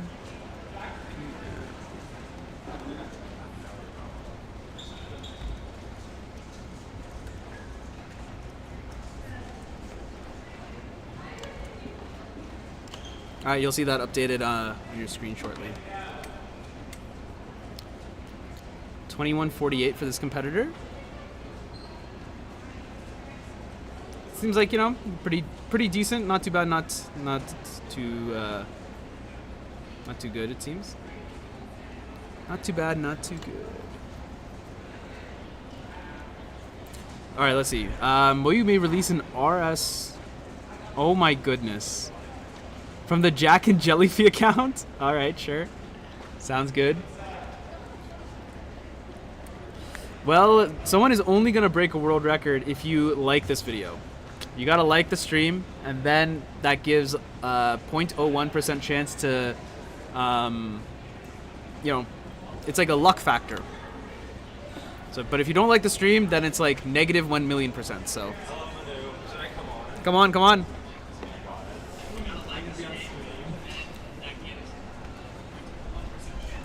Oh my goodness, I can hear myself.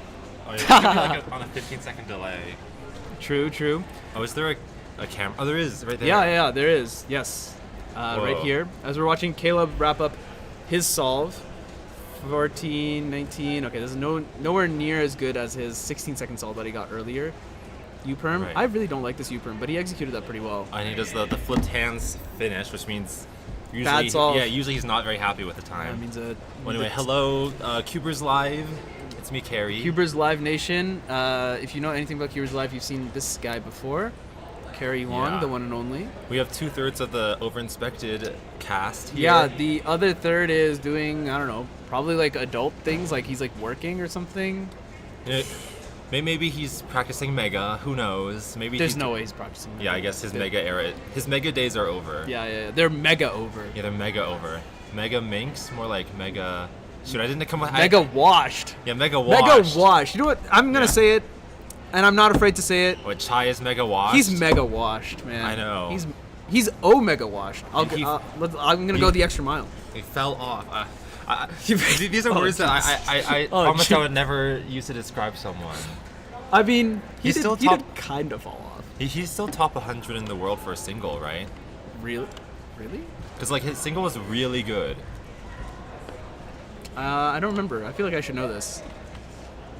Oh, he's 110. Yeah, he's washed. His rank is slipping. He's washed. It's over. Wait, let me see. Like, let me see if my rank is still holding up. Because like, maybe I've fallen to 1/10 as well. I feel like none of my ranks have held up. So Oh, because clock is like yeah, the leaderboards are moving so fast. I was top 200 at one point, but so I think this okay. So this timer is being weird. This display is being weird. Not entirely sure what's going on with this station. At this point, I'm considering just moving the whole camera. Oh, because yeah. so I was doing an OH solve on this on that station, and first of all, the timer turned off like when I put my hands down after inspection, which was weird. So I had to start it again. Oh, so like you had to turn it back on. Yeah, I had to turn it back. Oh, whoops! I had to turn it back on, and then after I turned it on, like halfway through the solve, it started showing 4 minutes. Oh my god! Wait, so then what? Like, do you get an extra if that happens? I did get an extra. +2. Big drama +2. That's gonna be a Caleb 17. Yao +2. Yeah, 17. Well, that's like not a bad OH time. Yeah, I mean it's pretty good. I mean it's not that good for him because he has an official 15. Oh, okay. I don't want to look at that guy. Let's look at the psych sheet. Caleb Yao. He has an official 12 single. Yep. And let's see. And the 15 is from earlier this year. A bit old though. I mean, it's from SAC 14, which was probably like. Yo, he has a 15 from last year too. 15. Actually, the 1204 is from. Yeah. From The Western 12 is Champs from 2022. Yeah. So it's decently old. So it's ripe for the picking, as we say. Did you hear? Actually, maybe you didn't hear because you weren't here. Paul broke his 3x3 single PR of 3 years. Oh, well, I know he has. Is it a low 5, or is it It's 5.56 now. 5? Okay, because I know he has a 6 average. So yeah, I always figure if they have a 6 average, they're probably capable of a 4 single. You know? Yeah. So I'm I think, sure he's had 4s at home. But still, congrats to Paul for the new PR. I feel like more singles can come down the road. Oh yes, indeed. Yeah. Paul's always been one of the fastest Bay Area cubers. I'm in such high resolution and high frame rates. Kind of unnerving. Yeah, I mean it's the Elgato face cam. The face cam is really good for like viewers. Guess where the shirt is from? Well, I mean I think everyone knows where it's from. Can you see my ID? Yes, indeed. 2015 gang rise up. Loser from 2013. 2015 is the best year. I feel so offended. What is 2015 known for? Watch me whip, watch me nay. No way. That was like. Maybe that's not a good thing for 2015. Actually, that was 2015, huh? Yeah, I remember like they tried to teach it to us as like for NSO in college, and I was like so mad because I'm like. NSO, new student orientation. Yeah, new student orientation. I was like, I'm not gonna whip for my like classmates to see. I don't want to see. I don't want to see. I don't want them to see me doing these like cringe dance moves. But was Harlem Shake was also at that era, right? That was February 2013, and I remember what? that because like no, I was a sophomore in high school and like there's no way. I feel like I was a senior in high school for Harlem Shake. Yeah. No, I know this because like my orchestra president, who was 2 years above me at the time, was like, let's do a Harlem Shake of the orchestra students. And I shook my head. I was like, I don't want to do it. I think we did one for our robotics team. Oh, really? Yeah. You should pull it up. I feel like those are always funny to watch later down the road. Okay, I can pull it up later. I'll pull it up in between events. Okay. How about that? That sounds good. Because usually I put up the ad, but it's a little bit of a special amount that carries on the stream. Yeah. Well, because it's your own video, you don't have to worry about like copyright. Well, issues. I'll have to find it. That's true. I should try and find it now. Also, fun fact: the song behind Harlem Shake, which is like Bauer or something, got to #1 on the Billboard Hot 100 because of Harlem Shake. Mm-hmm. But there's some controversy about it because just 6 months earlier, like Gangnam Style was really popular. Right. And Gangnam Style never topped the Billboard charts because they didn't count YouTube views back then. Oh, but like, interesting. in response to Gangnam Style, Billboard started counting YouTube views, and Harlem Shake was like the first viral trend to benefit from that. Oh, okay, huh. And people are like, but Harlem Shake's not like a real song. It isn't really a real song. And there's only like one lyric. It's the Coro Terrorita. Yeah, boom, yeah. boom, boom. There's another one. It's like do the Harlem Shake. Oh yeah, and do the Harlem. Yeah, that's the most iconic one. How could I forget that? Yeah, but it was a pretty ridiculous trend. I know. I mean, it definitely was like, oh, just like shake around crazily. It's like. Do you think it qualifies as fad level? Fat. Well, it was like in and out in like 2 weeks. I feel like. Yeah, Gangnam Style was big for a while. I know. Well, I remember Gangnam Style like, I first heard about it like during the Summer Olympics, and then it was like. Still gaining views by like December. And like. Oh no, it was the first video to hit 1 billion views. So like. Yeah. I mean, it made history. For me, I felt like, oh, this is good because it's like Asian representation on the internet. Yeah. You know, it's like a sign that definitely. you don't have to only speak English to get really viral. Yeah, true. I went to Gangnam when I went to Korea in March.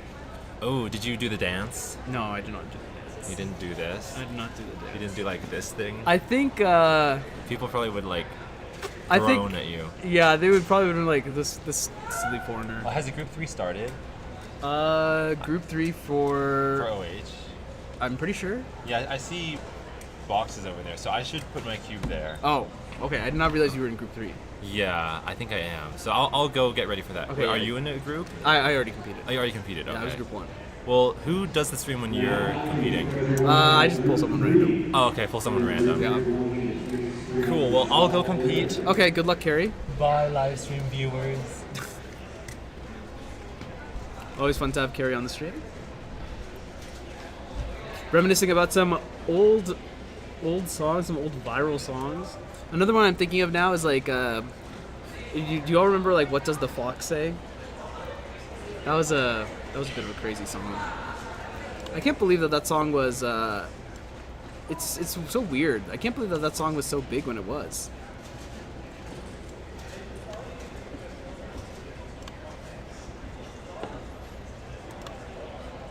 Okay, well, we do have a bit of a lull. I promised that I was going to show our Harlem Shake video, but because Carrie's not here, I don't want to do that. So I'm gonna give you guys. I'm sorry, it has to be done, but I think it's time. It's time for the ads. It's time for the ads. Okay.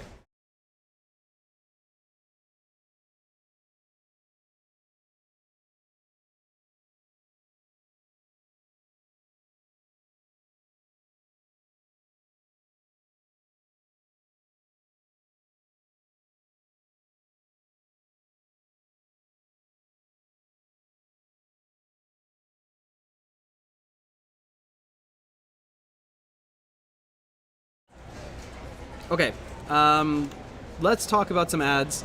Overinspected, he has a podcast that Carrie, me, and Michael Chai do. I think you know at least 2 of them. If you may not know me, but you probably know them. Yeah, it's on this YouTube channel. So if you're interested in that, you got laundry to fold, or you're doing groceries or something, give it a listen. It's on YouTube, Google Podcasts, Apple Podcasts, everywhere. All right, we have merch. I mentioned this earlier in the stream. Western Champs limited time designs. It's in the link in the description if you want to check that out. Also, the Redbubble link is also on the screen. Those hats I've actually seen in person. Those hats are actually surprisingly good, and that white tee is really, really good. I really like the clean design. I think it's great. And this is a new one. We have this new series called Speed Cubing Top 10. Basically, every major championship that happens, we try and, if it's live streamed at least, try and get guys some footage, put together some stuff for it. So yeah, it's like a highlights thing. So if you missed out on the comp, then check it out. I think it's a good way to kind of keep up to date with the world of speed cubing. So yeah, that's that. That's all the ads I have for you. Ads kind of suck. But the sponsors are gonna get angry if I don't run the ads. So gotta run them at least a little bit. The only ad I run all stream. So please spare me a little bit. I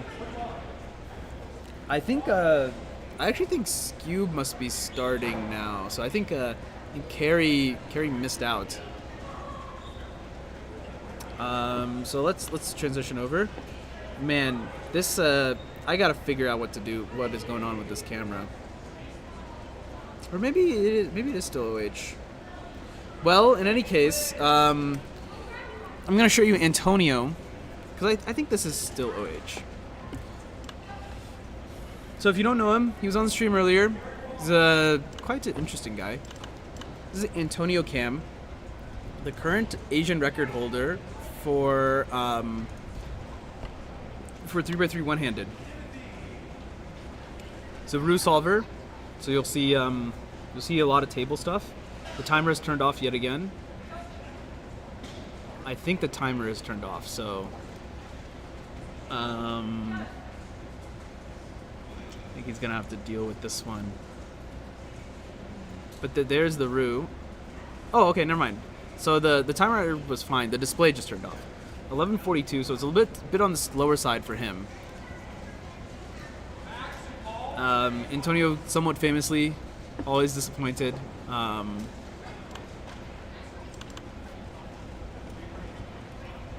Always disappointed.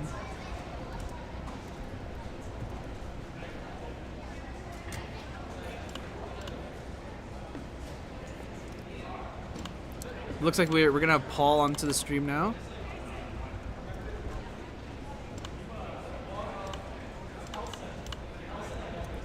Paul showing up with this is a relatively new addition, although at this point I think we all know Thumper the Rabbit. Paul notably is green cross only, so we'll see him do green. You already had those two edges oriented, so that's a good start.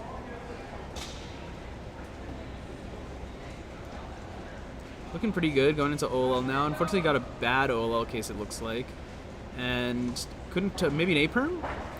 Looks like he did a rotation to end up doing some RUD stuff. 1405 for him. Not a bad solved by any means.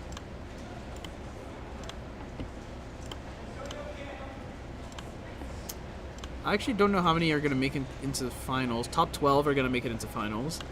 So right now, that would be 19-second average based on the psych sheet. I can also pull up WCA Live, but as Antonio is about to get started competing.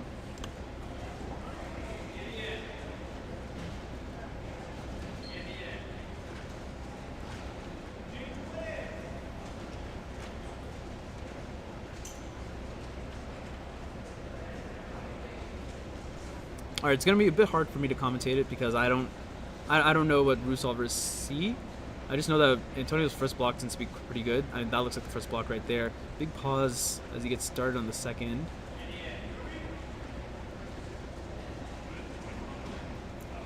Wow. But I mean, everything after second block to me kind of looked like it just like went straight through. I feel like I did catch a little bit of the CMLL. But a 1081 for Antonio. I forgot what he got on the first solve. I want to say he had. What did he have, man? I forgot. 1152. Does anyone remember in the chat? I'm gonna say it was 1152, and then as we watch Ruby get a 13.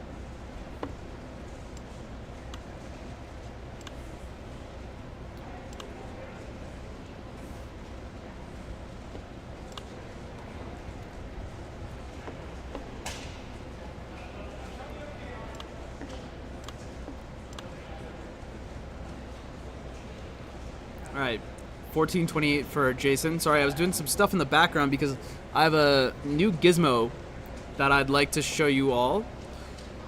So here we go. We're getting a little bit of washout on Antonio, but I do have the BPA for you now, since I think we can safely track his stuff.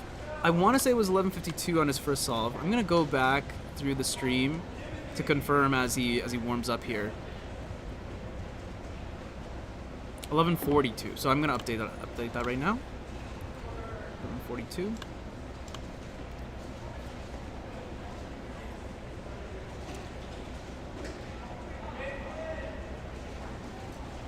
All right, let's see what he can pull out.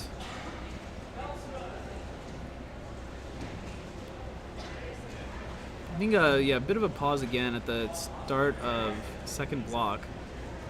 Pause to recognize CMLL, and then L6E. 1173, shaking his head. I mean, it's not a particularly good solve for him. And, not what he wants to see.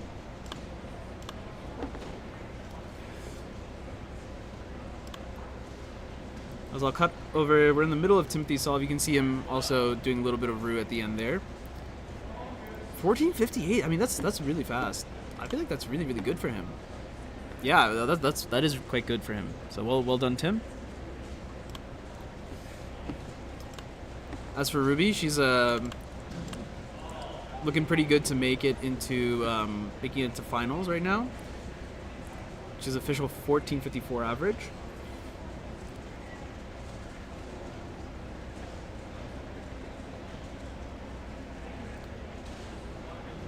H-perm, 1272, not bad. Jason, yeah, this is looking like roux. But I want to say the second block was a little bit slow from him.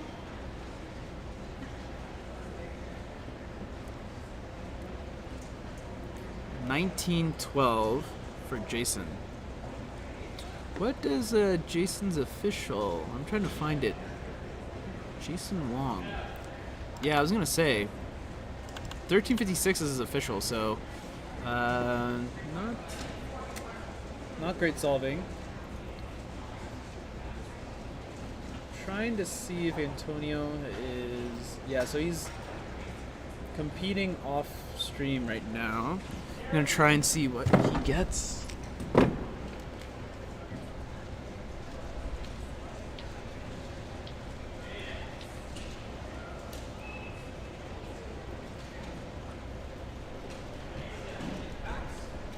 Yeah, I can't really tell. Unfortunately, him being off stream is a bit annoying. But as Carrie's getting started, Carrie also a roux solver, so being inundated with roux today. 3x3 will not be head to head. Will just be standard. Will we do stationary? We may do stationary. We may do stationary.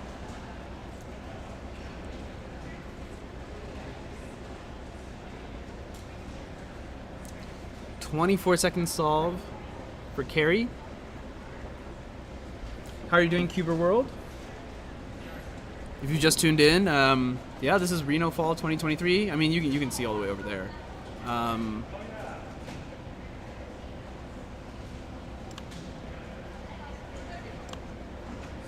Oh, that's pretty neat.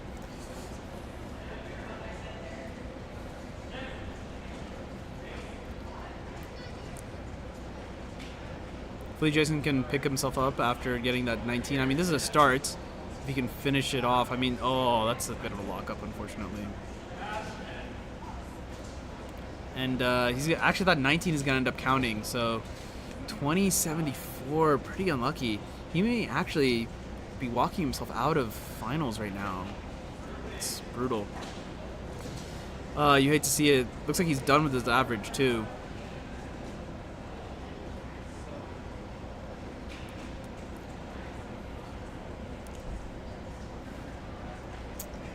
Yeah, Ruby probably finishing up her average here. Seems like most competitors are done.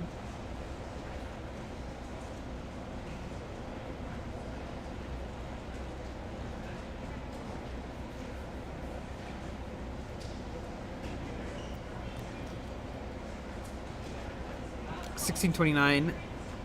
Above average solve.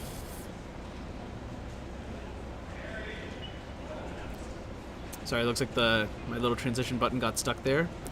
So I'll bring up the BPA, but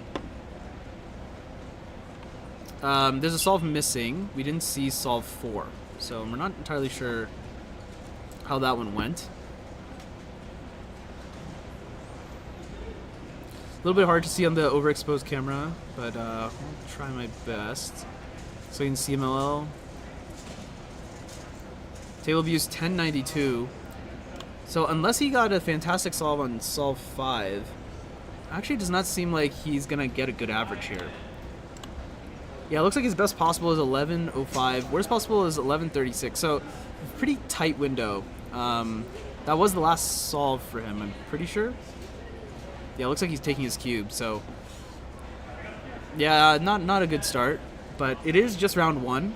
And so it doesn't really matter. I mean, he was practically guaranteed, because even this 11-second average is better than anyone else has ever gotten. He beats everyone else's PRs. So, so yeah, I mean, I think he won't need to worry about it too much. I think that's gonna wrap up. Yeah, it's going right here. It's going, and it's gone.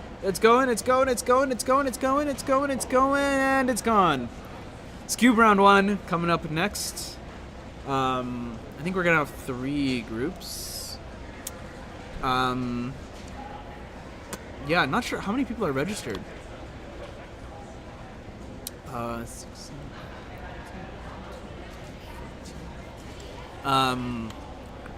44 registrants. Although there was at the door registration, so, you know, and this guy's gonna take advantage of that. See if he can get something fancy.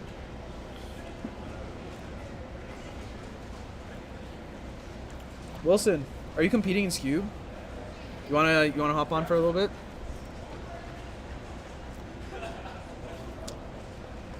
Whew. He's making like a weird face as he's... Alright, sure. He's making a weird face as he's standing next to the fan. The temperature in the building is increasing, and by that I don't mean the tension necessarily. It's a pretty chill comp. So, nothing too crazy, but it is getting warmer. We do have some doors open, but I am kind of doubting if they're doing anything right now. I don't think so.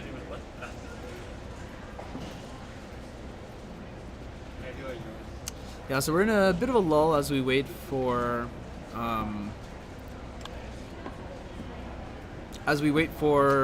results to come in.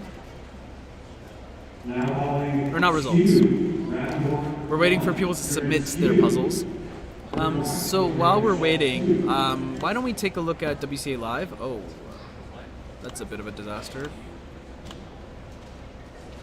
There you go. So I think these are all results from 3x3 round 2 should be in now. So yeah, there you go. So markedly worse results are actually from the morning, which is interesting. Typically we see competitors doing better after lunch, but looks like that was not necessarily the case here. Caleb Yao at the top, 858 average, then 2 twin 864s. That's crazy, because in round 1 there was also an average that tied. So 864 for both Paul Mavi and Michael Larson. But because it looks like Paul had 7.47 single, that gave him the edge. Bumped him up. Ruby Liu, Jason Ostieg, Sebastian Stone. It's 456. Jeremy Beddick, Jason Wong, Jaden Thompson, Kenji Gibson Naman, Braden Henryan, Caleb Suh to round it out. 1162 made it into finals. Jaden Lin being the first man out. 1192 average. It's 3x3 round 2. I think, what else have we done in the meantime? So not all OH results are in. So it looks like Anto actually got a 985. So he did get a little bit of redemption back. But yeah, the 1105, as I was mentioning earlier. Looks like Tim actually got a PR average. 1464, congrats to him. And then 2 more 14-second averages, Ruby and Jason at 3 and 4. And then the rest of the finals. Looks like Jaden actually made it into finals here. And Carrie being the first one out. Oh, never mind. Sorry, Jaden. Looks like it was still being updated. So someone else just snuck in. I think Jason's time just got entered. Oh, he ended up with a 14 average. Wow, that's crazy because it included counting 19. So it was a wild start. 11, 12, 13, but 19, 20 is not the way you want to end it. Well, actually, both Jeremy and Jaden got kicked out. So looks like there's still. Oh yeah, there's still several more to enter. So that's that. What else? Did we look at 2x2 results? I don't think so. Oh wow. Nice, good job getting a PR. This is actually really close. Like that's a 0.03 0.30 difference between her average and the single. That's really close. A couple of other PRs as well. I'm wondering if these are corresponding to some of the better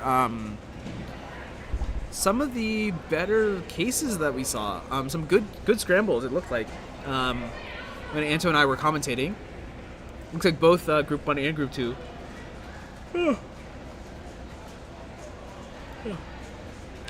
Sorry, excuse me. Yeah, looks like they both had some good solves, so lots of PRs across the board. Oh my, wow, a lot of PRs. Although I wouldn't be surprised if these were first-time competitors, maybe?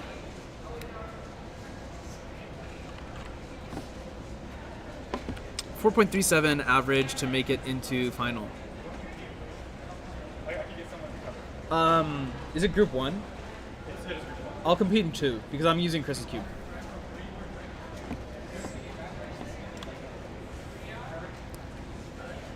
Okay, well, I'm gonna cut to this because I think I'm actually done talking about stuff. So, Jason Ostik using the scubular puzzle. Scubular, is that a word? Getting a solve. Not entirely sure. Looks like the display may be down. Maybe when I changed the display, maybe I didn't plug the wire in correctly, so it's a bit unknown.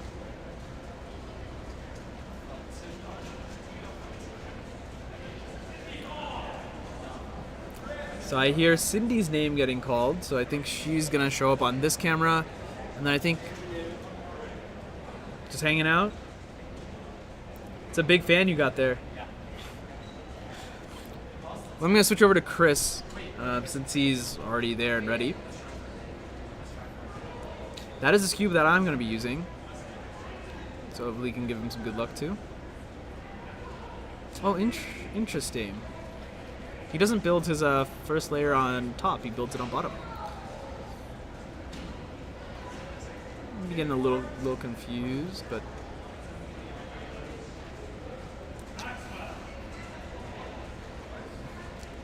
Friendly delegate, neighborhood delegates. To give us a thumbs down, not a good solve for him, unfortunately. Hopefully Cindy will fare a little bit better. This one is... Ooh. I guess, yeah, it seems okay, but just barely. Fans, the true fans of CubersLive will remember that last week... Hey, hello guys. True fans remember that we had Scube last week as well, and I mentioned this last week. Scube is a bit of a weird puzzle because like when it lands, it can actually land at exactly 90 degrees, and it's not too crazy for it to land at that exact angle, where it gets pretty hard to tell if it's a +2 or not a +2. But hello to Chai and Tetra, Tetra being Joel. I think he may have gotten the same scramble. Because at this point he is definitely over-inspected, if you know what I mean. Yeah, Michael Larson coming in to resolve that issue. You're a true CubersLive fan? I think yeah, you're pretty close to a fan as we have, so. But if you didn't like the stream yet, you're not a true fan, right? Yeah, so the unknown, this is a little bit of the unknown. What does he mean? Indeed. Actually, Chai, when you rated that Defo Not Luke yesterday, he actually also over-inspected, and I pointed that out. I don't think he got it, unfortunately. I'm gonna go fix this display. We really should have a local time, but you should know what the time is because it's the same as Pacific time. But the current time 2:57 p.m. We should have a local time. I don't think it's super hard to do either. I can maybe try and build it into singular. But let's watch this competitor do their solve. Looks like they're going to build that white layer first. Looking around, seems like not a particularly good case. That intermediate step. This is what I mean. This is what I mean. It's in a really awkward position, but this is looking like a +2 to me. Because we can kind of see it head on. Kind of want to say it's a +2. Hard to tell.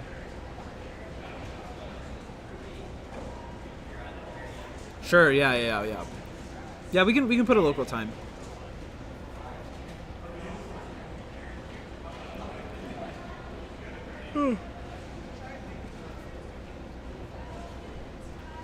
I will look into it. Yeah, +2. I agree. Here's Ruby with her very weird white stickered puzzle. It's very, very odd. Looks like she got a U-perm to finish, though. 995. You all think it's a +2 as well? I think that's also what was determined on the field. Yeah, that's right. Flashing the FTO. I think that's a Rex TO, actually. It's a good puzzle. Good puzzle. Looking forward to... We're going to have unofficial FTO tomorrow, actually, as part of the PPQ competition. Great question. Great question, Joel. I wish I knew. But yeah, repping the FTO. Repping the FTO. Hell yeah, I can get behind it. Alright, Jason, back onto the stream table. There's a little bit of dither also. I wonder if that has to do from the auto ISO.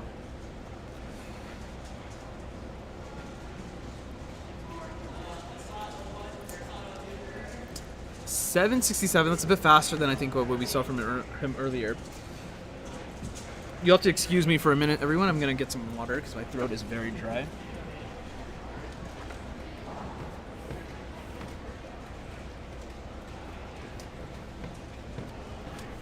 Hydrate or dihydrate? How is Magic? Magic, yeah, I mean, we did Magic today.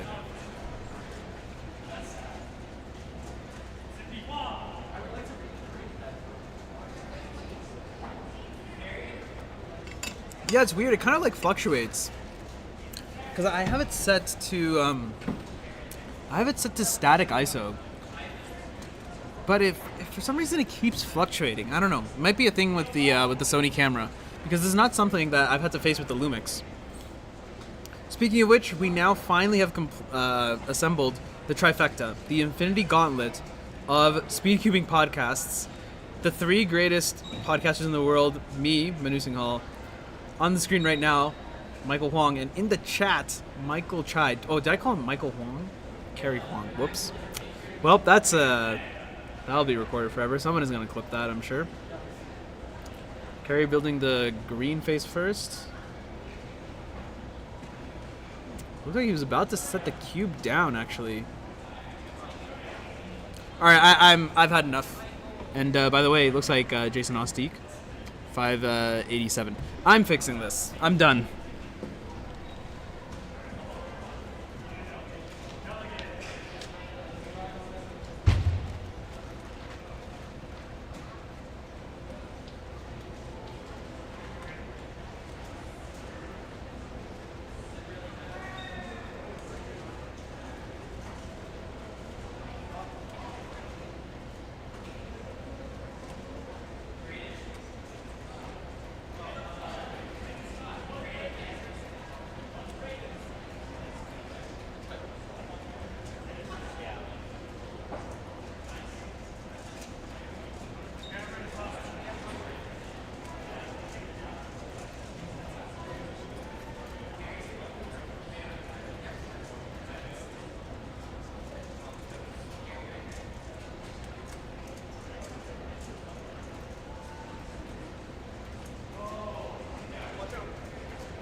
All right, I've since resolved the problem.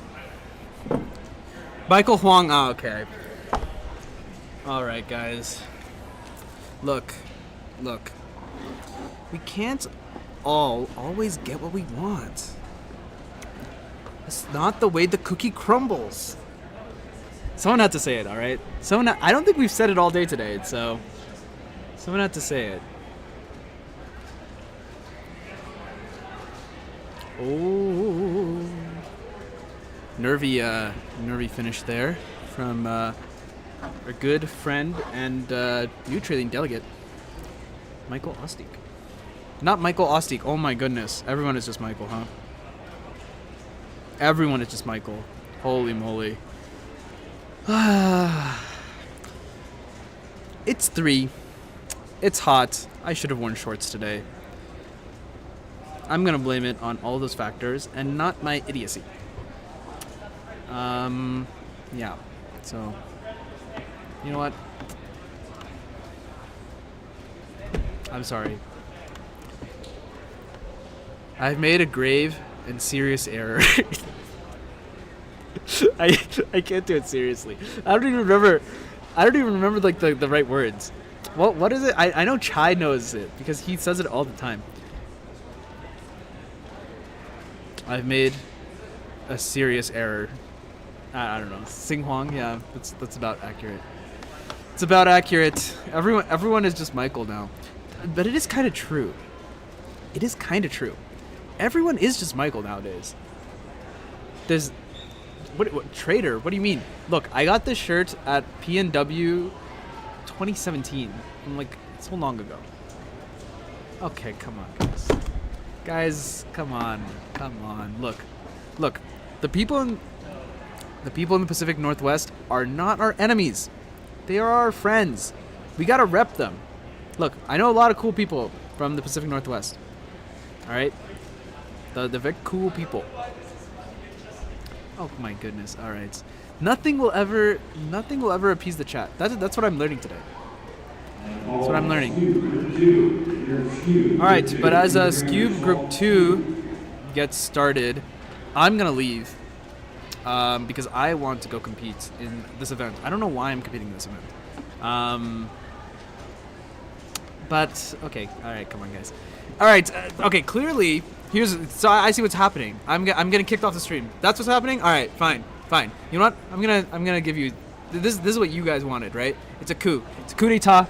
So I'm leaving. I've had it. Enough.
I actually don't know how to use OBS.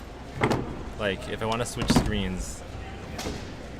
Hello, everyone watching. It's Carrie and Wilson here. Hello. Wait, look how much Michael Chai has said in the chat. I don't pay you to not commentate. You don't pay us at all. Yeah, you don't. You don't. Okay. Oh my god, LOL. Chai, you need to keep this chat alive because it's just you and I can't figure out how to entertain the audience. Oh, there's nine people. 9 viewers. 9 viewers. Oh, Anto just got a 0. Oh, is that? Oh no. How does this work? Like, do you see all those screens? I don't. Oh. So this is what they're currently. Oh wait, they're not. Wait, what? Wait, this is behind, I think. Because, like, look, there's still Manu in the corner. It's, like, behind by, like, quite a bit. No, wait, it has to be live. Oh, okay. So it's just us. Okay, so they definitely see us now. But how do they see this? I don't think they can. Wait, what if I click? Should it? Wait, Manu showed me how to do this, but I completely forgot. I think if I click this, something will happen. This is pretty good, right? Like, this has... Wait, let me see it live. Out. It's us.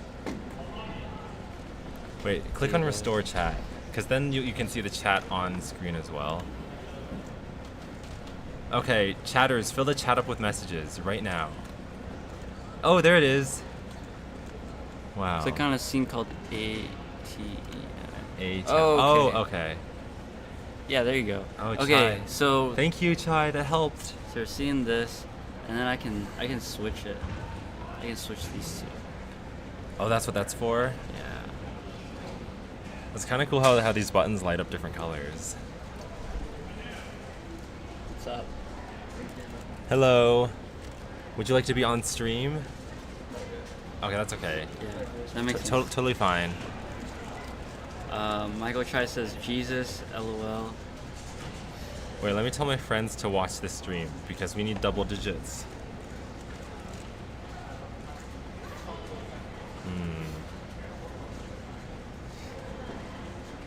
No cubes are going to the solving stations. I think Scube is almost done. I did so badly in Scube. I also did badly in Scube. Did you compete? I did not. So you didn't do anything. You just exactly. I did so. I did so poorly. You did so poorly.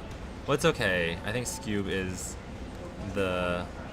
what's still the newest event. After all these years, it's still the baby event. Oh, is it? When was Scube added? It was, I think, 2014, and they haven't added anything new since then. Chai says, Carrie, are you ready for Overinspected? I don't know if Manu asked you already. Yeah, I guess I should put this on. This? Oh, that one. Oh, this? Yeah. Oh, okay. Is there any audio coming through? Yeah. We're coming through. Oh, I can hear you. Yeah. But I can hear you normally. Yeah. It's fun. It's a weird feeling, huh? Well, so this just means I hear you twice, and myself twice. I'm ready for Overinspected, I guess. I don't know what Manu had in store, but. So what is this Overinspected? Tell me more about it. Oh, well, it's just a podcast about cubing that Manu, Michael Chai, and I have been doing, and we started it last year, I think, and we did 20 episodes in 2022 and then 20 episodes in 2023. So now we're kind of in a lull, like a break right now. So how many episodes so far this year? Well, this year 20, but I think we sort of stopped, like we recorded from January to June, and about like once a week, and then I don't know, we talk about stuff like recent cubing records, or I don't know, like our thoughts on cubing regulations or cubing, anything that's happening or changing in the community, I guess. Oh, so this guy's sitting down to solve Oh, yeah, let's watch it. Antonio Cam. World-class scuber. He's World class. Used to be very good at skew. Used to be his main event. Let's see how his he mind's does. going 10,000 miles per hour. See, look at him turn that thing. It's a genius at play. He gets an 8. That's like below 10. Wow. That is ridiculous. And now we're watching Eric. Eric Ostik. Oh, he just finished? Oh no. Oh, he's just starting. Yeah. Can he beat Anto? He needs to get 8 or better. 8 or better. He's almost done. Oh, it looks like Anto wins this one by just a hair. Just a hair. I think he's about done. 17 for Eric.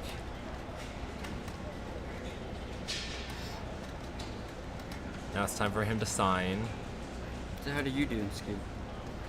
Oh, I got, let's see, I got like 5, 9, 5, 8, 10. So that's like a 7, maybe like an 8 average. Consistency, right? No, it's not consistency at all. Yeah, I know. Well, it's That's like, the method I use is either it's like 2 look or 3 look, and if it's 2 look, it'll be like a 5, but if it's 3 look, it'll be like a 10. So that's why. What are the looks? What are you looking for? Oh, you know, it's like What when are you the different steps.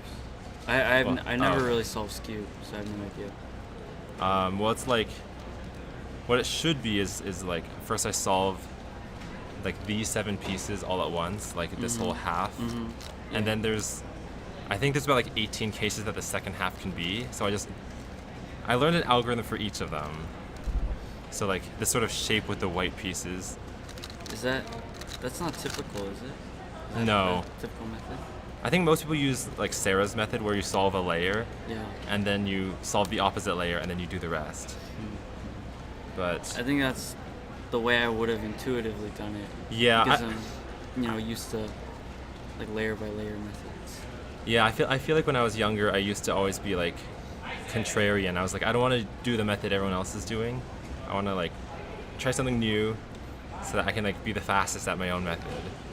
But as a result, I end up doing all these like subpar methods that like no one else knows how to do, and I get like mediocre times. But that's okay. Oh, faster than Anto today, so far. Well, 2 of my times were faster than Anto. Oh, that's true. So, you Should I- say you have an algorithm for each. I'm beginning to feel like a skew god, Eric the Goat Ostik. But that's like a Eminem lyric, right? When Eminem famously got into Scube. What? But doesn't he say like, I'm beginning to feel like a rap god? Yeah, not a.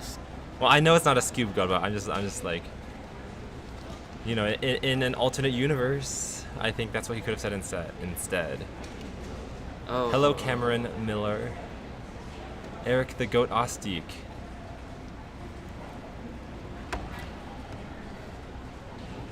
Let's see. Wi-Fi faster than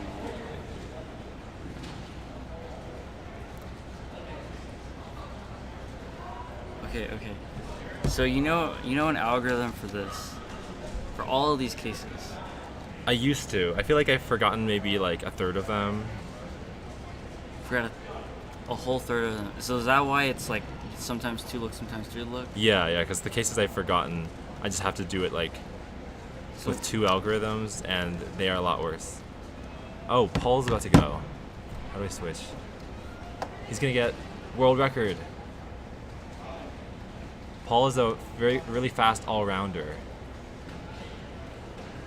Oh. 6:43. That's like close to Mitch. No, someone else is about to go. Oh, yeah, that's already on.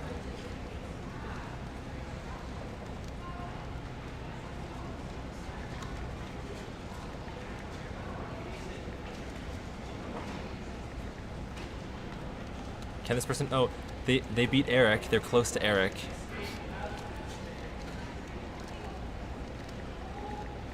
See, I don't think very many people are using your My your method? half and half method.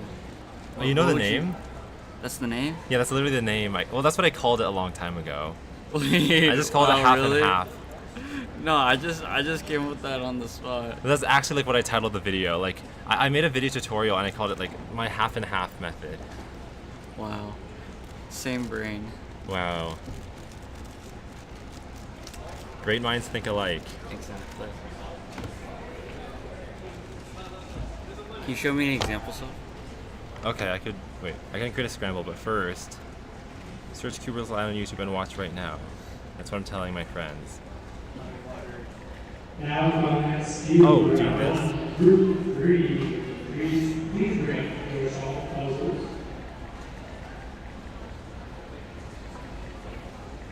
Okay. Thank you, Michael.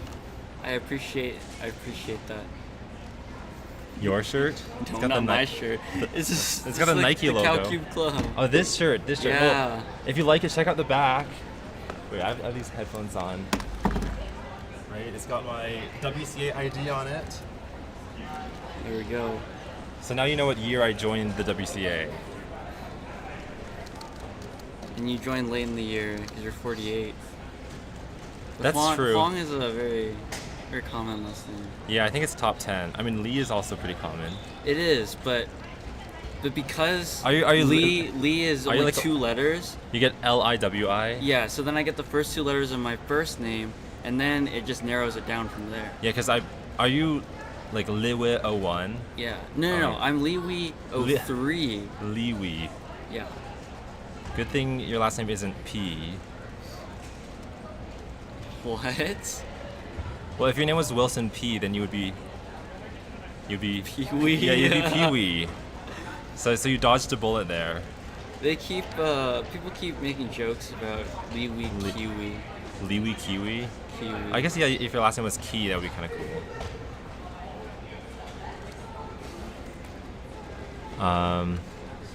But yeah, I can get a scramble and then Yeah. do it. Show me. So I found a William Lee. Oh, This so is from the same year as me, 2017 Liwi 02. But then I can't find 01. The original, he's or he or she is well, doesn't exist. what happens if you put it in the WCA? Does it just not pull up a page? Yeah, it doesn't exist. But 2017 Liwi 01 doesn't exist. 01, yeah. It's got to exist. I don't think so. There's definitely an 02, William Lee. And then you're 03. I'm 03. Oh, this is 02. This is the one that you know. Maybe someone who got banned. Oh, you're right. It looks like there aren't many great searches for this. Maybe it's someone who like created a profile but then wanted it taken down. Wait, what is this? Wait, what the? What? No, Wait. really? Yeah, I mean, I feel like this is 2017 01. Yeah, I Well, I'm feel faster than him. I'll take it. you're the fastest, Liwi. Am I feel I? like it had to be like the WCA doesn't skip over IDs, so that person had to exist. Okay. How about 02? That's This is William Lee. Oh, he's faster. Oh, he's really fast. He's faster. Wait, what is it? What event is he best at? A 3x3. Oh no, he's better at OH. He's better than me at OH. He's probably better than you at OH. That's okay though. Cool. Interesting. Cool where glasses. does he compete? He competes Oh my in God. the Bay Area. Oh my God! Wait, he's competed Wait. in like What? Berkeley before. Wait, in Berkeley. Oh my God. Wait, That's kind of freaky. when's the last comp he's been? 2022. 2022. Oh, Diamond Bar. That's like LA. Ooh, someone's cubing right now. What time are they gonna get?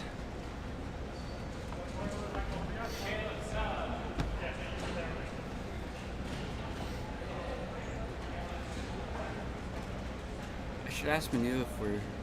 I don't think we're 18. streaming the PBQ team. Are we? I feel- wouldn't think so. Yeah, I feel like PPQs are not very stream worthy because like, especially for 5 blind, you have like half an hour of silence. And then we can't really talk. We can't give commentary if we're in the same room. I know we have to be like in a side room if we wanted to talk, or maybe we like use ASL, American Sign Language. Okay, well I have a scramble. Okay, show me. Okay, so the first thing I do is I Yeah. create like a block that has 2 centers and the 2 corners between them.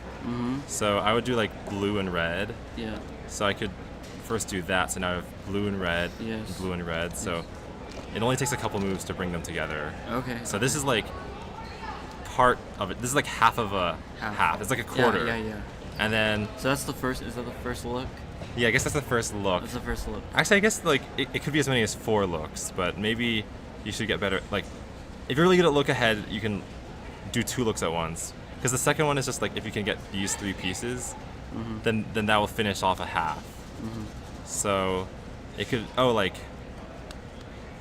I could do like this yellow center and these 2 could go here. So I could do that, and then it's done except this one's twisted. And sometimes when it's twisted, the rest of it will get you like a really lucky case you can do in one algorithm. But right now this is a bad case. So I would just twist this with a double sledge. Okay.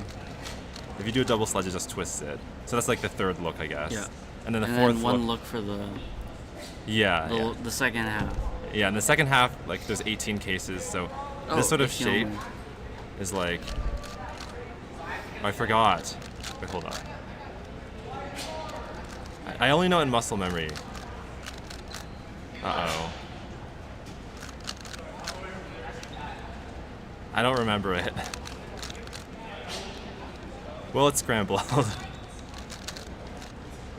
I just have to do it all again.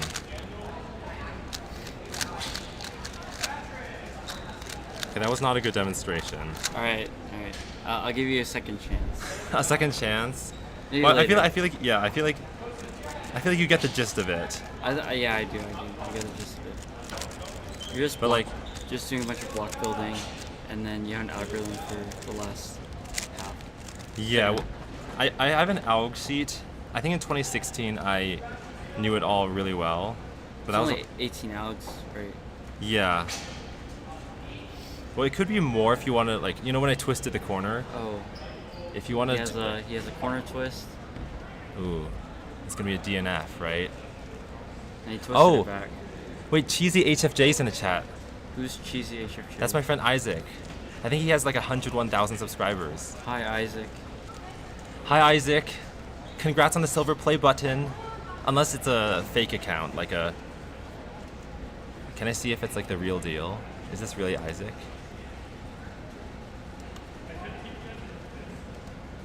Put user in timeout. Isaac, do you want to be in timeout?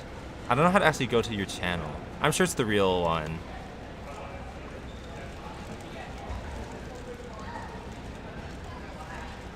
Wilson, we're losing viewers. Oh wow. Code red, code red. Code red. If we go down to 5, then we're gonna lose our job. Yeah, we're not gonna be paid anymore. They're gonna dock our I salary. know. Our salary will go down from $0 to -$5. They'll literally take money out of our account. I guess we should like. So wait, which buttons do we press to switch the camera? You just press auto, but if we switch it over here, there's nothing there. Yeah, but I just wanted to. At least we have a guy over here. Yeah, I just wanted to know for the future if I want to do it on my own. You know, I won't always have someone to help guide me through this.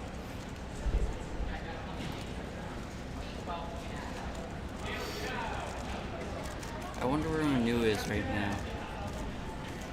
Oh, don't worry, Isaac. Oh, You're not in he's, timeout yet. He's Oh, judging. if I click this, what happens? Click put user in timeout. Okay, Isaac, I'm gonna put you in timeout, but I don't know how long, and the punishment is nothing, or like, the reasoning is nothing. You did nothing wrong. Oh, I just deleted all your messages. Oh my gosh. Wait. No, can you? Okay, sorry, Isaac. I put you in timeout by mistake, and now your messages are deleted. I don't know how to undo that though. Can we? Huh. Well. Oh well.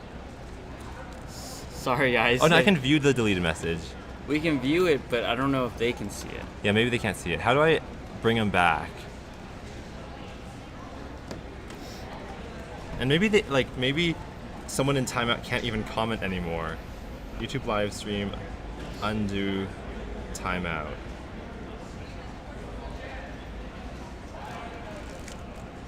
There's no way to undo a timeout. Oh my goodness. Uh-oh. Terry, what did you do? Well, I banned someone from my live stream for no reason. Oh, not my live stream. Their live stream. Okay, so it says there's no way to undo a timeout. They wouldn't show on the hidden users list because a timeout is only temporary. Oh, how long? It doesn't say. Okay, we have Nolan Yu ready to solve a skew.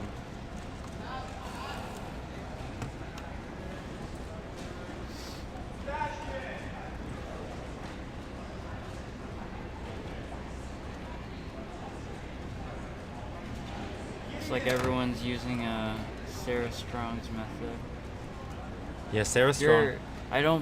Do you think your half and half method was ever used by very many people? I think I was the only person to ever use it. Like I made a video saying other people should try this because it's easy and there's only 18 algs. Maybe I should try it then. If you do, you'll become the second fastest half and half user in the world. What if I become the first fastest? Oh, you won't. You won't. I won't? You won't. Okay. You can try, but the sooner you give up, the more time you'll save.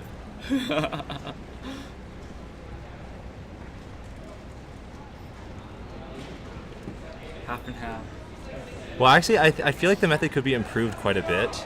Like, the algorithms that I found all have like weird rotations. So I think like on a good day, you know, I could average like 6, but I feel like it could be taken down to like 4. But it's just not, yeah. It would take some time to find all the more ergonomic algorithms. Wait, Isaac says on Discord, he timed me out, completely and utterly disrespectful. Wow. Oh no. Oh no, I never thought it would get to this. I think I have too much power controlling this live stream. Yeah, we don't really know what we're doing. I know. We're supposed to entertain the audience. Cube at a time says timeout is only temporary. Well, I'm gonna put you in timeout. No, I want to know how long the timeout is, because if it's like 60 seconds, it's fine. But if it's like 3 weeks, then that would not be fine.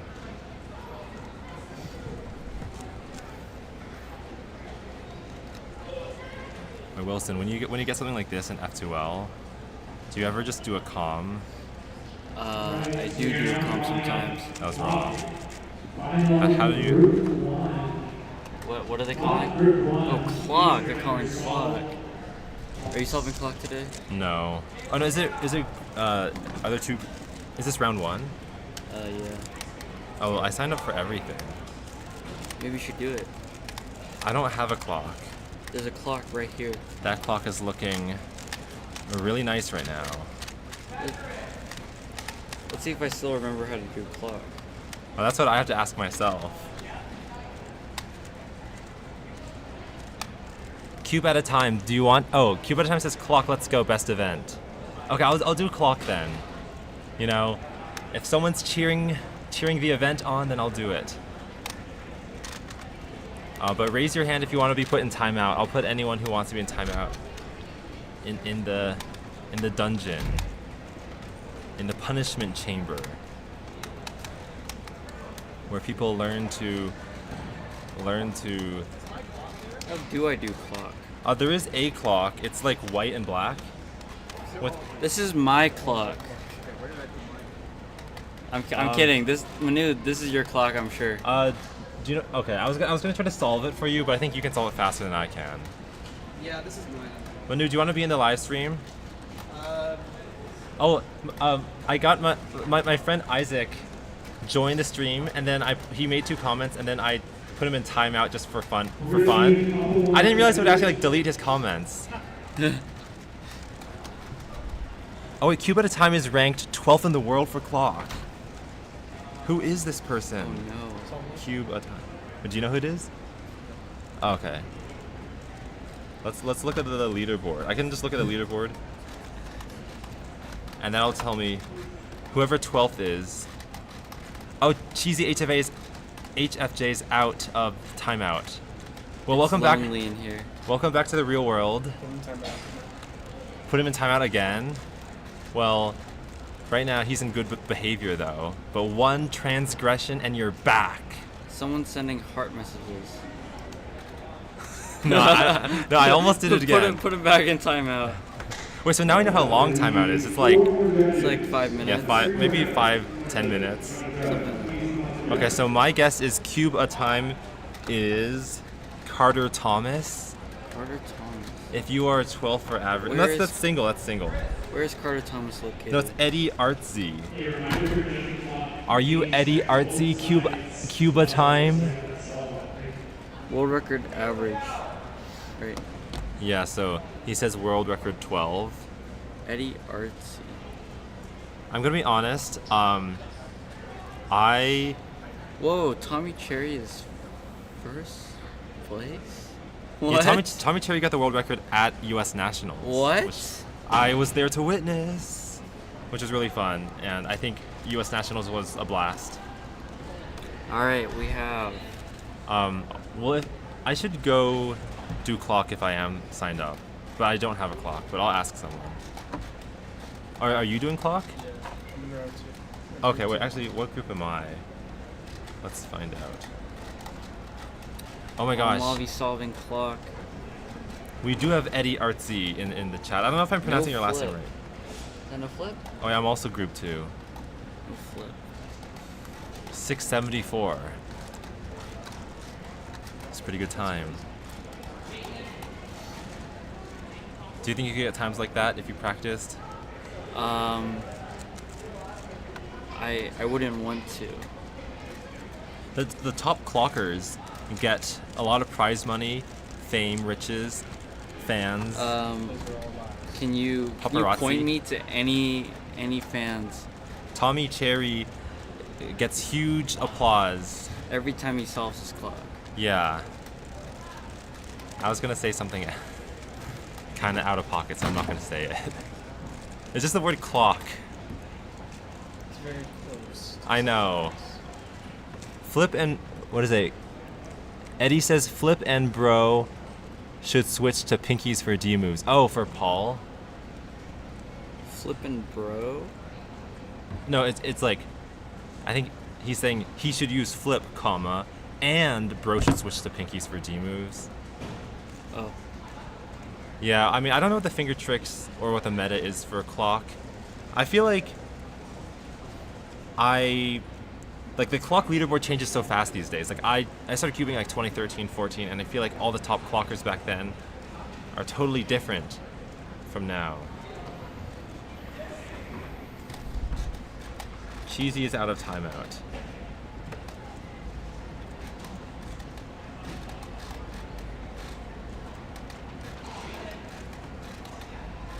Justice has been served. Wait. Oh, wait, Isaac, you did cubing too? For D moves? What? Wait, it's Tim. How do you do this?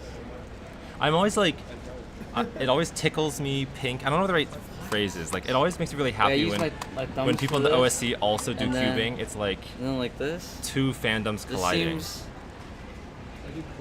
seems stream. Look at this. What are you doing? Yeah, you're trying to do all four at once. It seems hard. You just gotta train those fingers. Right now, those weak, feeble fingers can do nothing. Here we go, Jaden, getting ready for his clock. Wait, how good is Jaden? Oh. That's a DNF. That is a DNF. Okay, so Cheesy says, 3 years ago, my PB was 25 seconds. Where does that put me in the world ranking?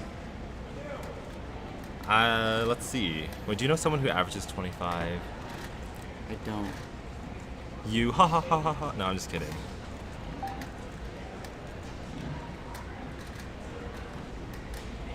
I think delegate over. Probably like, I'm gonna guess 10,000th place, because in the database, there's around 200,000 people, so 10,000th place sounds bad, but it's still in the top 5%. I would believe it's closer to. Yeah, I would believe it's closer to like 80,000. 80,000, yeah. If you, so this is my friend Chris Martin, same name as like the Coldplay singer, yeah, but their average is 20 seconds on the nose, and that's ranked 56,000th in the world. Whoa, he got a 2? Whoa. Wait, that can't be real. What? That's not real, right? Because that would be a world record. I'm not sure what just happened. Bro, Jaden needed to start the timer. I think if it was a world record, we'd hear some cheering. Wait, let's switch.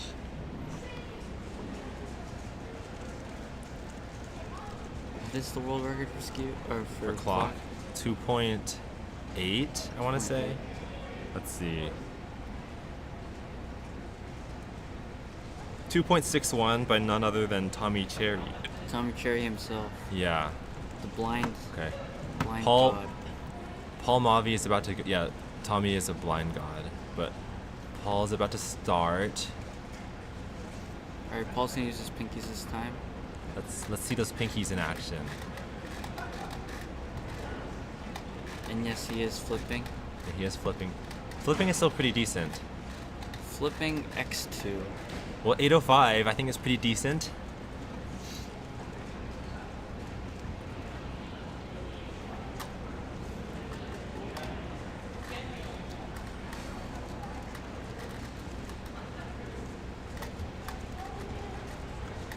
Eddie says, bro, Jaden, you need to start the timer. I guess I already read that one.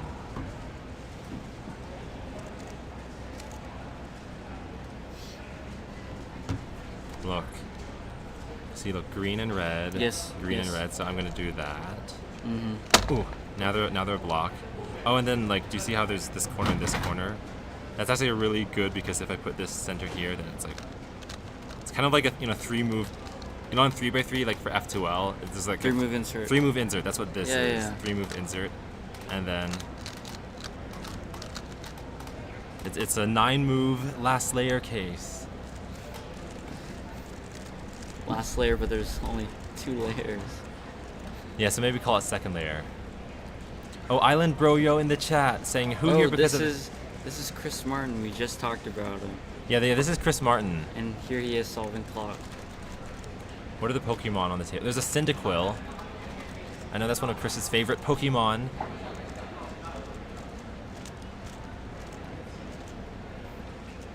What do you think he's gonna get?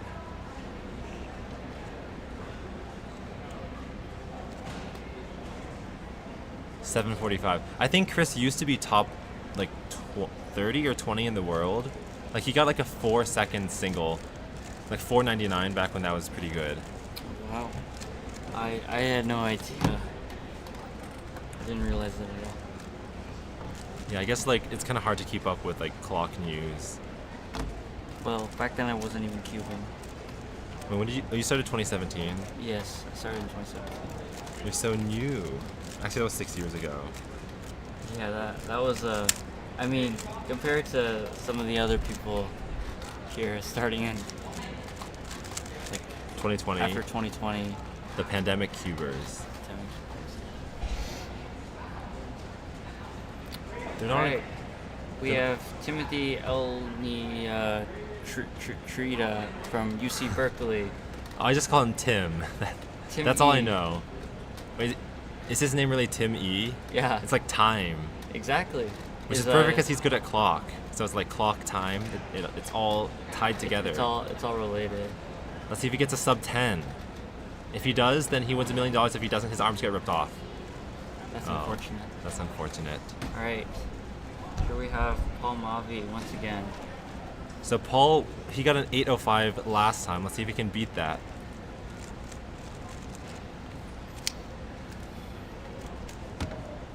Okay, right now there's only 7 consecutive viewers. We need to at least be in the double digits. We have 8 now. Oh, can we make it go up another 2? CubersLive. Oh, should I do it on my own phone? Okay. I'm totally not watching my own live stream. Oh, are you offline? That's okay.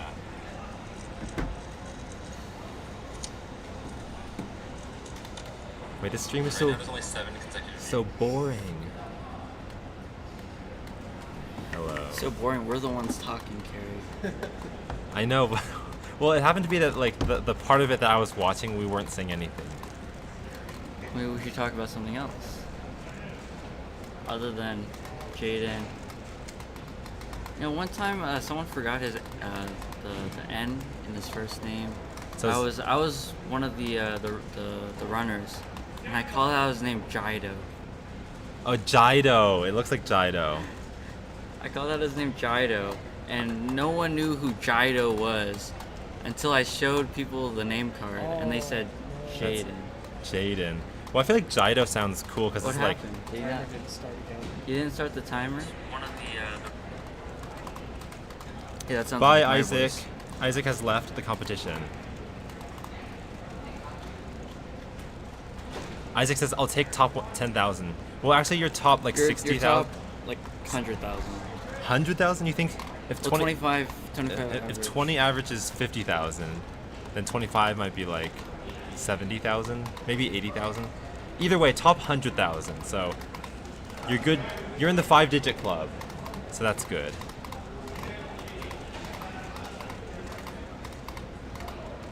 But did something happen on stream? Like, did Jaden get a good time? No, Jaden didn't start the timer.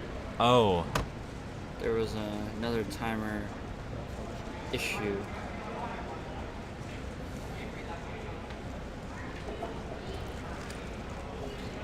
DNF average. I guess 2 DNFs. Very sad. Sinks the average. By the way, I've been thinking about upgrading my mic because the one I use is from 2012. So like, I wonder if the Blue Yeti is a good choice. Here we have Chris Martin again. World class, former world class clocker. Clocker. What would you call someone who solves clock? A Clocker. A clockist. Clockist. Time Lord. Time Lord? I like that. Time Wizard. Because it's not a cube, so you I can't know. call them cubers. Yeah, you're not a cuber. What if you solve like Mega Mix? Are you not a cuber? Are you a dodecahedron? I think you are a dodecahedronaire. I think it's too long. So, Doder. I need to make sure that like I don't say something bad because like if you just say random words, like there's a 1 in 10 chance you end up saying a slur. I did that not on stream. There are only like 7 people in the chat. one of them has 100k subs though. So they might. He left. He said, Yeah. "All right, I'm out." Well, he said I'm out, but then he commented again. So like, we don't know if he's like lingering. I think he's not here anymore. Well, I think just to be safe, I should just, even though 7 viewers, you know what they say is like. Back in the day, they said cubist instead of cuber. Oh, Zagros. Wait, Zagros, are you an OG cuber? Have you been around like since What? the beginning of cubing? Yes. When did you start cubing, Zachros? Cubist. I bet like in the 2000s. I've never heard cubist before. Maybe like the 80s. Oh, maybe they're not an OG cuber, but they know about like that era. Mm-hmm. It's like a historian would be like, my linguistic records tell me that cubist was a common term before I was born, or something like that. Etymology of the term cube. Well, I think there is some interesting like etymology in cubing because like official PB got replaced with PR, and I think that's kind of. My fun. ID is 2014. Hey, Carrie. But that's older than me. That's like. That's. Wait, that's Flappy Bird year. You're 2015. 2015. He's 2015. Wait, the microphone's in the way.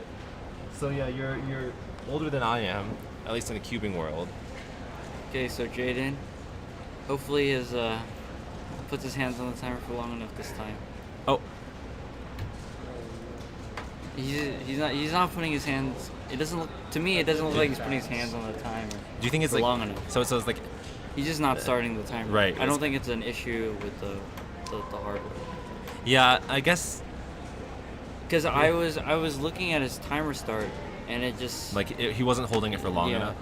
Yeah, I guess like when you're competing, your brain kind of is like operating slightly faster, so it's like you might think, oh, I've held it down for so long, but it really was not quite long enough. Well, Delegate's reviewing the video right now. What is the consensus? It looks like she's gonna give him. Well, if she oh, okay. I was gonna say if she writes down a time, then that probably means it's a DNF. But if she doesn't write it down, it probably means it's an extra. Wait, Mitchell Lane in the chat. Oh my God, celebrity in the chat. Sound the alarms. Sound the alarms. Don't give an E1. I wonder what the consensus there was. Michelini. Michelini, we're missing you at the comp today. You should come to Reno, Michelini. Kibiatomy. I heard you are on house arrest. What? Mitchell's on house arrest? Yes. Oh, he does? No. Oh, okay. Well, maybe someday. Oh, it's an extra. Well, this is the third time in this average that Jaden has had a problem with the timer. Yeah, that's true. That's like more than half of the average. Yeah, I agree with you, Zagros. I was just to hold it down for so long, I definitely see that green light. Which, by the way, that's a Lord song. Green light. All right, we have Jason Osdeek, one of the organizers for Reno Fall 2023. Jason's going, but we don't know what time he's got because the timer is black. But it looks pretty fast.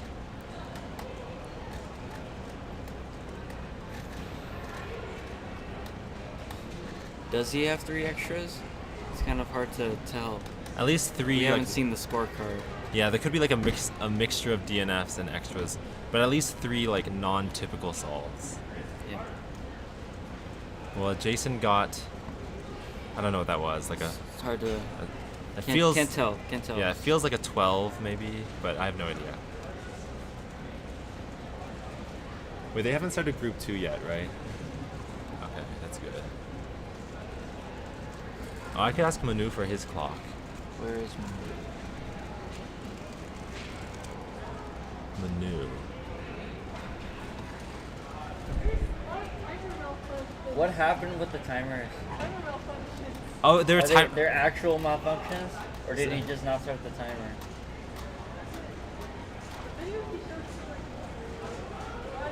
Okay.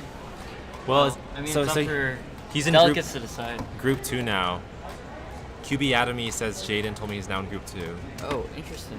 We have 9 viewers. We're so close to 10. Oh, wait. On my phone it says 10. Wow. Screenshot. Post to Twitter, post to Instagram, post to Reels and TikTok. We had 11 at one point. Really? And then it dropped, I think, when we started commentating. I know. I think we need to shut up. Oh, I think I gotta compete. It's time for me to compete, so you're on your own. Well, there's no way I can be on my own. Oh wait, Tim, how did you do? 3 10s and 9 and 8. Okay, so is that? That's pretty good. For Hey, like, Tim, Yeah. Tim, come up here. Yeah. Do you want to be part of the stream? It's really fun. What do you guys I don't want to. We just Mitch talk about random stuff. Okay. Mitch is in the chat. Here. Mitch is in the chat. Can I borrow your clock? This one jams, and I was using Cindy's. Okay, I'll use Manu's maybe. If you don't turn fast, it probably won't jam. But Okay. this clock jams like. Oh, okay. I don't know if you want to use it, you can. If not, it's fine. No, I don't want to duck. I'll use it. Okay. Yeah, thank you. Okay. Because I average like 25. I'm not gonna Okay. Okay. turn fast. Yeah, you can put that on. Which side's which? You'll just. Does it? I don't know if there's a side. Probably is. Probably is. I don't see. Oh, left and right. There we go. What about me? I'm good. Good. So, I don't really know what to talk about. We were just discussing Jaden's Timer malfunctions. Oh yeah, wait, I didn't see what happened with that. I was next to him. I could only see what was on this camera. To me, it looked like he didn't put his hands on the timer for long enough. But according to the video and what Ruby told me, it appears that there were 3 timer malfunctions, and according to Cube at a time in the chat, he's going to be in group 2. He got moved to group 2. Oh, okay. Well, yeah. Now he ran out of extras, so they're moving him to another group. What a I haven't heard that one before. Yeah. I remember asking once what would happen if you ran out of extras, and I was told that either you get moved somewhere else or they just generate a new scramble. Something like that. I don't really remember, but I've never seen it happen before.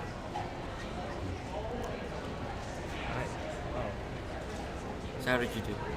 I did all right. 3 10s, a 9, and an 8, which is it's PR average. I wanted a sub 10 average, but it was all right. Hello. Now I'm a competitor. I think he means not a commentator. Not a Hi, Carrie. Good luck. Hi, Carrie. We wish you the best of luck. Hopefully you don't hopefully my clock doesn't jam up, for you. Lock up, jam. Yeah, hopefully my clock doesn't jam for you. I think Cindy ruined my clock. Oh, she ruined your clock. Yeah. She had her loop to it. She like over looped it, and now it's like the gears slipping, which is yeah. Or I think one of the gears is stripped or something, but yeah, something like that. So for the people on stream, Cindy is a UC Berkeley student, and she likes to use very slow lube. And she's also a mechanical engineer, so she should not have. She should know better. She should know better than to over lube gears. Yeah. Let's just say that. I was talking with Carrie earlier about what terms you would call someone who doesn't solve a cube, like a clock. What would you call someone who solves a clock? A clocker? I think the generally accepted weird term is time adjuster. Time adjuster. Time adjuster. That is what the and I remember the WCA Instagram used that for like some of Tommy Cherry's world records. Wow. Is that why you're called time adjuster? That's your your nickname. That is. Yes. Because but my also, name is it works very well because you're my name Tim is Tim. E. Yeah. Time adjuster. We also had a very good idea from someone who's sitting over here recently before. He wanted to call people who solve clocks Time Lords. Time Lords. Time Lords from Doctor Who. Is that another timer malfunction, or is it just a display that's not working? Well, it looks. Well, he's calling over a delegate, so it looks like it's been that same station the whole time. That's the station that I think that's the station that Jaden had a problem at earlier too. We seem to have had a lot of timer-related problems today. Mm-hmm. So, and it's been mostly these two stations. I've seen these replaced many times over. Yeah. And when I was down there helping out, I never really saw any timer issues on the non-streaming stations. Very strange. Sure, I think the timer's a camera shot or something. Yeah, something like that. And the displays aren't working either.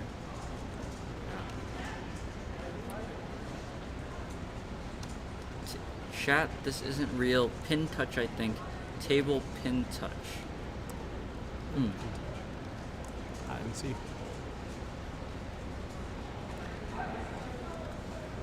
So it wasn't a timer issue? Island Bro Yo is saying that. It did look like he was issued an extra. Saw Jason Osdeek writing something, I think. Mm-hmm.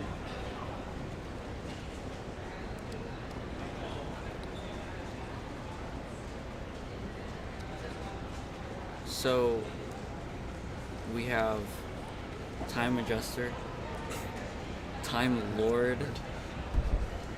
How about a dodecahedron or? I think pulling from physics, you could do like a time dilator. Time You got the dilator. dials on the clock. Wow. Yeah. Wow. We should pull out some Einstein special relativity here. I think we should make this a new term. Time dilator. Time dilator. I am the time dilation. Thank you, Tim.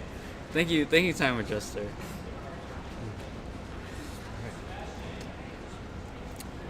Man, I really Looks like wonder there's what's nobody on the happening stream. over here. Yeah, there's nobody on those stream stations. It's because there's a lot. There's not that many competitors in this group. Not all the solving stations are filled. And the streaming stations just so happen to be the farthest stations away from Yeah. the scrambling station. Mhm. So, stream if you're wondering why there's no one sitting at the streaming stations, that's probably one of the reasons. Yeah. It's getting later in the day and people are getting lazy and don't want to run. And I was guilty of that as well. Me too. That's why I'm up here. Yeah. I'm more up here because Manu requested me to be here. Well, let's take a look at some of our judges solving. We got Kenji out here doing his 3x3 solves. Wait. How do you feel about judges solving while you're... Solving while you're solving should not be a thing. Yes, I agree. Alright, looks like we have someone on the stream. But to what extent would you tolerate, like, movement from your judge? Or just anything somebody that's earlier- not them standing still and looking at your solve? Somebody Stay still. earlier asked for an extra because the judge was doing just a couple flicks during the solve, which it's reasonable, but it's, that's a bit much. If it distracted that much, that's an issue. I don't know. I don't specifically know right. what the regulation on distraction is. All right, we have Carrie Huang about to start his clock solve. He's using my clock right now. Hope it does And not the jam. term is to jam a clock and not to lock up. Well, in this case, I don't know if there's a specific term, but it's jamming in the sense that there's a physical malfunction in the clock, and it's not like bad turning or anything. Oh. So the it has internal nothing mechanism. to do with the person solving. It has a little bit. Maybe it's just like, turning too fast, but there's like something broken inside the clock. Even the smallest things can be distracting. Yeah. Yes, I agree. Cuba time. I've asked for extras for very small things before. So we haven't had Jaden on the stream. Looks like he's had one or two solves already. Maybe he doesn't want to be on the streaming Maybe he doesn't. I think I might have heard him say he doesn't want to be streamed. I could definitely believe that. Yeah.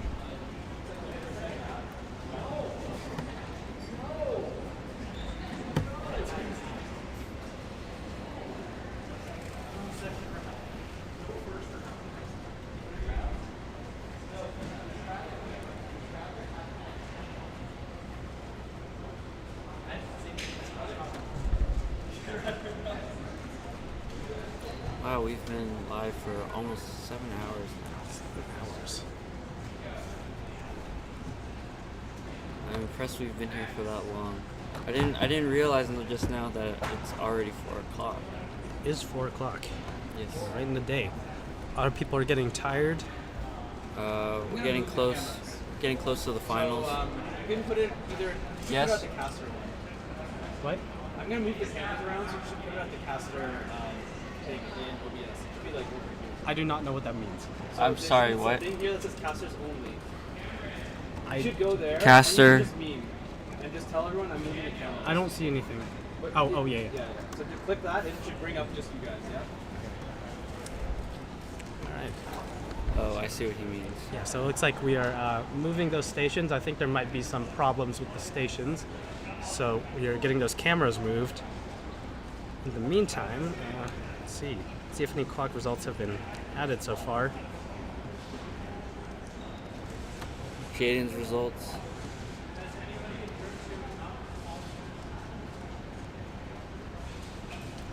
Looks like we don't have any results in yet for clock.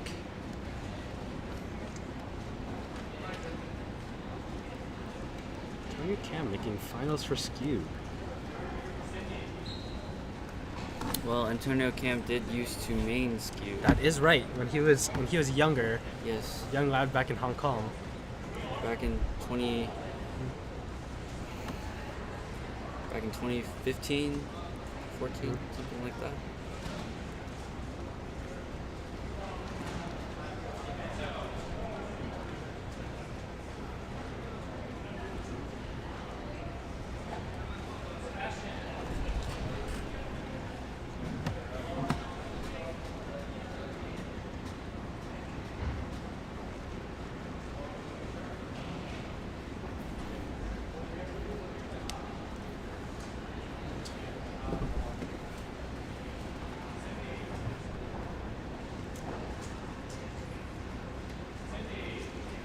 Looks like they're almost done adjusting the cameras.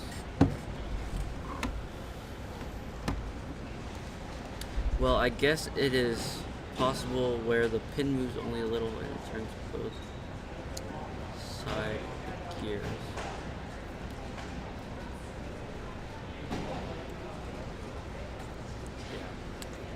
Well, I haven't looked inside clock yet, and I am a clock enthusiast, not a clock expert, so. You're only a time adjuster, not a time roller. Yes, that is correct.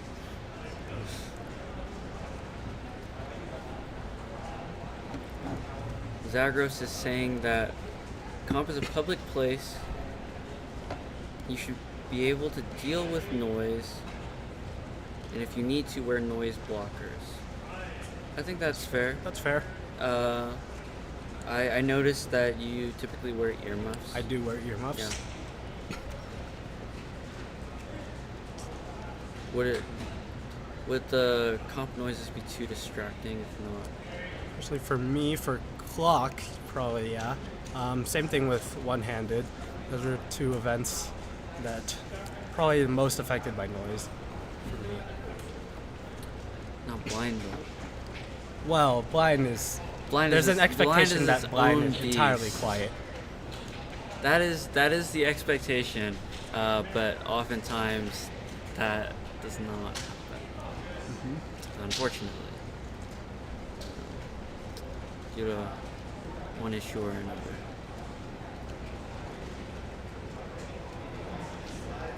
It's possible the pin moves turns both sides of the gear. You've already seen that one. I did, but I still don't understand it. I was trying to reread it and understand it. It looks like we got clock back at the station. We're changing out the displays. We have Jason Wong about to start his solve.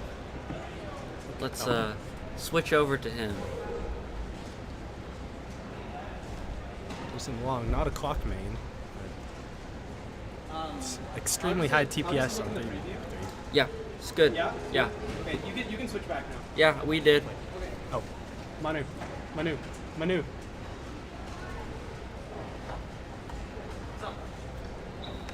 One side's still black. Wait, what? One side's still black. There's only one camera.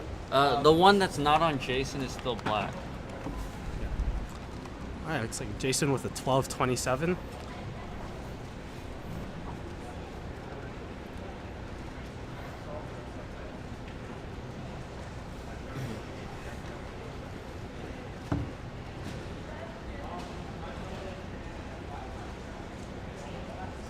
Clock results are starting to come in. Wow, it looks like we have the second camera on. Alright, just adjusting the zoom.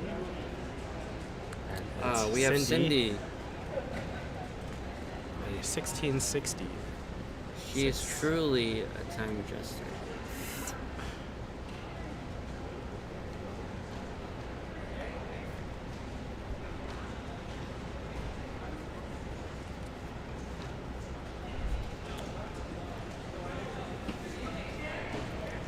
So, Manu has just repositioned the cameras to 2 other solving stations. 2 that are closer to the scrambling tables, and hopefully do not have occasional timer malfunctions.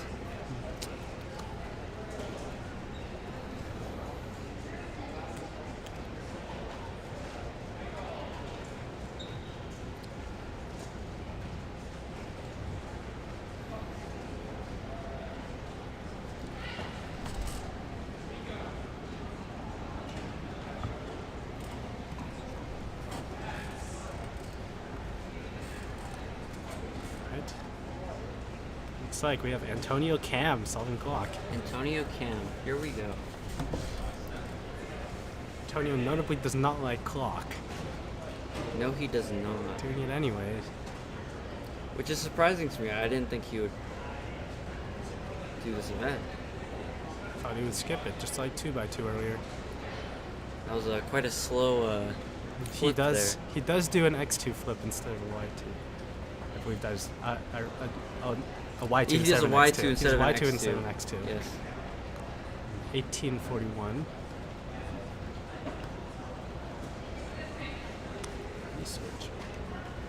You know, the when you are looking at a solved clock, the judge always has to pick up the clock to That's inspect right. the back. Is right. And for pretty much every other event, Not you're not allowed to touch the puzzle. Maybe this is what Cuba Time is getting at. Alright, looks like we got Jaden on stream. Jaden, probably our top seed for clock here, I believe. Oh, a fumble in 5:46.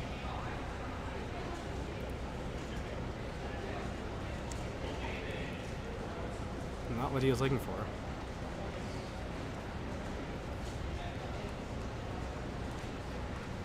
Not sure what happened there. Maybe he realized he had a corner not solved.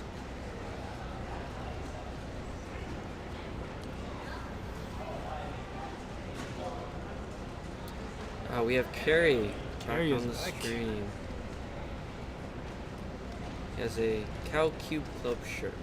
Yes, he does. One of our custom shirts made by Cindy, our resident engineer. One of the cool things that Berkeley has at one of its maker spaces is actually a t-shirt press. So we bought a bunch of these different colored shirts, and everyone got to customize their own shirt, which is pretty cool. Shirts and hoodies, yes? Shirts and hoodies. And show them Do have and a- all we of got a the clock custom on my sleeve prints that you can carry. 1965. I think he said he averaged about 25, so it's pretty good for him.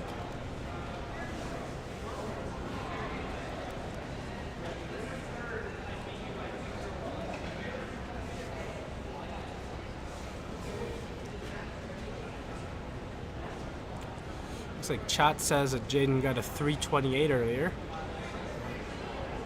And yeah, so Jaden does use he uses 7 simul flip, so he does the same memo as a 7 simul solve, but he flips to execute the back instead of doing the yes, he What doesn't is- do the simultaneous flips. You're gonna I have mean, to explain. simultaneous You're gonna term. have to explain this terminology to me. Oh, looks like we do have Jaden up soon, but yeah. So 7 7 simul simul, is the 7 method simul that flip. Tommy Cherry has created, which Yes. is it's a no flip method. Okay. With similar to blind memo, where you're memorizing your turns, of course. Except you're doing turns simultaneously, and 7 simul because it only requires at most 7 turns, 7 simultaneous turns. So if you turn the dial for a pin that is down, and at the same time turn the dial for a pin that's up, you'll be able to turn it because those gears are independent. Yes, yes. All right. In a 383. 383. Oh, I didn't teach you guys how to use the BPA. What I is don't know what that what means. is BPA? Best possible average. Oh. You should have used that for Jade. Oh, doesn't seem like we haven't seen Jaden on every. I don't believe we've seen all of his solves. Yeah, I mean, we'll discuss that. Yeah.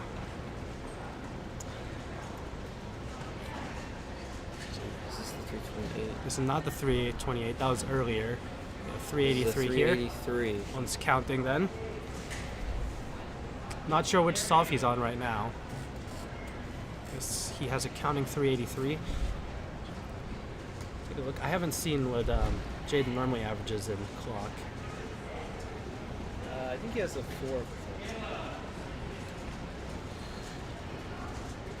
It's true. It does. Yeah, his PR single is 314. So his solves have been pretty good for him so far. And his PR average is still 519. What's the matter? Why is it funny?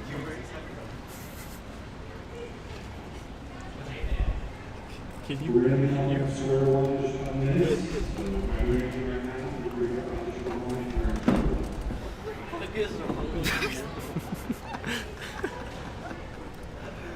Oh my. Oh my. Tim, how are your solves? My solves were okay. I got good PR average. It wasn't sub 10 like I nice. wanted, but it was still pretty Nice, good. I haven't practiced clock for quite a while. No, dude, your name is Time Adjuster. It How is, come you- but I've been OHing lately. Oh, which- I see.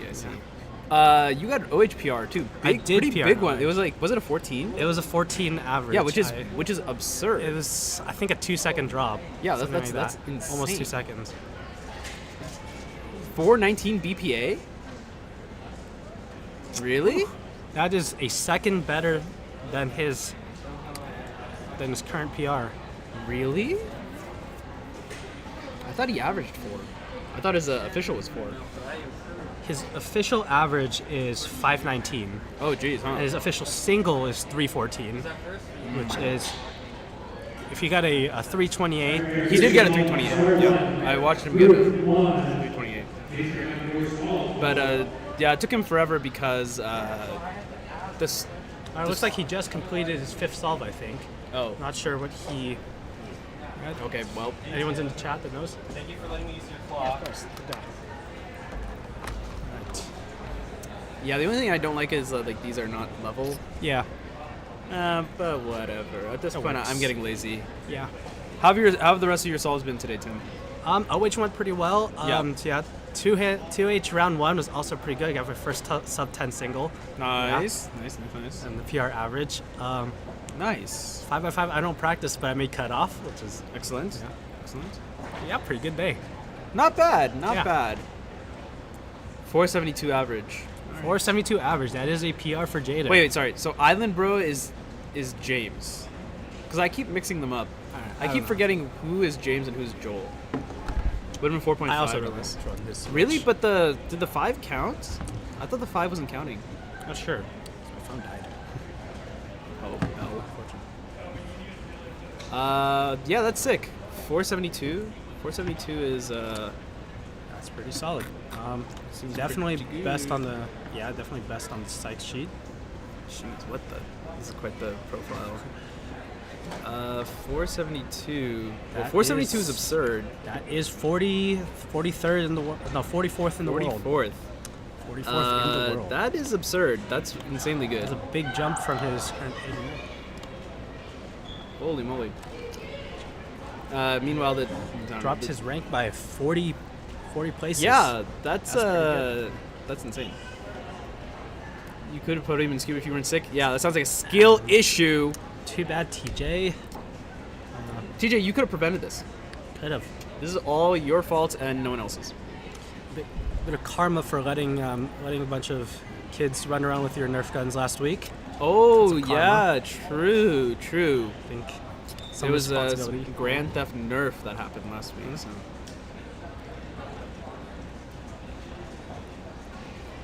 But yeah, I think now we are on to Squam. We're on the Squan, and I should charge my phone now. Okay. All right. Okay, goodbye, Tim. See ya. 7 simul flip WR? He uses 7 simul with flip? What? How does that work? Oh, I see. 7 silent flip, no D moves. I see. That's interesting. Maybe I should look into that. Okay, well, maybe I'll message him.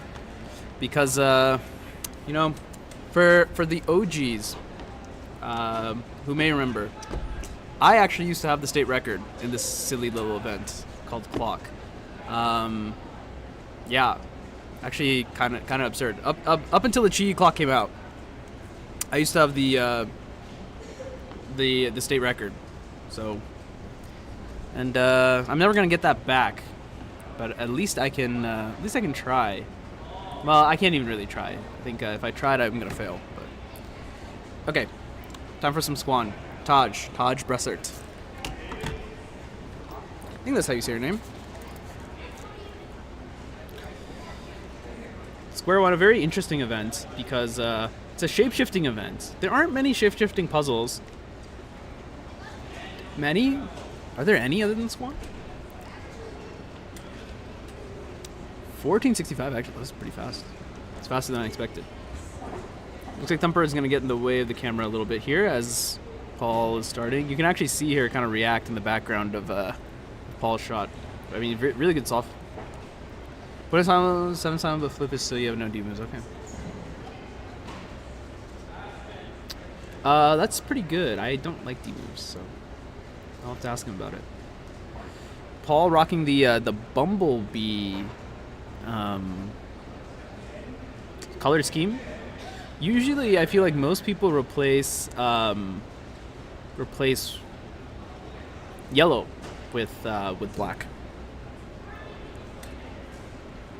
but Paul's replaced white with black, which is interesting. Definitely unique. Massive skip. To be honest, I was not paying that much attention. I think I was still wowing at Jaden. I'm actually also kind of curious, so I'm gonna ignore the stream for a little bit. Are results entered?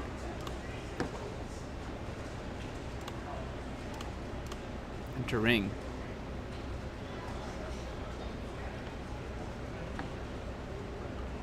Yeah, wow, I got second. 738. No way, bro kept yellow top. All right. It's all good.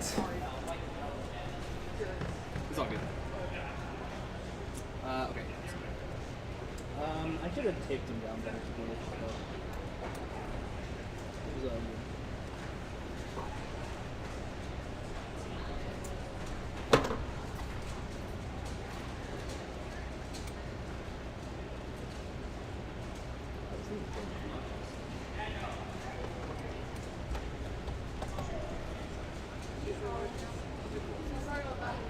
We're good.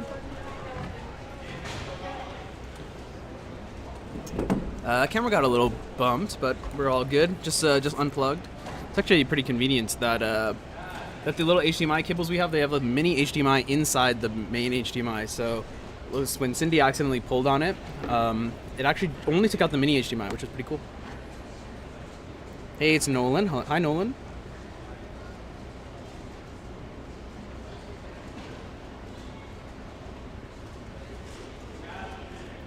Nolan, why aren't you here? Isn't it kind of your job to show up to every comp? No, I'm joking.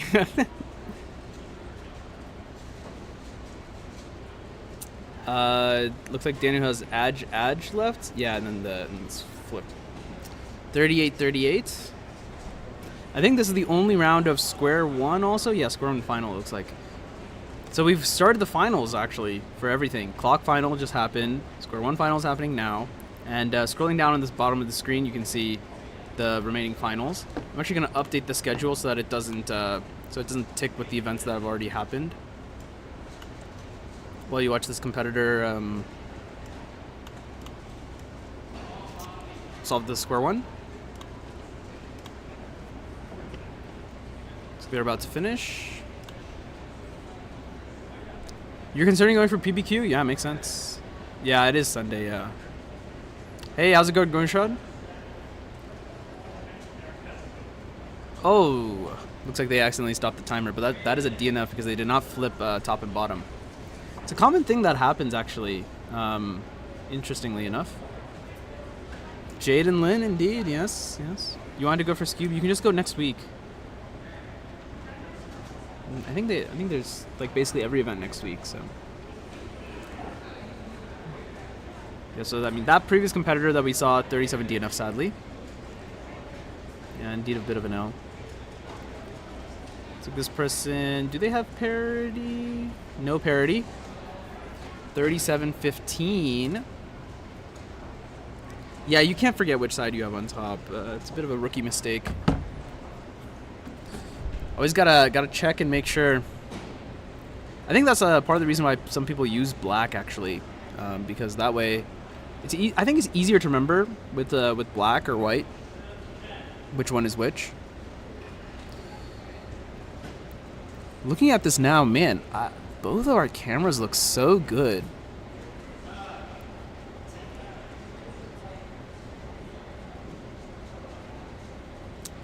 Are we working on the cube shape still? All right, okay, there we go.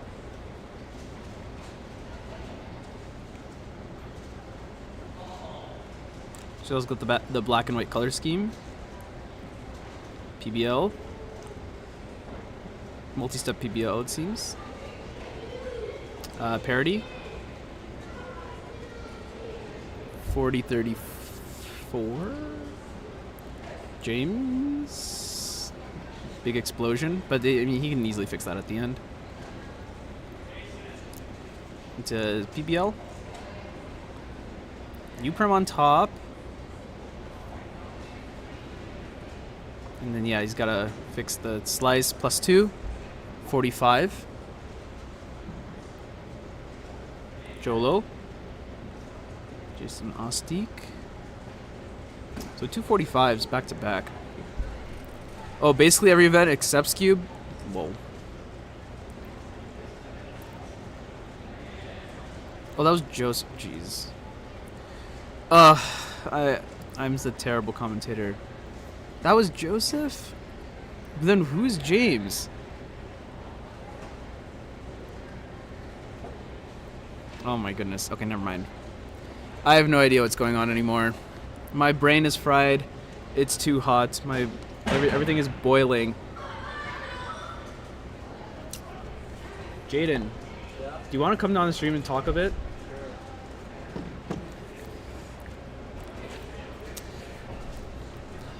OMG, I just realized Jaden got 7SFW and DM4LM official WR. What do you think about getting 7SFW and DM4LM WR? Well, in the beginning when I first learned... Come closer, come closer. When I first learned this method, I was like thinking to get to like sub 5 because like I was stuck at like low 5. Yeah. And then after learning the method, I just kept improving and I just... Yeah, so tell me about 7 simul with flip. Like, so what are you memoing then? Well, it's like similar to 7 simul, but then like you kind of mirror some of the stuff to like make it so you avoid D moves. Okay. So like. So are you only memoing half of the stuff? No.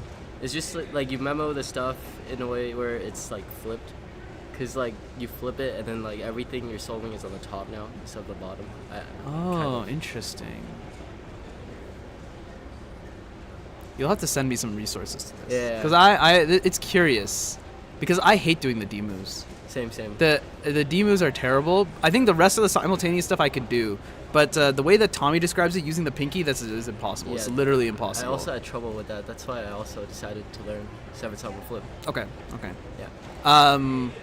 What was it like getting the, 3 extras and then...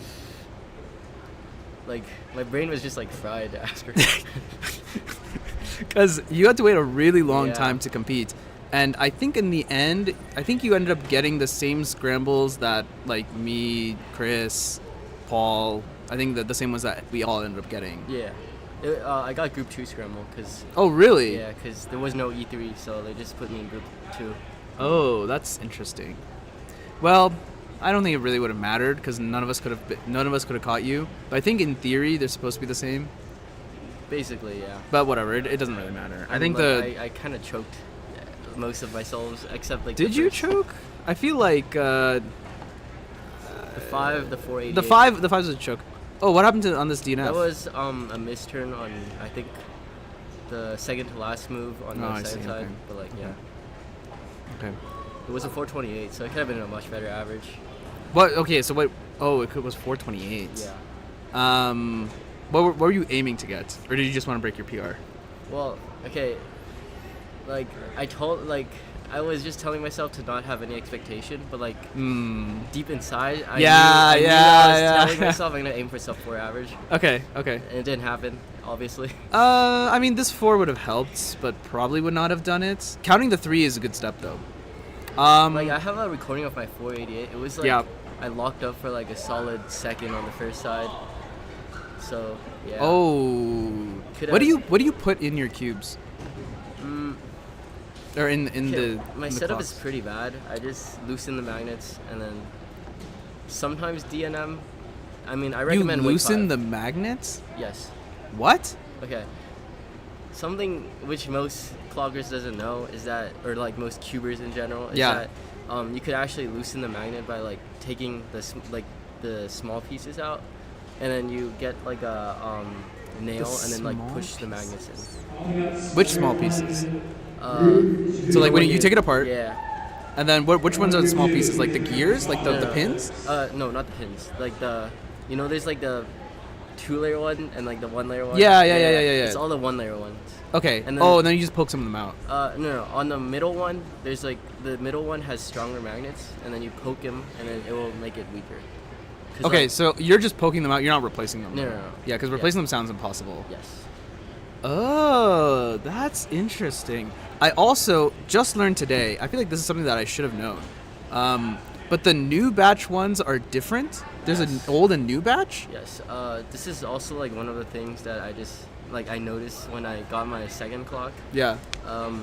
So I realized the first batch, like they're usually, or the old batch, they're usually the magnets are weaker, and I don't know the reason either. But I think it's something with the loosened magnet thing I said earlier. Okay, interesting. Like, they were pushed in already, like when they first came, and then the second batch they weren't pushed in, and then you gotta push it in yourself. So like, or like, I mean, it's better because like it's more controllable, I guess. With the stronger magnets. Yes. Yeah, because I feel like that's a big thing for clock. Yes. Having the tactility is really, really important. Otherwise, you can't feel the difference. Because for me, what's really hard, 4 and 5 is difficult. Yeah. Because trying to get that all in one smooth motion is difficult to control. Yeah. So it makes sense, I guess, having the stronger magnets to do that. Oh, interesting. So you didn't like lube at all either. I or did you put something in? Back then I used to put DNM, which is a really bad idea. Don't do that. Okay. It rusts up the clock. Oh. That's why my clock is kind of squeaky right now. You're supposed to put weight 5. And Okay. then I put something similar. It's like also a pretty thick lube. But like, Okay. Yeah. Okay.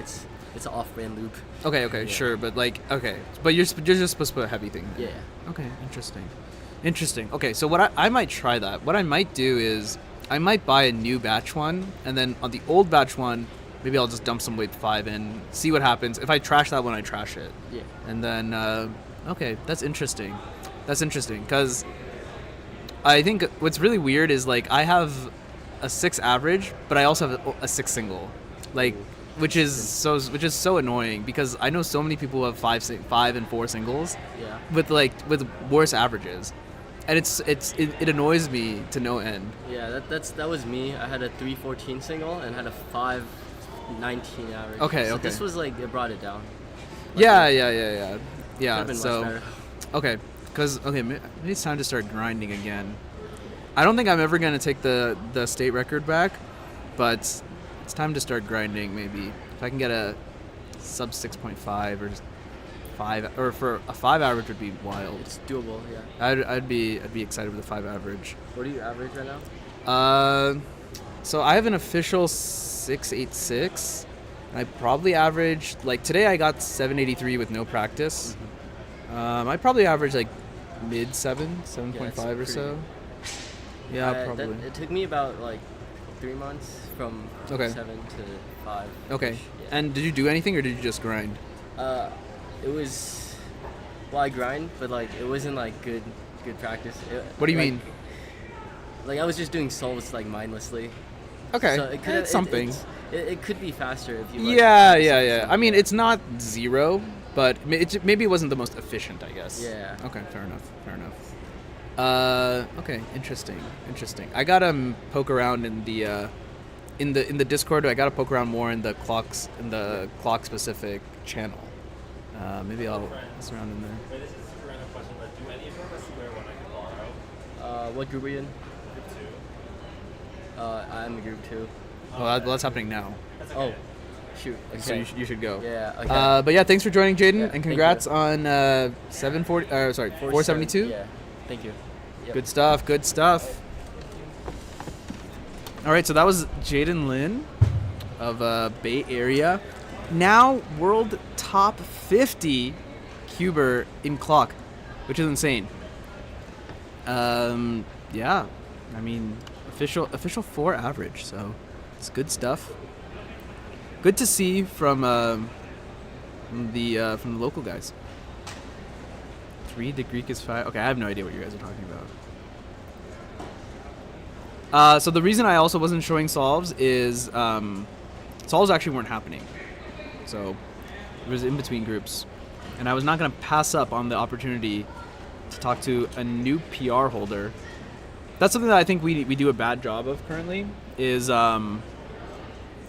doing like interviews and stuff, because I think that's like really important to do.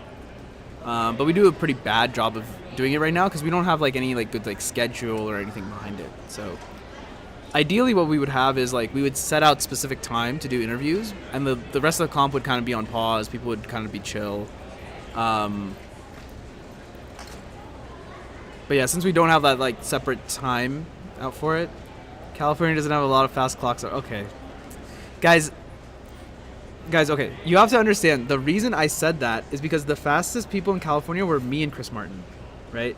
And the both of us, and Chris is right here, I think he can agree, are a bunch of chumps. Yes.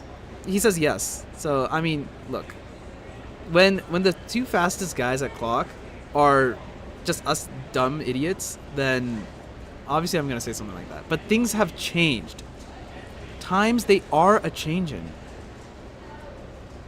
You're the only slow Cali cuber. Facts. I haven't seen you around recently, Danny. You gotta come to something. Or what's the next comp you registered for?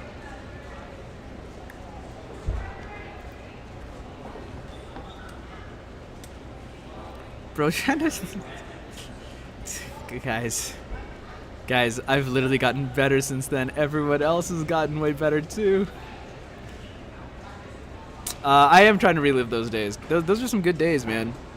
Those are some good days. We would just fool around.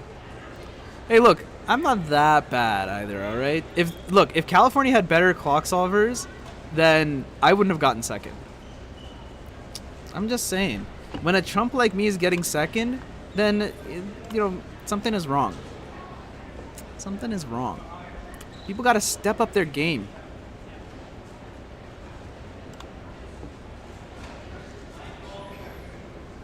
Anyway, I completely missed that last solve because you guys were flaming me and I had to defend myself. But I think this is Kenji. He got a 31. I actually don't even know what the cutoff is for square one. But this is the last round 1. So it's the last new event. Belmont, I was going to say. Oh, okay, you're in Nevada. Oh, big whoop, man. We're like 10 minutes. We're like 10 minutes from California. Nevada is basically, another hot take. Nevada is basically California, all right? I said it. There, I said it. Nevada is basically California. Looks like Larson just got a 10, which is pretty good. I want to say that's the fastest solve we've seen so far. Which is pretty cool. Pretty good stuff. Wow.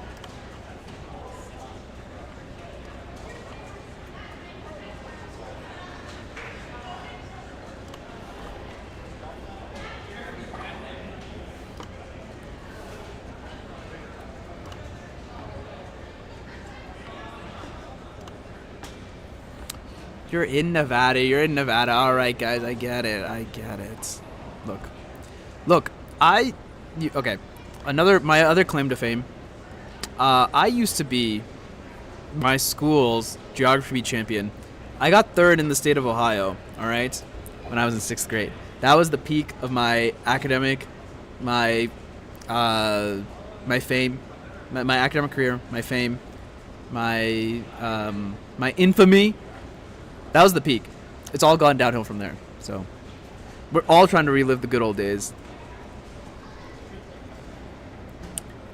Well, while nothing is going on, I guess it's just me. What city in Ohio? I lived outside of Columbus. I won't give you exact, but I lived in Central Ohio. Squan podium is up for grabs without Calvin. Good point, actually. Actually, we do have a solver now. My good friend, Kerry Huang, we are going to get his solve here as he starts. Squan podium is up for grabs. Let me check on that, actually. That's interesting that you bring that up. Registrations. Yeah, so Calvin far and away, but looks like Michael Larson was number 2 on the psych sheet. Calvin was 674 average. Michael Larson 1160 average. So there's a huge difference.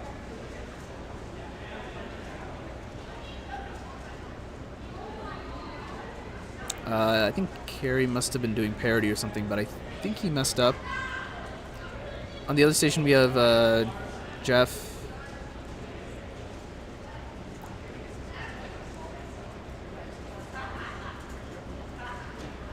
He's wrapping up. Kerry got a 45. Jeff got a 47.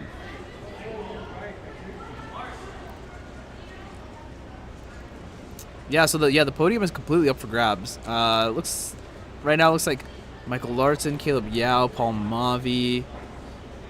They're the only competitors with official sub-13s. Jason Ostick, I have to correct that. Jaden Thompson have 14 second averages, so they have an outside chance. Kerry actually has a 16 average, so I don't know how he got a 45. That doesn't make any sense to me. Maybe it's been a while since he competed last.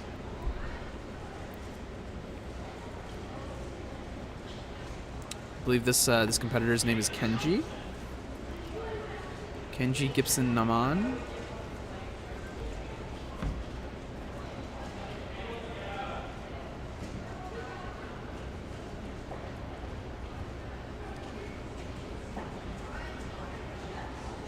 Okay, and Caleb's on the other side, so I'm going to switch to him.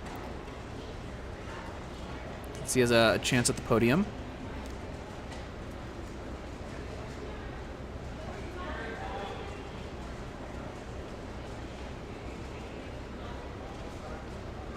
This is looking pretty decent for him. Looks like he's wrapping up 1270, so that's actually pretty solid, right?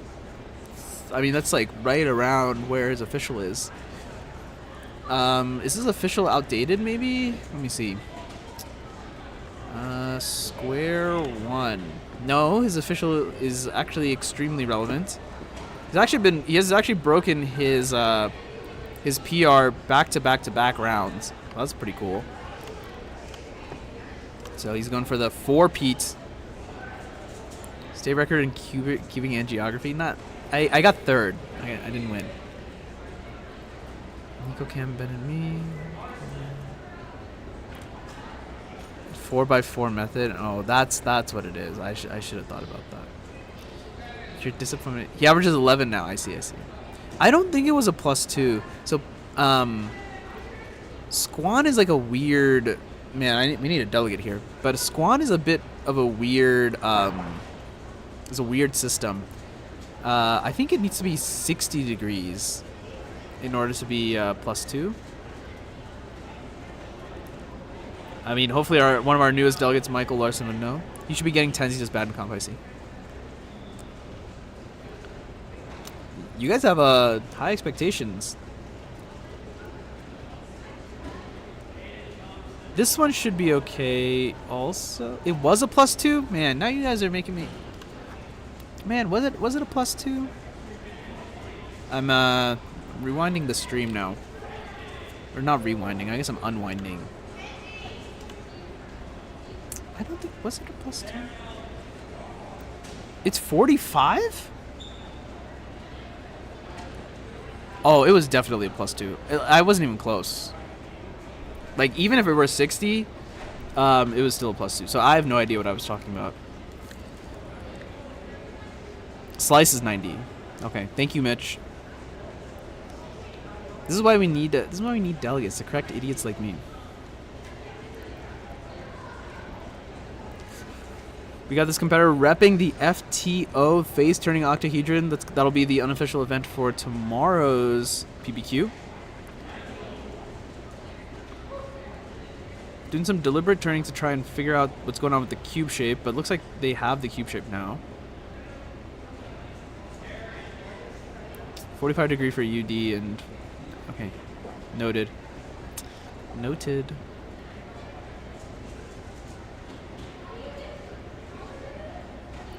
Okay, looks like we're doing some sort of PBL now. Looks like that bottom layer was permuted and then doing the top layer, 3331.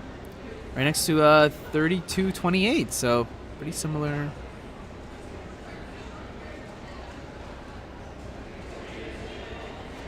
It was still technically less than 45. That's interesting. ASR for Squan at Worlds.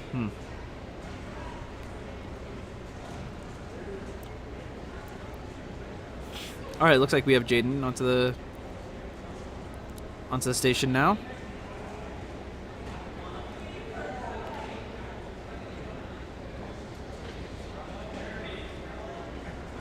Took a while to line up that bottom slice, and it looks like he had a bit of an annoying cube shape because more slices than I would have expected.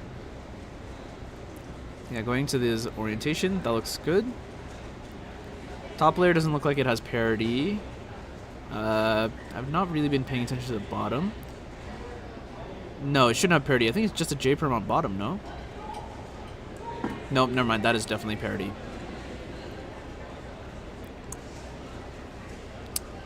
$34.61. He seemed pretty happy about it. Oh, I totally missed Caleb's, but this is a DNF. Not even... Does not take a delegate to know that this one is a DNF. 10:04. I'm not sure what happened here, actually. I mean, the fact that Paul is coming over makes me think that it's his last solve. And kind of like in that section where he's writing it, also maybe the last solve. So we'll have to see. We'll have to see what Caleb ended up getting.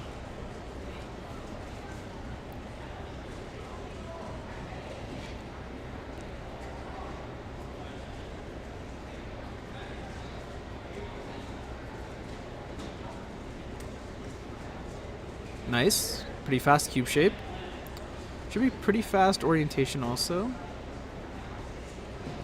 Now into PBL. Looks like U-perm on top.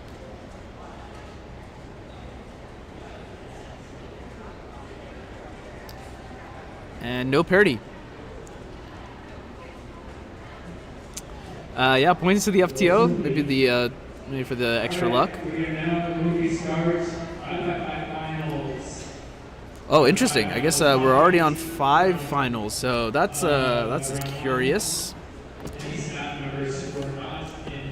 So why don't we take a moment to look at, and I mean, yeah, I guess Squan is just done. Only 2 groups. Man, this comp is so chill. There's like only like 2 groups of stuff.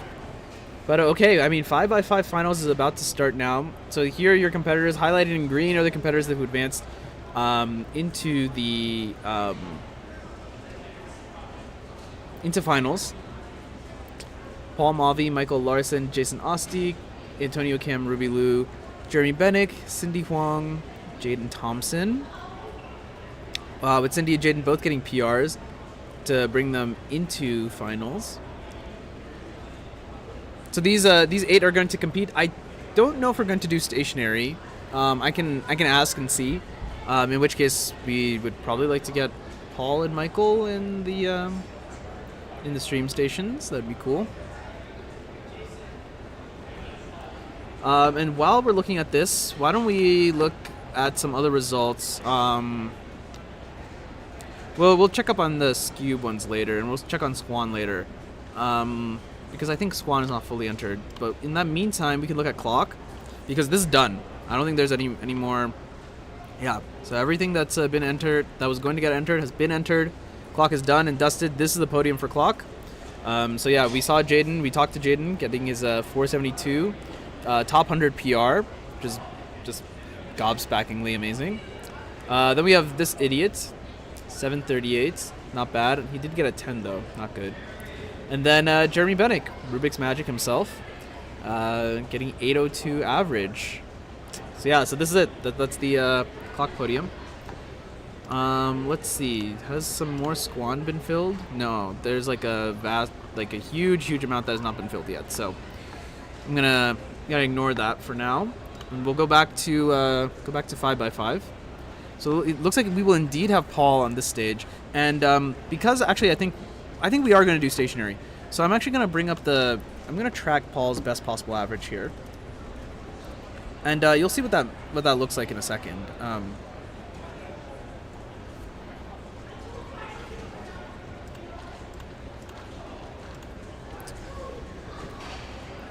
Let me bring that up really quickly. Yeah, so there you go. So we're gonna track this. So we'll be able to see how he's been doing. I wish for WCLA you could sort, but in order the PR so that my high contenders are over.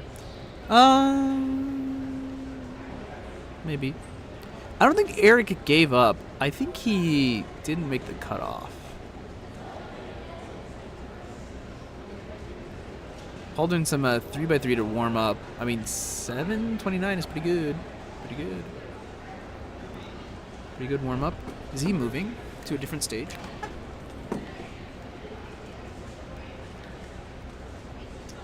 Okay, I'm gonna check and see if this is truly stationary.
All right.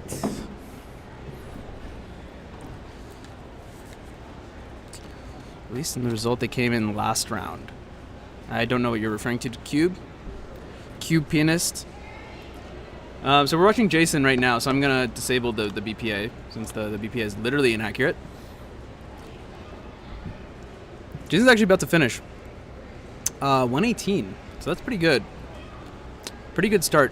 In the BPA, I'm actually separately... I think I'm separately going to track...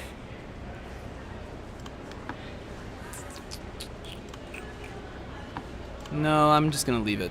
Yeah, I'm going to leave it. No stationary, not enough judges, I'm told. Which is a little unfortunate. Some of the stations are a little bit down because the timers are being a little weird. Also, sorry, on the other side, looks like Antonio got a 108, so he's off to a flying start. Oh, okay. Makes sense. Okay, man of the hour, Mr. Paul Mavi. And he's the man of the hour for the primary reason being he is the one who's most likely going to win. And if he can win, look, he's top 100 in the world, right? So whenever a top 100 competitor is solving, you pay attention. So Paul is going to solve under the table for the most part, but still, would like to know what times he's getting. And we can actually see a little bit, so it's not all doom and gloom. So Paul's definitely gonna, yes. But yeah, so Paul is a green cross only, and I believe he's reduction still. Someone can correct me if I'm wrong. I'm pretty sure he's still reduction on the bigger cubes, 6 and 7. And I think that holds true for 5 as well. Man of the hour is me. This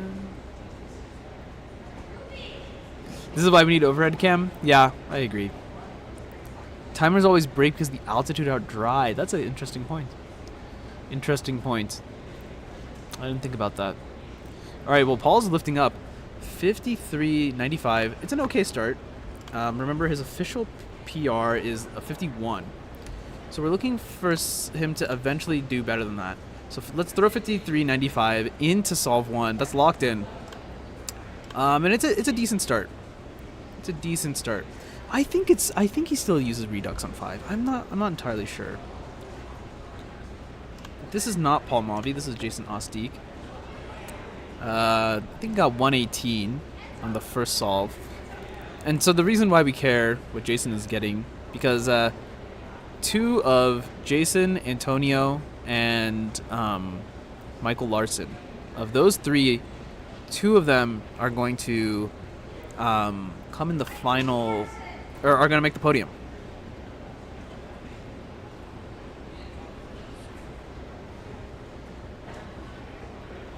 How many have a border made by the Mississippi? Have any part of the border? Because that's kind of an annoying question to ask. Jason at 111, 112. I mean, his hands are like firmly down there, so I don't know if he's gonna. Yeah, it's not looking pretty good for him. It's actually gonna be a +2 as well. So 125 for him. Antonio got a 108 in on the first solve. So let's see what he can do here. Antonio is going to be using a bit of a different method, Meyer. It's a roux-like method that's used for 5x5. It's actually kind of similar to Yao to some extent. You do gotta have the block. Any part of the border? That's kind of annoying. Yeah, the problem is I don't know about Minnesota and Wisconsin. Maybe Minnesota and Wisconsin?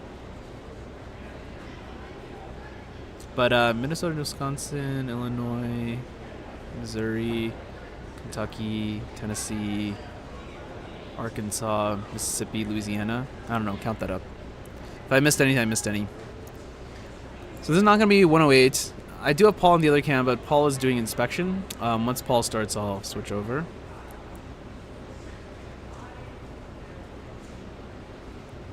I think Antonio's going to finish around 120.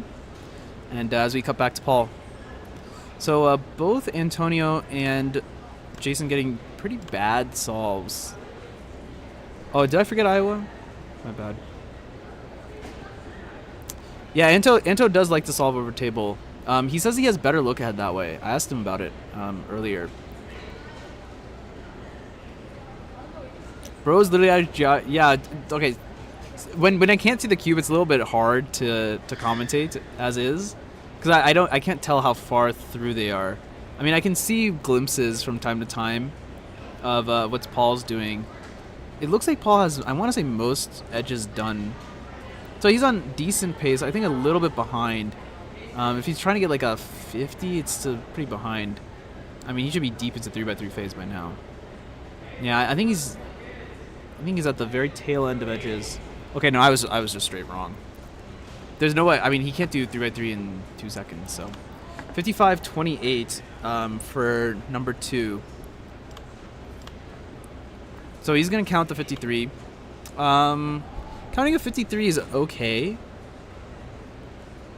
I mean, he's definitely gonna win, but yeah, counting the 53 is very okay. But probably not gonna be good enough for PR, I'm guessing. I mean, he's going to need to kick it into second gear. So wrong, so wrong. Yeah, I mean,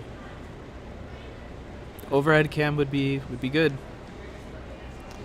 In this specific situation, because Cindy is also solving under the table, so yeah, hard to tell what stage she's at as well. Cindy breaking her PR in order to make it into finals.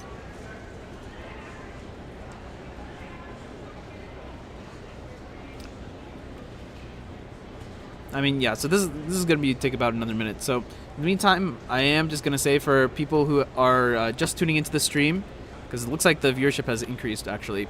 So, hello. This is CubersLive broadcasting Reno Fall 2023, as you can guess, from Reno, Nevada. This is a bit of a smaller competition, but still wanted to come out here, support the Nevada Cubers, and hope you all are enjoying. If you are, it'd be awesome if you could subscribe to CubersLive if you haven't subscribed already. We're looking to boost the subscriber numbers so we can do some more stuff, spread the word a little bit. Because we think we have some good live streams. Give the stream a like, that helps too. And, as you can tell, at the bottom, we have some good finals coming up. I think 5 final, then Scube, then 2, then 3. So if anyone you know is interested, send them the stream. Sydney gets a 123.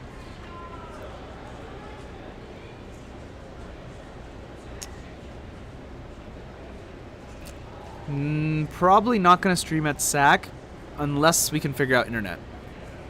Because I think the reason why this is working, I'm running this off the school's Wi-Fi right now.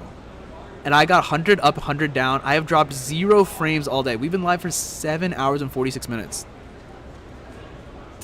When will be the next 2-day bass competition? Good question. I don't know. I don't know about next 2-day Bay Area competition. I don't know.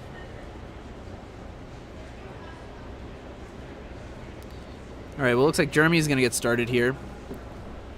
Jeremy, pretty squarely middle in the pack. Yeah, I know, right? 100 up, 100 down on random school Wi-Fi. Nevada is eating well.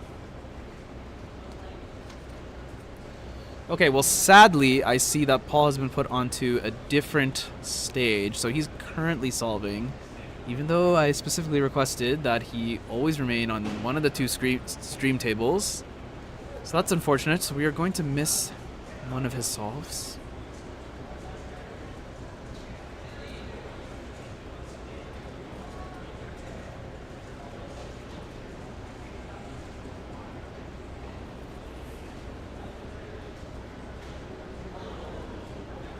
Yeah, SATCOMs tend to be around the same time. That's pretty accurate. Well, if we're going back to Jeremy, Jeremy's doing some rotations and stuff, so that's pretty characteristic of reduction. But it looks like he's about to wrap up edges now. Jeremy also doing us a favor, solving over the table. Flipping back to do white cross. Finishing up. Actually had a pretty good last layer actually. 6 move OLL into a U-perm. As I switch you over to Cindy. So there were originally 10 stations. One of the stations is down for whatever reason. I don't know why. And then 2 of them are kind of on the fritz. They're like some weird timer stuff that's going on. And I blame Chai, as I always do, because this is his equipment, so it's all his fault. Yeah, I agree. And since Reno is a lot more drivable than SoCal, so. And yeah, Reno has chill comps. This venue is quite good. It works well. I'm considering maybe trying to do tomorrow, but tomorrow's gonna be a PBQ, so it's a little bit different. Cindy's about to wrap up. I think Anto is gonna wait for Cindy to finish. She should be pretty close now.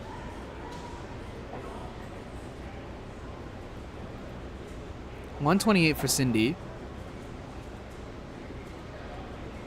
She's shaking her head, but I mean, I think it's still pretty good. Oh, no, never mind. I thought she got a 129 in the last round. She got 124, so 128 is not particularly good.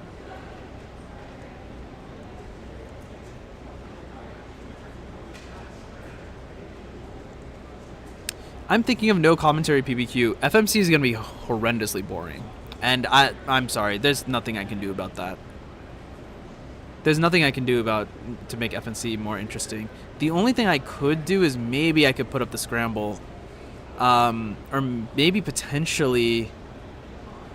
Yeah, potentially I could put up the scramble. Or maybe I could put up the scramble sheet. Cube Explorer, I don't know. I haven't thought of it a good idea. The equipment... Oh, you're right. Yeah. The equipment is because we're in Reno. That too. Actually, no. You know what? It's not Reno. It's definitely Chai's equipment. I'm much more likely to believe that Chai's equipment is bust. Anyway, as Paul is solving here, we definitely missed one of his solves. So I think solve 3 is just going to end up being not populated, which, it is what it is. But I think we're going to get solve 4 here. No, even remote commentary is not going to work. What we need to do is we need to have like an overhead spider camera so we can like peek at every single competitor to see like what kind of stuff they're writing down. This doesn't look like it's going to be a decent solve for Paul. 53, 54. 54, 14. So that's definitely going to count regardless of what he got. Regardless of what he got in on solve 3. Yeah, so the puzzle's going back in the box, so he still has more. 57 single third place. Holy moly, with 57. Although that's all I plan to do for FMC tomorrow is I just plan to get a mean. If I can get a mean, then you know what? I'll be happy with that. I feel like Jason's hair is getting longer and longer. I have to ask him when the last time he cut it is.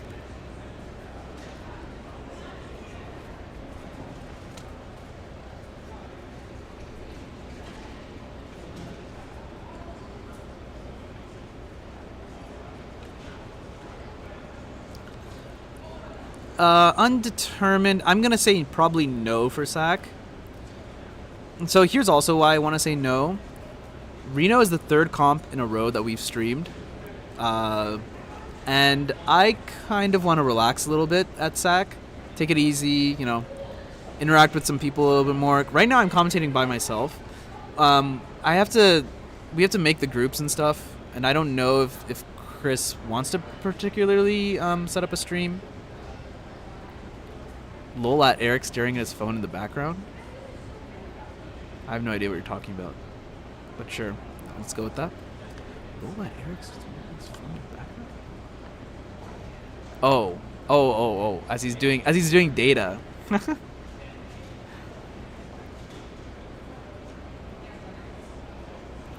Looks like Jason is still working on edges.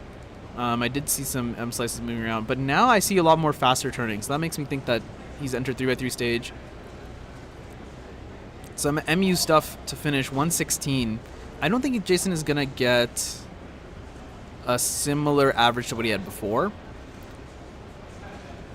I think he's just going to end up with like 116, 117, something like that. Paul is being brought to the wrong station again, so I apologize, everyone. I wish I could do something about that. It's sad because he was literally just brought, like his cube just got scrambled. So, and both of these stations are now empty, so it's a little unfortunate.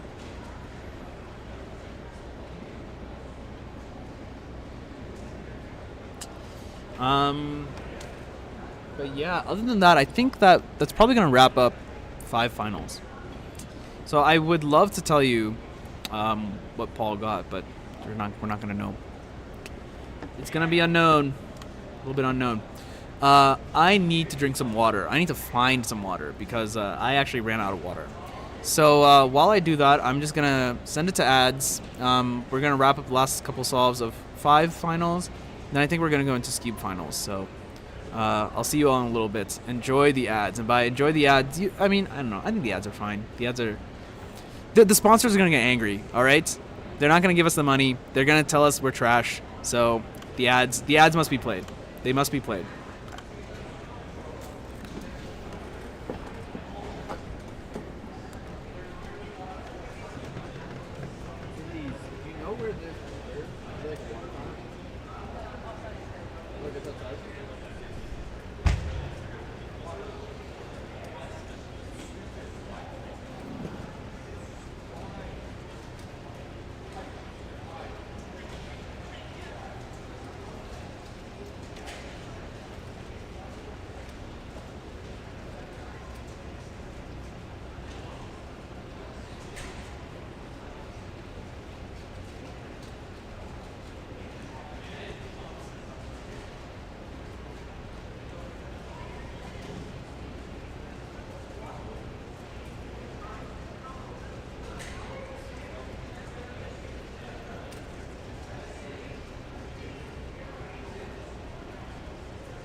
Cube finals.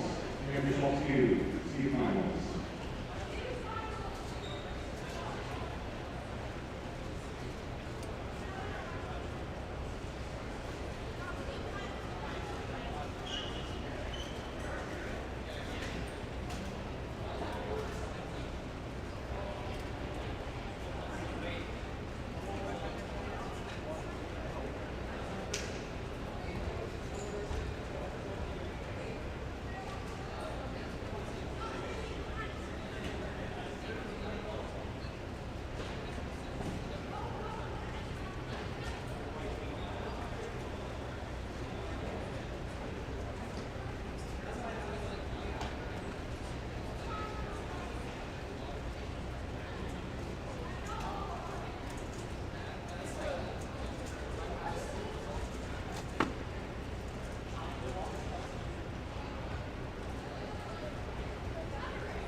Okay, Scuba started. No more ads. No more ads. Heading back to work? That sucks. See you, Chai. Later. What? What just happened? He, like, dropped the cube and it was not solved. And as he dropped it, it solved itself. Alright. I have nothing to say. I have nothing to say. It is what it is, baby.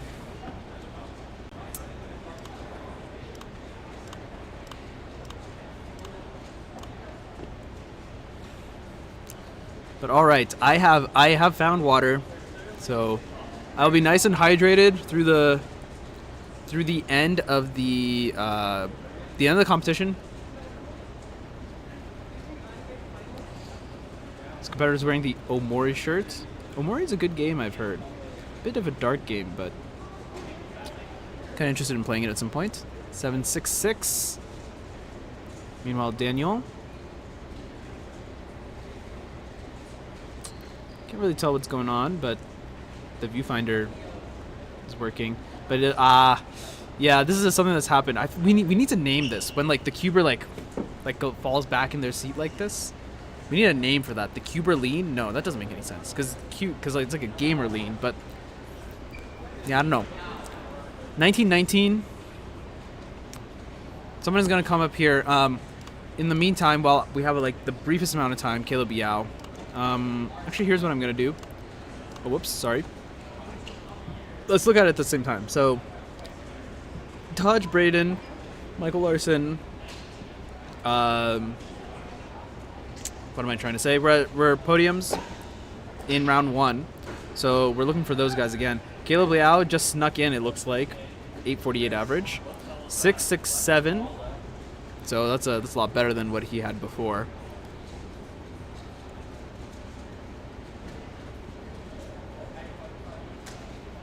Yeah, so I'm not sure who this competitor is, but they have to be one of these 12 people.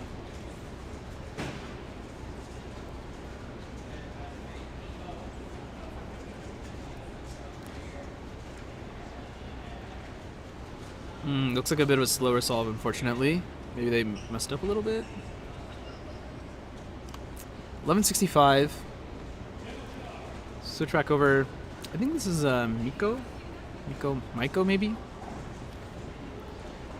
They actually got a PR in round 1 to get into finals, which is cool. H-perm, it looks like 726. That was a different way to execute the H-perm also, because the one that I know is like you do 2 U-perms.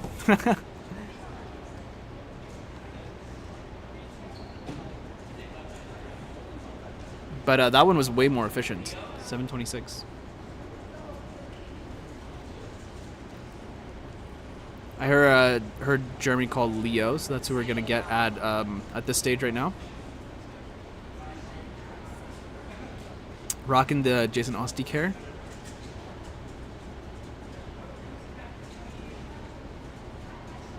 Rolling up the sleeves. Leo means business.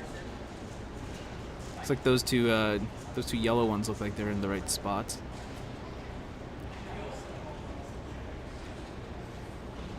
Probably waiting for the judge to call the time, just so they aren't interrupted in the middle. That was interesting. Looks like the timer actually updated. The display actually updated there. So the timer is probably correct. And by the way, Caleb getting 598. So he's actually well outperforming what he got in round 1. Yeah, that was interesting. The timer kind of updating after the fact. But that's why you gotta read the times off the timer, not the display. As we've learned all too well. Sebastian Stone, all right, thank you.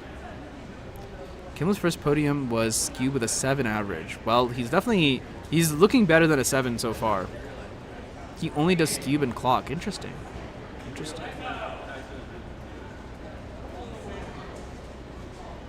Wait, you're talking about Caleb? Something tells me that's a little cap. I don't know about only Scube and Clock. Antonio. All right, sure. Oh, he's doing a OH solve for some reason. Warming up for OH finals, I guess, because OH finals is right after.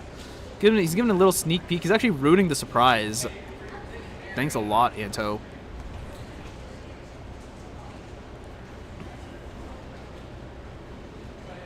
Oh, Maiko, I see.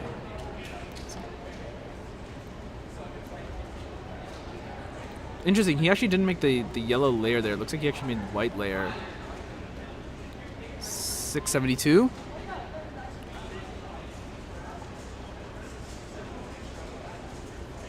All right, here's Taj.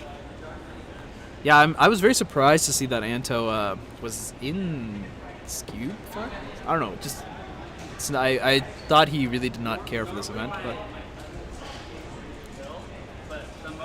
but green or white, yellow, maybe. I don't know. It looks like she took a pretty big pause, but 4:27. I mean, that's faster than anything we've seen so far. I think she's gonna be. She's the woman to beat.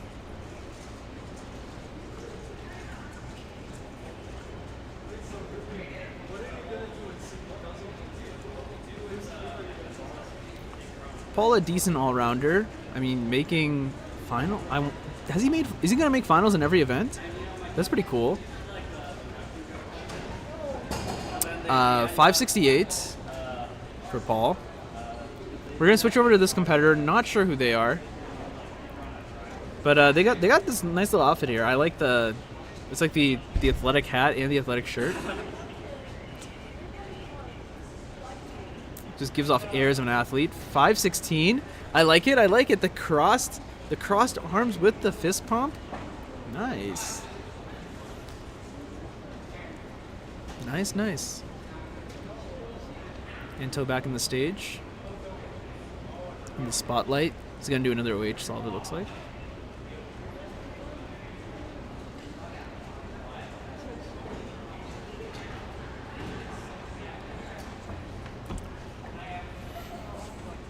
Yep, indeed, the OH.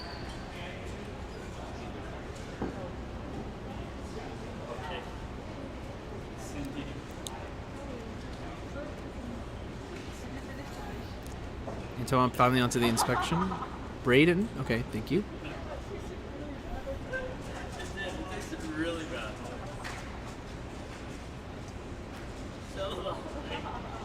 I'm gonna choke on my water. 613, that one looks okay. Carrie also getting a 646. I don't know why I switched back to Anto. I could have kept it on Carrie. That's also fine.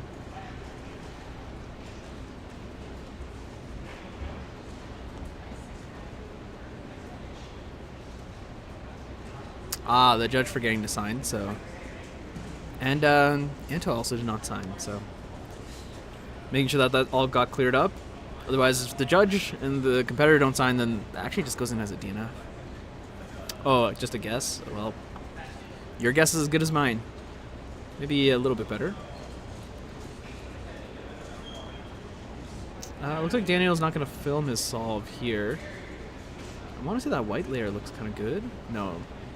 Did he go for it? Yeah, that's what I thought. Oh, interesting. He had a U-turn, but he kind of fumbled it a little bit. 718, he's shaking his head.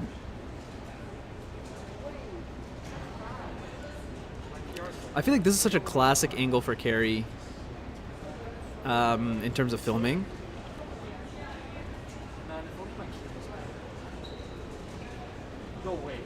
And this is that's the same scramble that we just saw Daniel get. He's doing the same. 628. Almost 625. I'm kind of surprised Carrie made finals in this. I mean, Carrie showed up after lunch because he had to get on a pretty late flight to come in to Reno today.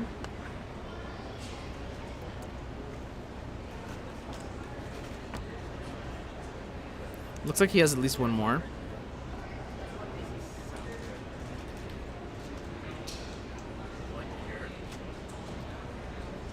Yeah, not quite submitch. Bit short.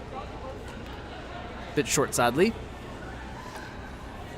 All right, so while we have a little bit of a lull, we can preview. Oh, I just leaked. Did I leak? I don't know. Maybe I did. We can preview OH finals. We have Antonio, Timothy, Ruby as top 3 names to look out for. I mean, I think Anto has this one kind of locked in the bag for the most parts. But Timothy and Ruby are going to give their best shot. Jason was actually on quite a good average. I mean, he was on through 3 solves, he was counting the 12. And he has like a 14 official, so it was very possible for him to get like 12, 13, 14, get a 13 average here. But unfortunately, the 19 ended up counting after a 20.7. So I think Jason actually is a bit of a sleeper here. I mean, it looks like he's a sleeper. He's a bit of a sandbag. Sandbag is also a bit strong. He's just underseeded. How about that? And then we have another Jason Ostik, Malmavi, Caleb Yao, Jeff Chen, Michael Larson, Gabriel Cianes maybe? Caleb Sa, David Carali. So actually, it was pretty clean here. Sub 20, and you made finals. So them's the breaks, as they say.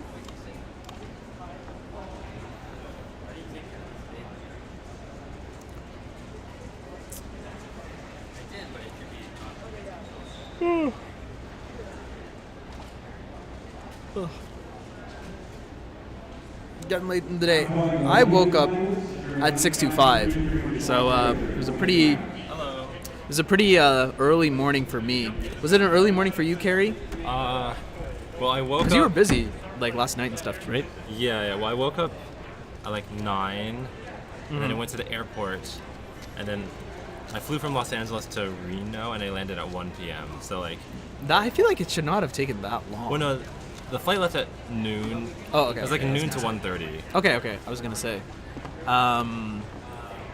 Okay. Yeah, it's interesting when they put these on. It's like I can hear you twice, but there's like no delay. There's no delay. Yeah, I think it's really nice. I'm a narcissist. I think I like to listen to myself. I like to listen to others. I think it sounds clearer. Because like the distance is less, right? It's like just like from the speaker into my ear, as opposed to when I do this, I'm hearing your voice as well as like the reverb of the room. Yeah, there's like a lot of other noise that's coming around, and it's hard to gauge exactly what the stream is hearing. I think this also prevents us from being too loud, which is I think it's pretty important. Well, like if you add like background music and other sound effects, will that come in? Yeah. Like live. Yep. I do find that one difficulty I have when streaming is like, since I'm not listening to the music I'm playing in the stream, I can't tell if the music's too loud or too quiet. Right. So like that's why you got to set that's what the cool thing with the Blue Yeti. Yeah. The thing that we have this plugged into the bottom. This is the you can actually set this to be the speaker, so you can set all the output to be routed out through this. Oh, okay. Including the mics, like what the mic is getting as input. And that will still be like close to instantaneous. Yeah. Okay, yeah. That's good.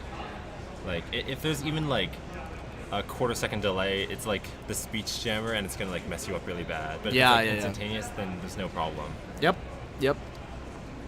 How did Cube Finals go for you? I got a mid-6 average, which is, I think that's okay, especially because I haven't practiced at all. I mean, I think it's pretty decent, all things considered. Well, I was surprised. That's the first round. I was surprised 801 even made it to finals. Like, that's pretty bad.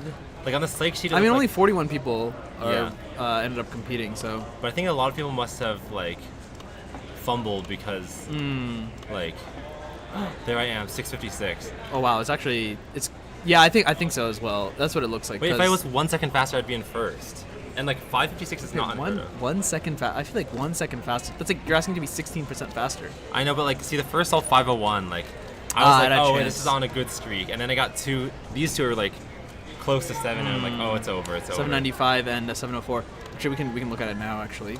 So, yeah. So he's talking about 695, 704. You keep falling, Carrie. As I know. Data gets put in. Leo Golov. I mean, Taj is the only one who hasn't been put in, and Taj is the one. Taj is, I think. Oh, there we go. So it looks like Taj is gonna. Oh my god. Wait, so you only need a 5.6 average to win skew. That's what it looks like. It's crazy. We can discuss, but big issues are internet and power.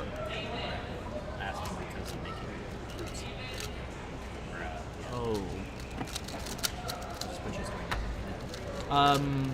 Yeah, go ahead and make the groups and we can adjust maybe. I need them done like tonight. You need them done? It's fine. I'll slot you into places for We can discuss during dinner or something then. Okay, well, we're getting started with OH. Hopefully this time we can do the little BPA. Carrie, I don't think you've been here since we've had the BPA. Best possible average. Yeah, but we can do best possible average, and it shows up on the stream with like a decent looking display. Oh, does it take it directly from Google Sheets? It does. Using our little like fancy, what is it, like these like overlay things. This is like really like fancy, like real level production uses like this type of software. So it's pretty cool that we were able to integrate this all in. Yeah. Well, I've heard things like, oh, real animation studios use Google Sheets to track production as well. And I'm like, oh, I guess even industry level people still use the same tools that normal people use. Yeah. Taj average is 3, so 588 is bad. Noted. Taj average is, oh my god, so that means normally when you compete against Taj, you don't stand a chance unless you also get a 3. Right.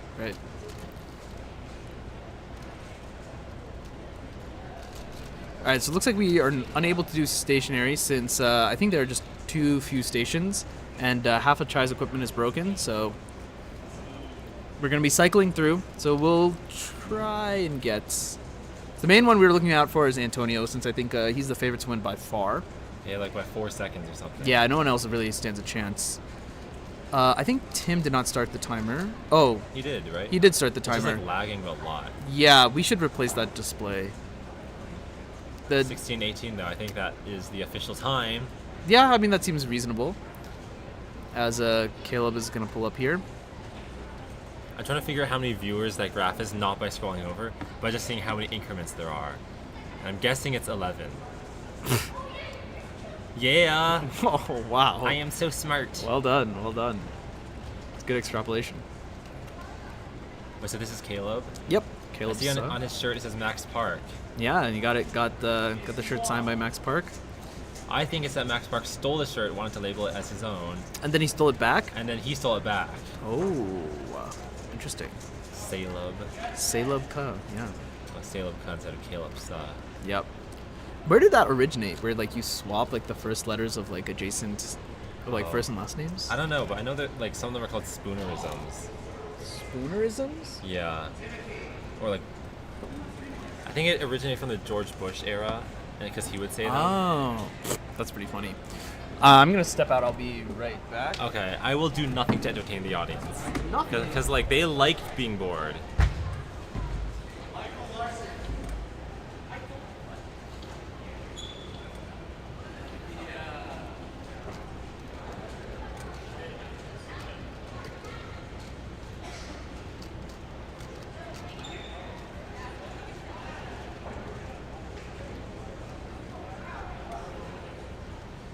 Yeah. Oh my god, the camera's literally on me. Scary. Whatever. Okay, Tim is going. Kind of tired right now, though. But Tim's recording himself on a 3D printed iPhone tripod stand. It's not a tripod because it's only got one leg, but like that's a 3D printed stand. I think it's cool to see innovation like that. Okay, let's swap it. Jason, I'm also gonna replace the display. Oh, the timer? The lagging display. Okay, sounds good. Manu is gone again.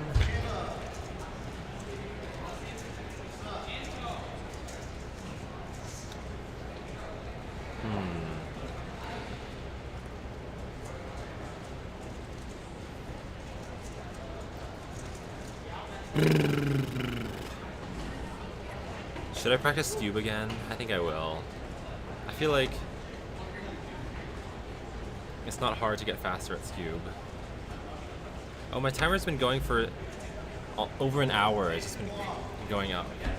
Anyway, I should switch it to Antonio. Oh, it was on Antonio.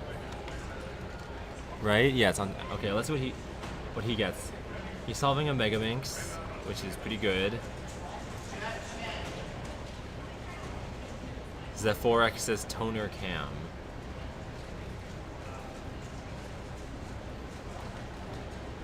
Was Anto really gonna finish solving the Megaminx before getting started? I guess it's good to get prepared. I think someone got a +2. I don't know who that is though. Okay. I've got the camera on Anto. Okay, there is nothing that can be done. Apparently, the lag is happening because of the static. Oh, it's static? I'm still surprised that, like, after all these years, the hardware has not improved. The hardware has not improved. In, like, 2 decades. Whatsoever. Well, maybe, yeah, 2 decades, because Speed Sax was a thing in 2003. Okay, well, I think we're watching Anto's first solve. What does he average on Mega? He averages, like, almost sub 1. I think pretty close to a minute. Well, he's ruining right now. He's always ruining. There's CMLL. I feel like it was a pretty big pause for CMLL. Yeah, that's okay. 11:31. Yeah, so now we... Oh, sorry. I forgot to bring up the BPA. And boom. Well, the best possible average is like 0 right now. Well, yeah, of course. Where is it? Boom. Oh, that. Yeah. So now it's visible on the stream. So you all can... Oh, the views went up to 14. Oh, nice. Wait, why has he never... You should have split view. Split view is hard to do. How do you do it? We changed... You actually can't. Oh. Because we changed the hardware, we actually don't have a split view anymore. You could just, like, OBS record this screen. But we can't, because that is coming directly from this. Oh, really? Yeah, it's not being routed into the computer at all. Oh, this is too advanced. Well, not too advanced, but, like... I just don't have experience doing things like that. Yeah, so... It's too fancy. The hardware is too fancy. Oh, So yeah, who is this competing right now? Not entirely sure. Perhaps we can deduce. Is it Timothy L? No, I know Tim. You know Tim too. He's from Berkeley. Oh, that Tim. That's his Yeah. last name? Yeah. I thought his last name was just E. Okay, well. Because, like, Tim E, like, time. There you go, the crowd favorite.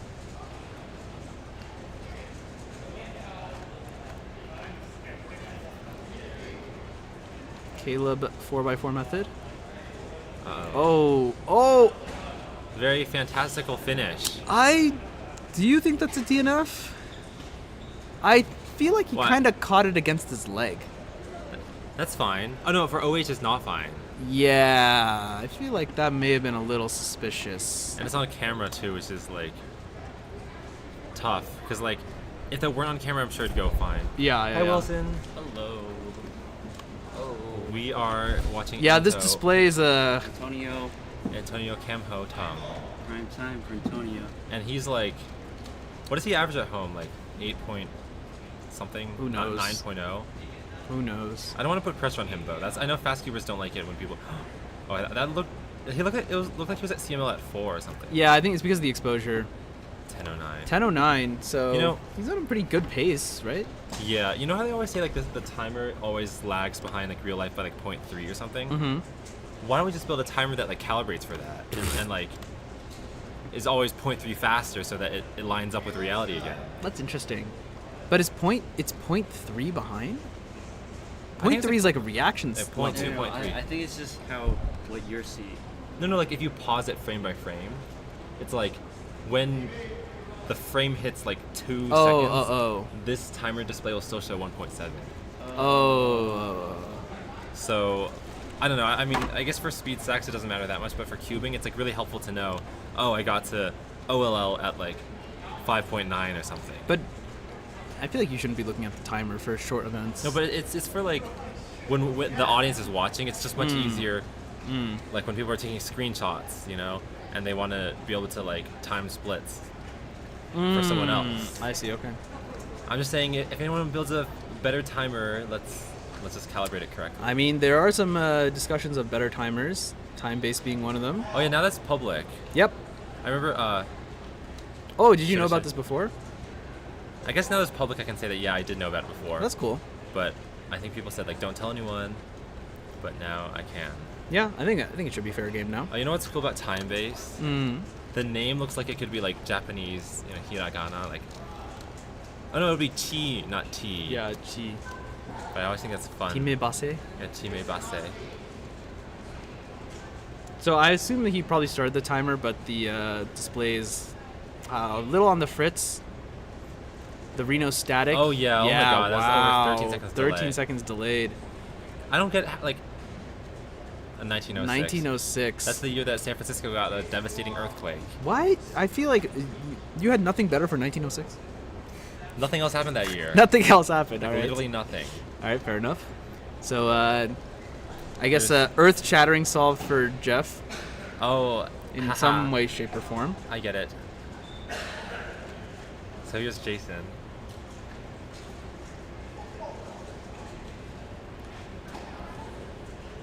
Oh, Antonio's back, but I think Jason will finish before Jason will finish.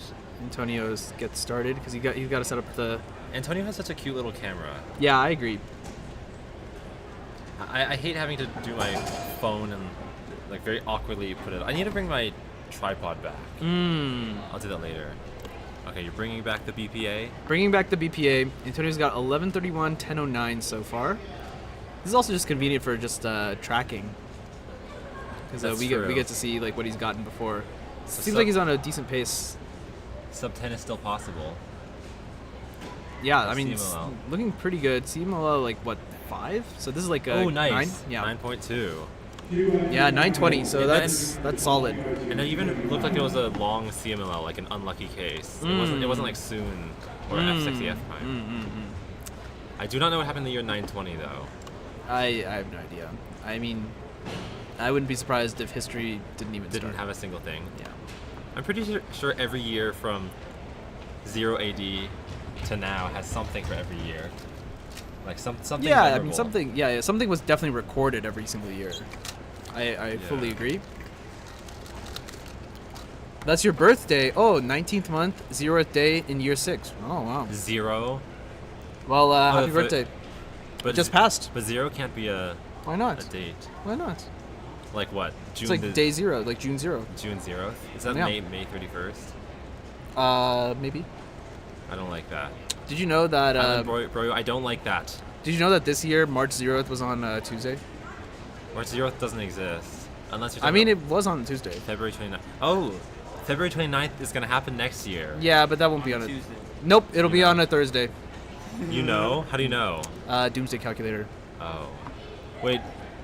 You know, like, some people develop that skill where they can, like, tell the day of the week of, like, any date. Yeah, in so history. I can tell you any day this year, next year, or last year. Oh, really? Like mine is, like, a lot shorter because I know what the Doomsdays are. Calculating the Doomsdays is the hard part. That's what it's called, Doomsday. Why is it called Doomsday? I don't know. Ooh, is it Someone who's sub 10? not experiencing a Sub 10? Doom Day. Oh, ooh, just avoiding the DNF. That's 10:53. Good he avoided the DNF. Sub 10 is still possible, but Yeah, but very narrow. He's Very gonna need BPA. He's basically gonna need BPA. So here we go. Finally, the BPA tool in full working action. well, there you WPA go. is not. WPA is definitely gonna win. Like, Oh, definitely. I mean, it was never in doubt, but he could, it is nice to track. Double DNF. He could double DNF. That would be a major problem.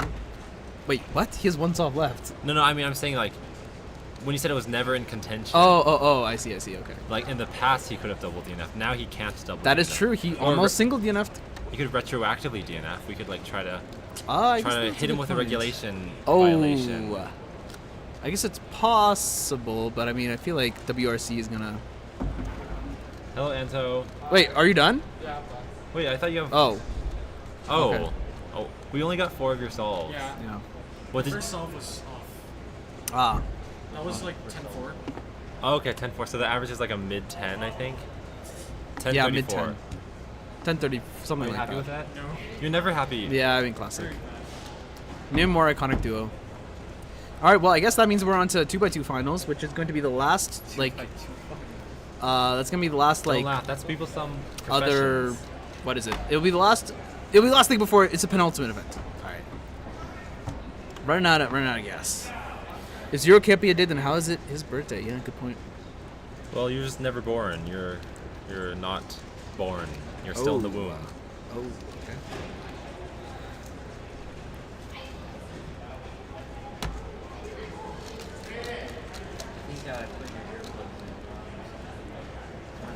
There's a lot of blocks in this one. Caleb 202. Ruby already back. What do most 2x2ers know these days? I'm guessing Probably full, EG1. Full EG is like needed. It looks like Ruby kind of built a face and then a layer using CLL and then went back to finish the first. Yeah, that was pretty fast given how many Yeah, moves it was. right? Like, there was like a, plus a doing J the perm in there. Yeah, I mean plus doing the X2 rotation. Yeah, I know. So yeah, that's pretty impressive. Usually people say don't do X rotations, but this time it gets you a sub 4. Why not? Yeah, I mean it worked out for her. I sleep with 15 viewers. Nice. I guess we can just use these lines to track now. I know. It's every 5. Which is pretty easy to remember. Alright, we have Kenji on the stream. This one is looking a lot less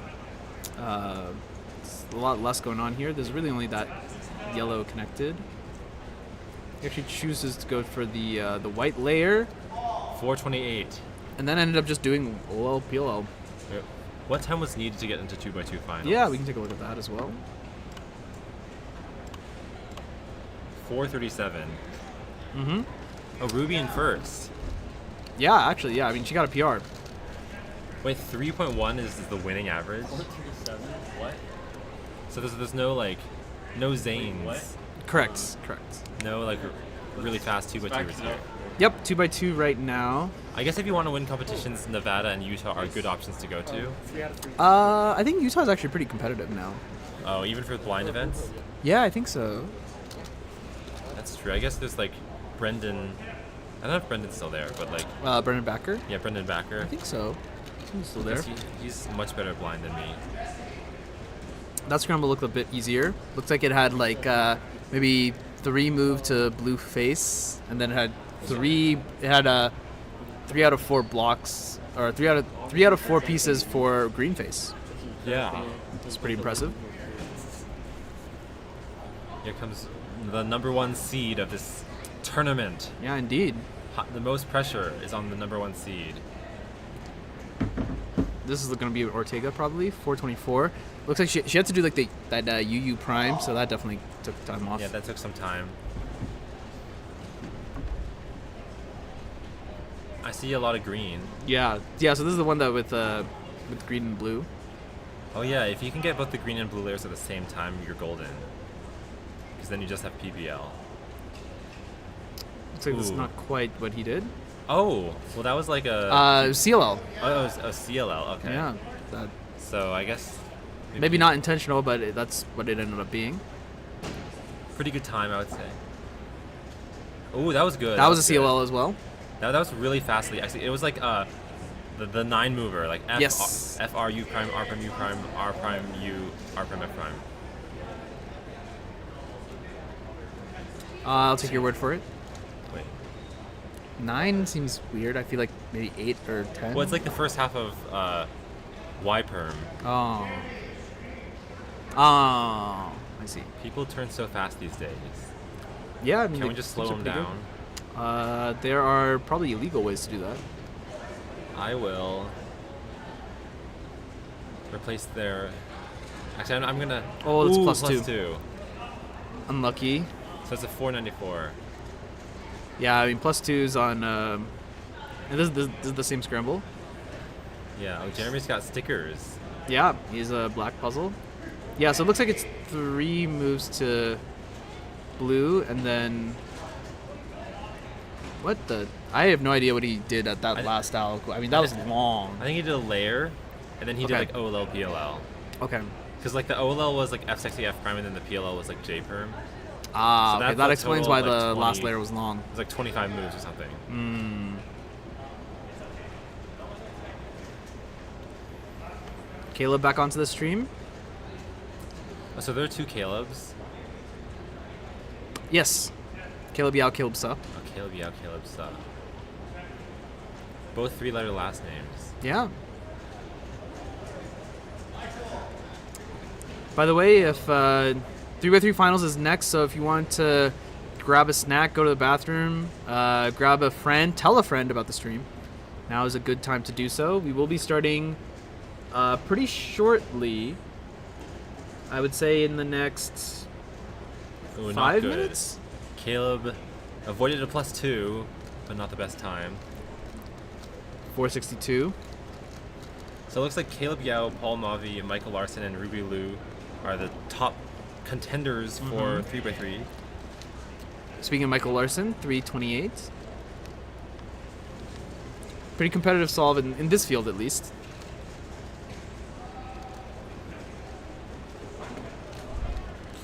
Last couple solves coming in, I think, of 2x2 finals.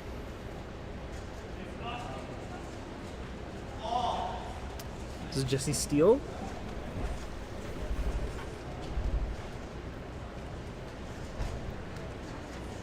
Ooh, a sloppy Yeah, judge. that was a bit sloppy. A cover pickup. 10 years in prison to the judge. Oh. This was a 3 move to Blueface. That's exactly what Jesse did. And then looks like Ortega to finish. 462. Actually, a very similar time to what Caleb got. Caleb Yao. He ended up going 4625. Jesse 4623. You have better memory than I do. I would not. It was 625. That's why I remember. Paul also opting to do just layer by layer. Yeah, I'm seeing like 3-move insert and then like soon and then J-perm a lot. Mm-hmm. I mean, if you can recognize quickly, then those extra looks aren't costing you that much. Yeah, but like knowing CLL in that case lowers your owl count by 1, which is huge. Oh yeah, massive. If it's a good CLL also. Yeah, that's true. There's some pretty bad CLLs. I think I think Anto was telling me that like he knows a lot of CLLs just because they're just CMLLs. Yeah, I mean, some CMLLs are like RUD, which you cannot do on a 2x2. Oh, God. So like, there are some that you have to learn a new alg for. Yeah, this is that same one. 3 move to Blueface. That's what he did here. Looks like it's gonna be soon into. Oh no, he knows the CLL. Oh, nice. 341. Yeah, so there you go. So that saved him some time. Is that Luke Garrett's 3x3 time? Or is that 343? I don't know. 431. 341 to 431. Just change around the digits a little bit. Yeah. Someone is gonna get 143 next. Oh, that'd be exciting. It would be. I don't think anyone is gonna get a 1 in this field. That's true. I don't think anyone got. Yeah, no one got anything better than. The best is 2.7. 2.7. 2.48 by. 2.6. No, 248. 256. No, 248. Oh, 248. By yeah. Braden Hanryon. 250. Cindy got a 250. Oh wow, PR. Yeah. Too bad I missed 2x2. Yeah, in round 1 there were a lot of crazy scrambles. Like, oh man, like crazy. Well, I don't scrambles. think I'm ever beating my PR, so maybe it's fine. All right, so we're gonna go into 3x3 finals now. So here's a little look-see of who we're going to see. I don't think we're gonna do stationary, so we'll like rotate through. But it looks like round 2 is actually kind of sloppy for a lot of people. I mean, Paul is not an 8-second solver. Yeah, that's true. But just looking at this, the top 3 are all super close, but I know Paul can pull a lot better times. Yeah, definitely. I mean, Paul is very he could very comfortably get a like 6 second. Yeah, easily. Well, people aren't competing yet, right? They're just nope, not quite goofing yet. Off. Yep. Looks like everyone is submitting their puzzles now, though. So what average do you think is gonna win this? I bet someone's gonna get like a high 7. High 7 is pretty fair. 7.81. That's If my we guess. see what the first round results. Oh wow, Paul. Yeah, so Paul got a really good 7.3. So he's gonna have to like. Yeah, blunder. high 7 is not absurd. Definitely possible. Because this is not going to be stationary, I don't think we'll be able to use the BPA because we just have no guarantees of being able to see everyone. Right. That's okay. BPA sucks. Whoa. But all right, everyone, 3x3 finals is starting now. So if you're tabbed out, you're going to want to tune back in. It won't take too much of your time, I promise. So Paul Mavi broke his PR earlier today with 5:56. Yep. A 3-year-old PR. Caleb, yeah, I mean, this looked really good. 7:51. That's a strong start. Yeah, especially given that like the best average last round was an 8.5. Mm-hmm. So that beats it by a second. But of course, Paul is not guaranteed to see even the same solution or even close to the same solution because he's going to be using different cross, green cross only. Oh, he's the green cross only? Yep. Oh, In fact, I mean, this is a long F2L. This is going to be like an 9 second solve. 9:06. You see he tried to stop the 9:30. Yeah. It looks like he tried to stop the timer quickly because he knew that the F2L was long. He's trying to make up back whatever time. Maybe it's just better to forfeit that solve. You know, you just know it's going to be your worst. Yeah, that one is not going to count. Here's Ruby. Yeah, we'll switch over. So don't do green or blue cross because they're really bad in this scramble. But it looks like she's doing yellow cross, which is better. She has very fluid turning. Okay, Yeah. G perm. 9:30. Oh, It's she the also same got time. 9:30. Yeah. They're tied. Yeah. Maybe look at the same exact times all 5 solves. Wow, that's pretty rare. I wonder if that's ever happened before. I doubt it, except maybe for Magic or something. FMC I could also see. Oh yeah, FMC too. I guess that doesn't really count.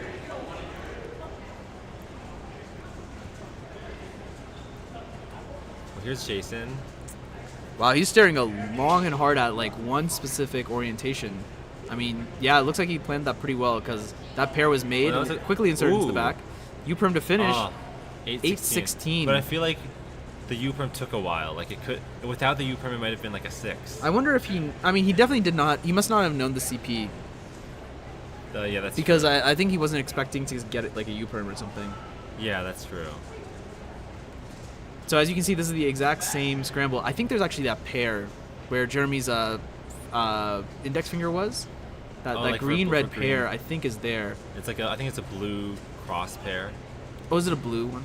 I don't know. Let me just check. Well, this one he's struggling. Use that MTU to M2 cross. Uh-oh, plus 15:26, 2. unfortunately. That's okay. When it's that bad, it's almost relieving because you just know it's not going to count. Yeah. Paul's going to solve again. Can he beat his PR once again? 1 or 2 rotations it looked like in F2L. 8:39. 8:39. This might be a close finish. I don't think Paul's going to run away with it. Yeah, I agree. I mean, because this is a counting 8:39. So, he can still get a 7 average, but he's going to need to kind of... Get He's some going to low need sevens. to put his pedal to the metal. Yeah, he's going to need to not pause. Foot on the gas. Take it off the brakes. Kick it into 3rd gear, 4th gear maybe. He should. I mean, yeah, it's round 3, so 3rd gear at least, I would think. So you never... Okay, so you could go to 4th gear for a 4-round competition. Yeah. But never 5th gear because those don't exist. How many competitors do you need for 5 rounds? I don't think it ever happens. Oh, fair enough. Well, here's Caleb Yao. Yep. I don't think we've seen this scramble before. This is a new scramble. It seems to be pretty pauseless. .OLL, that always hurts. A really J-perm. bad one too. Oh, Like- 735. I mean, so he's got 2 7s. He's Yeah. counting one of the 7s. He may have gotten some other solves that we can see. That's true. But 735. I mean, yeah. So he's counting a 7. So Caleb is sitting pretty. I mean, because Paul is counting an 8. Caleb may win. Yeah, he has a chance. He has a chance. He was first in round 2. That's true. Here's Jason. 2 Jasons in finals. Jason That's true. Osdeek and Jason. And they're both wearing like neon yellow. Yep. One the Western Champ shirt, the other Cal Cube Club. A lot of rotations in that F2L, but looked like a relatively fluid. OLL. Yeah. A small lockup in PLL, but that's okay. 876. Did he do a B move in PLL? Oh, I don't know. Because I thought I saw his finger kind of stray back there, Some G-Perms, I think some G-Perms have Oh, I see. There's I learned a new COLL from my coworker actually. Really? You have a coworker who cubes? Not only does he cube, he was the world champion at FMC 2013. Oh, what is his name? Steven Shu. Oh, I don't know if I know Steven.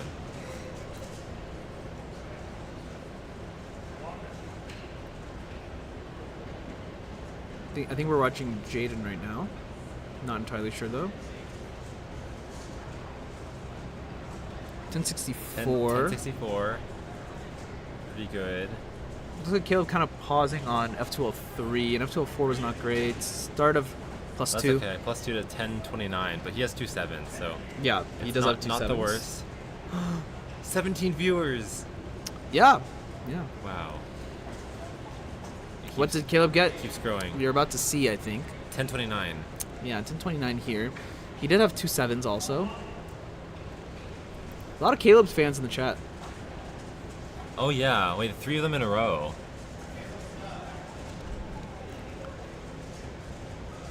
What happens if someone gets called to a table that doesn't have a camera? You just forfeit it?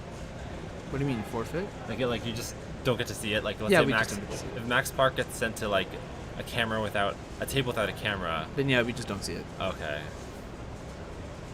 He's choking? Oh, because he got the 10? Yeah. Well, here's something the 10 doesn't count. I think that's what he's hoping for also. But now he's on the line. He has 0 lifelines. Or That is a good point, yeah. Michael Larson, hometown delegate. With the improv. The box stand. Phone stand. It's like held up by friction. Yeah, it's friction fit. I can see it's very much in frame. We can see what the phone sees. It's kind of cool. Yeah, which is cool. I like how close it is also. Yeah, Jason's solving on the other screen. We'll let you know if something cool happens. Jason looks like he's gonna get a 9. Got a 950. Jason got a 953. Orange cross for Michael Larson. Michael gets a 925. Pretty lucky last layer. Caleb is the +2 god. I don't know if you want to be the +2 god. Yeah, I feel like I don't know. Maybe a +2 god is someone who avoids +2. It's just like how. No, actually, no. That doesn't make sense. Because if you're like the god of like decay, then that means you cause decay, not that you avoid decay. Right.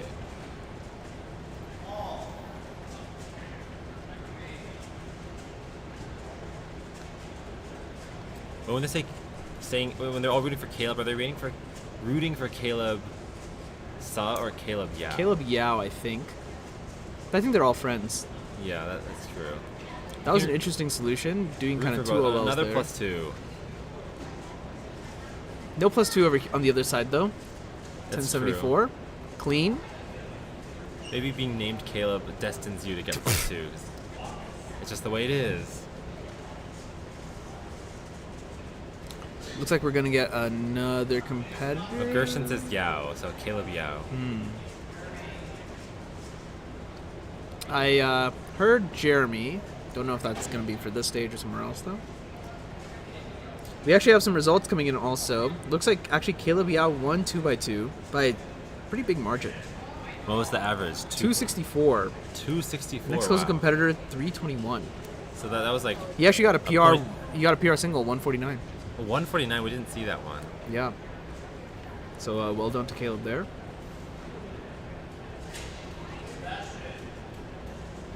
Here's Jeremy doing a white cross. Pausing quite a bit, unfortunately. An easy OLL, an E-perm PLL. 12:21, a palindromic time. Almost the palindrome time for Michael Larson. Yeah, almost. 807, 100. Could have been 808, which is like that drum that people use in like music a lot. Yeah. Yeah. I don't think any results for 3 finals are in yet, so I don't think anyone is quite finished. Right, I think they're on the 4th solve or something. Yeah, I think so. And I think they're all just going to be entered all at once. Yeah, exactly. We haven't seen Caleb since the +2 incident.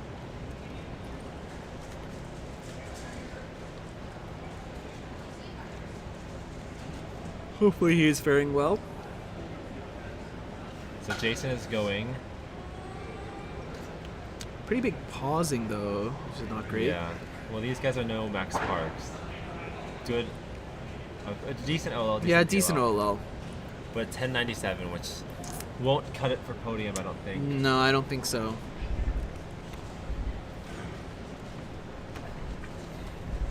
Wilson. I think we're generally wrapping up. I think, yeah, last solves for everyone, I think. Well, it looks like Jeremy's going to try and get 625. But, he's off by half a second. I think maybe he's going to blame that on the static. All right, we're not gonna, 614. We're not going to know because of the static. Yeah. Wait, is everyone done? Or maybe just this station is done. I think we're basically done. 641. Oh, Caleb 781 average. Wait, that's what I said, right? I said it was gonna be a high 7. Nice. I think I don't want to toot my own horn, but you can go back in the live stream. I think I said 781. All right, fair enough. And yeah, let's see. We should it should be populated now. 3x3 finals. Yeah, there we go. 781. That's gonna win it, I think. Yeah, it's hard. Unless we didn't see a lot of Paul solves. I know. Someone just came in. I think it was.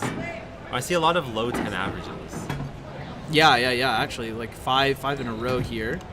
PR for Braden though. That's pretty cool. And PR for Jaden. Yeah, 828. That's kind of surprising. I feel like if you average 10, then 828 is. Well, I feel like a 2 second difference is pretty common. No, really? Yeah. Well, for me, mine is like 11.2 average and 8.6 single, so I have an even bigger gap. Okay. Mine is pretty big. 12-12 average, 909 single. So yours are 3 seconds apart. Yeah. So your pretty single, wide. Your single is close to that, but your average is further. So. Well, while this is getting populated, why don't we look at the podiums for the other events? So. Well, let's go over all of those, and then I think we'll probably wrap up the stream here since everyone is tearing down as well. 2x2 final, Caleb Yao, as I mentioned earlier, 264 grabbing the gold. Michael Larson, Braden Henrien. Braden with the PR, 333 to get onto the podium. Sebastian Stone in a close fourth with another PR. Yeah, unfortunately his PR was in vain. It seems like that 909 kind of... It ended up being the trap card got activated. So, unfortunate there. Counting 410. But congrats to the 2x2 podiums. 5x5. I mean, no surprise Paul was going to win. I mean, this is a landslide. Every single Paul solve was sub 1. Every single non-Paul solve was non-sub 1. Was non-sub 1, yeah. So it's I mean, Antonio was telling me earlier that he could make a run for second place, and that he did. 113, getting 105 and 105 PR as well. And Michael Larson, even though he did have a better single, unfortunately not able to put it all together in the end. 120s at the beginning, kind of doomed it. And then 118 as well. So actually, he hit 2 104s. So two 104s. Roller coaster average for him, but still managed to get onto the podium. So not too shabby. No surprise here. Yeah, absolutely no surprise. Just complete demolishment. But yeah, double Jason.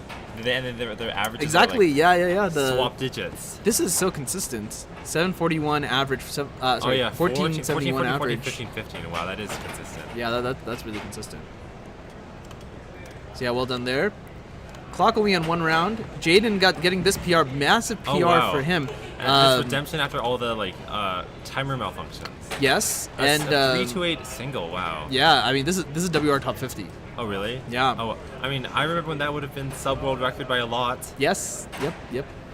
But it's not anymore. And then I ended up getting second somehow. Oh, that's you. Yeah, 738. Congrats. My first podium in a long time. Actually. Oh really? Oh my god. Jeremy Beddick 802. Paul Mulvey just outside. Well, 802 clock average gets you podium. Yeah, got onto the podium. Yeah, I'm pretty surprised. Very often I didn't think I was gonna make it onto the podium, but yeah. So that's how that shook out. It's Cube, Braden Henrien, 563 to win it. Actually, all fives, and wow, separated by just 0.01 seconds on average. I know. People said that Taj averages 3 at home, so I'm guessing this is just not a good day for her.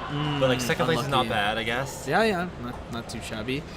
Plus, I think she'll have several opportunities. Actually, Paul just missing the podium by 0.03 on average. Right, yeah. Yeah, so bit unforgiving Cube was today, it seems. That's kind of the nature of the shorter events. Michael Larson, Winning Paul Mavi square both one. getting PRs. Oh wow, you're right. Maybe they're easy scrambles. Yeah, maybe. Paul getting the single as well. Caleb Yao also getting the single. A lot of PRs here. I'm wondering if some of these competitors probably their first time competing in it. That's true. That's true. But yeah, Paul and Caleb both getting PRs, and Michael also getting the average PR. It's good that square one isn't so competitive now that you need CSP to win. Yeah, I mean it helps that the comp is smaller. Only 24 people even competed. That's true. Yeah, and then the crown jewel 3x3 looks like everyone is entered. Looks like it's Caleb, Paul, Michael for the top Paul, four. and Michael. Top three. That'll do it. 781 ended up winning. I mean Yeah. that's a really solid average. Yeah. Really, really solid. Paul 878. There we go. There's the palindrome yet again. Just an unfortunate start for him. I mean, 753 is good, but also just couldn't really bring it back. Yeah, pure sub 10 though. Actually, Michael also got a pure sub 10. Yep. And Jason was really, really close to a pure sub 10. Yeah, only 0.03 of a second off. Yeah. But I think that'll do her. That's Reno. We gotta pack up. Everyone else is packing up, as you could probably tell. And I have the most stuff to pack up out of anyone here, so I gotta get on it. But thanks everyone for tuning in. Hope you enjoyed. Yeah, this has been CubersLive at Reno 2023. We probably won't stream SAC next week. The next one that you should be able to expect from us, UC San Diego. Oh, UC San Diego. And when is that happening? 10/7. So keep that on your calendars. I'll make an event for that at some point as well. But until then, subscribe to the channel, like the stream, and watch a lot of Overinspected. Oh, yeah. Yeah? Yeah, there's 40 episodes for you to catch up on. Indeed, yeah, there are 40 whole episodes, which is crazy. This time I'm not gonna mess up the Fades of Black. I've messed this up every single time we've been doing this, but it's officially out from us. Fades of Magic Black. Podium. Oh, Magic Podium. Do Whoops. we need to see that? Is there a place for it? Okay. I don't know where the Magic Podium is. Well, some Cuber won, some Cuber got second place, some Cuber got third place. I think Jeremy got fourth. Well, you know that Jeremy got fourth, but you don't know And I think Taj got third. Taj got third. Okay. And I think Jaden Thompson One. got one or two. So who's the other one or two-er? I don't know. Well, I guess it's an unofficial event. Yeah, it's an unofficial event. We'll never know. The world will never know. Yeah, it is. Anyway, thanks, Santo. I'm doing my Fates of Black. This time I'm not messing it up. Toodaloo, everyone. We'll catch you in a future CubersLive stream. Ta-ta. Bye, viewers. Bye-bye. No, it's doing this Fates of Black thing, so it's going to okay. fade for like 5 seconds.